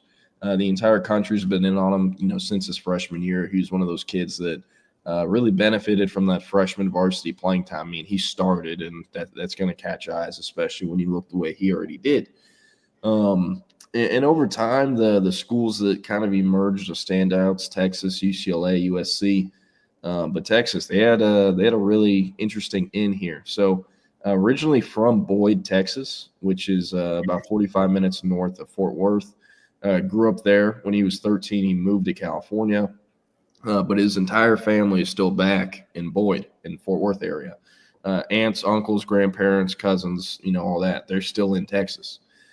So that's been a really big part of why he's been so interested in Texas. He's from there, and then also Steve Sarkisian, Johnny Nansen had a really unique connection to this one. I'll call him a mentor. He was coaching him in high school at Tustin. Now he is coaching in 7-on-7 and I guess, helping as a recruiting coordinator with some other kids. But there's a guy named Chris Hawkins who was like a top 100 prospect out of the state of California back in the day. Went to USC, was at USC for 5 years. 3 of those years were the last 3 years of Steve Sarkisian's tenure at USC. And then 4 of those years were the last 4 years of Johnny Nansen's tenure at USC, because Nansen stuck around a season longer after Sark was dismissed or fired, whatever you want to call that situation. And those coaches coached Chris Hawkins, who is obviously Epps' mentor. So Texas was the 6th or 7th ever offer, and they almost never offer out-of-state kids that early. It was because they had that connection through Hawkins, who called Nansen and Sark and was like, hey, I'll need to be recruiting this kid. He's also originally from Texas. So that's kind of how it came together. Visited Texas the end of March. That was his 3rd time on campus before the end of his sophomore year.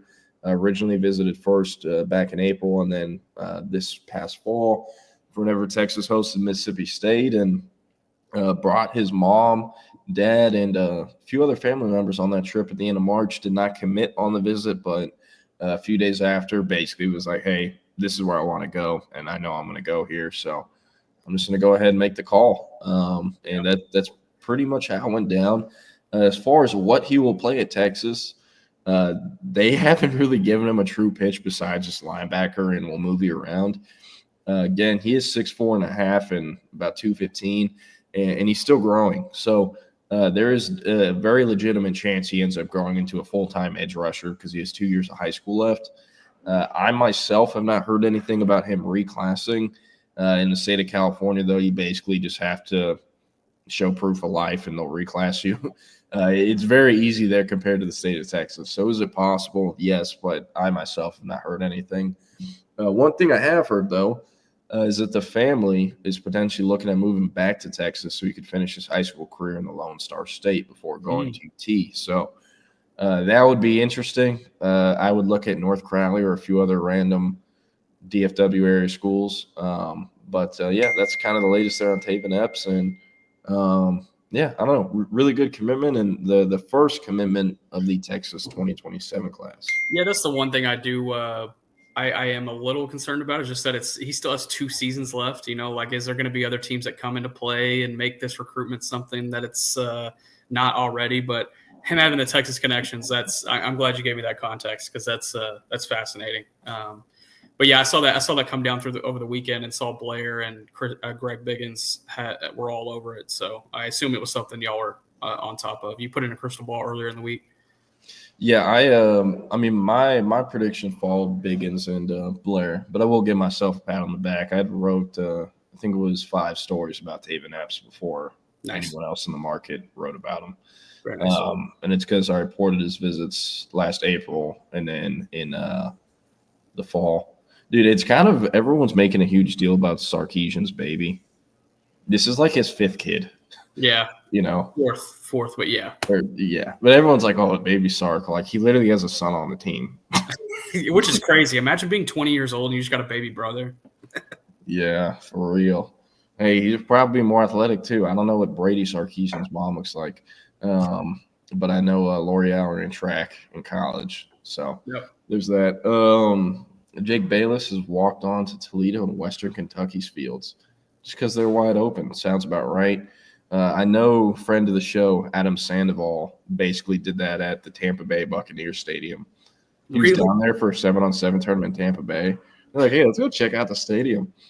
And I look on a Snap story, and it's him just like, yo, and it's him at like the 50-yard line on like 3 p.m. on a Saturday. It was in like the spring, but that's funny. I do know about this story that when Diego Pavia was at New Mexico State, he pissed on New Mexico's field. And it's crazy because he's originally from Albuquerque, where New Mexico, the University of Mexico is. So that pissed off a ton of people in his hometown.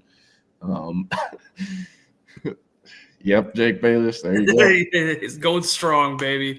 That's those quarterback genes. Yeah. Jack Thorpe caused a stir. No, it's I don't know, a little slow right now. Will and I will dive into a lot of recruiting tomorrow, and obviously the national championship. But I don't know. You have any fun plans or anything fun with the Cowboys coming up this week? No, I'm just prepping for draft. I'm gonna have this huge spreadsheet ready for draft night that I want to post on Twitter for free, and have people that are really big draft sickos kind of follow along with me and see my notes and go through that. So I have a lot of work to do on that because I got about 400 players on there that I want to have notes on because I want some undrafted free agents on there too, some priority guys that make sense. I want notes on those guys. So we'll see. It's going to be fun, but I am drowning in draft prep until the draft. I am all draft, nothing else. Yeah. Yep. Hey, last thing. Did you see, because we were talking about Pavia, did you see there's an NCAA Division II basketball player who is suing the NCAA? Did you see that? I haven't seen this. It's not ringing a bell. I don't know why he's suing the NCAA. No. He is making the same argument Diego Pavia did, where, hey, I was in JUCO players, like no one knows about them, so they can't profit off their name, image, and likeness. Yeah. So I should have more eligibility since I couldn't make money those years.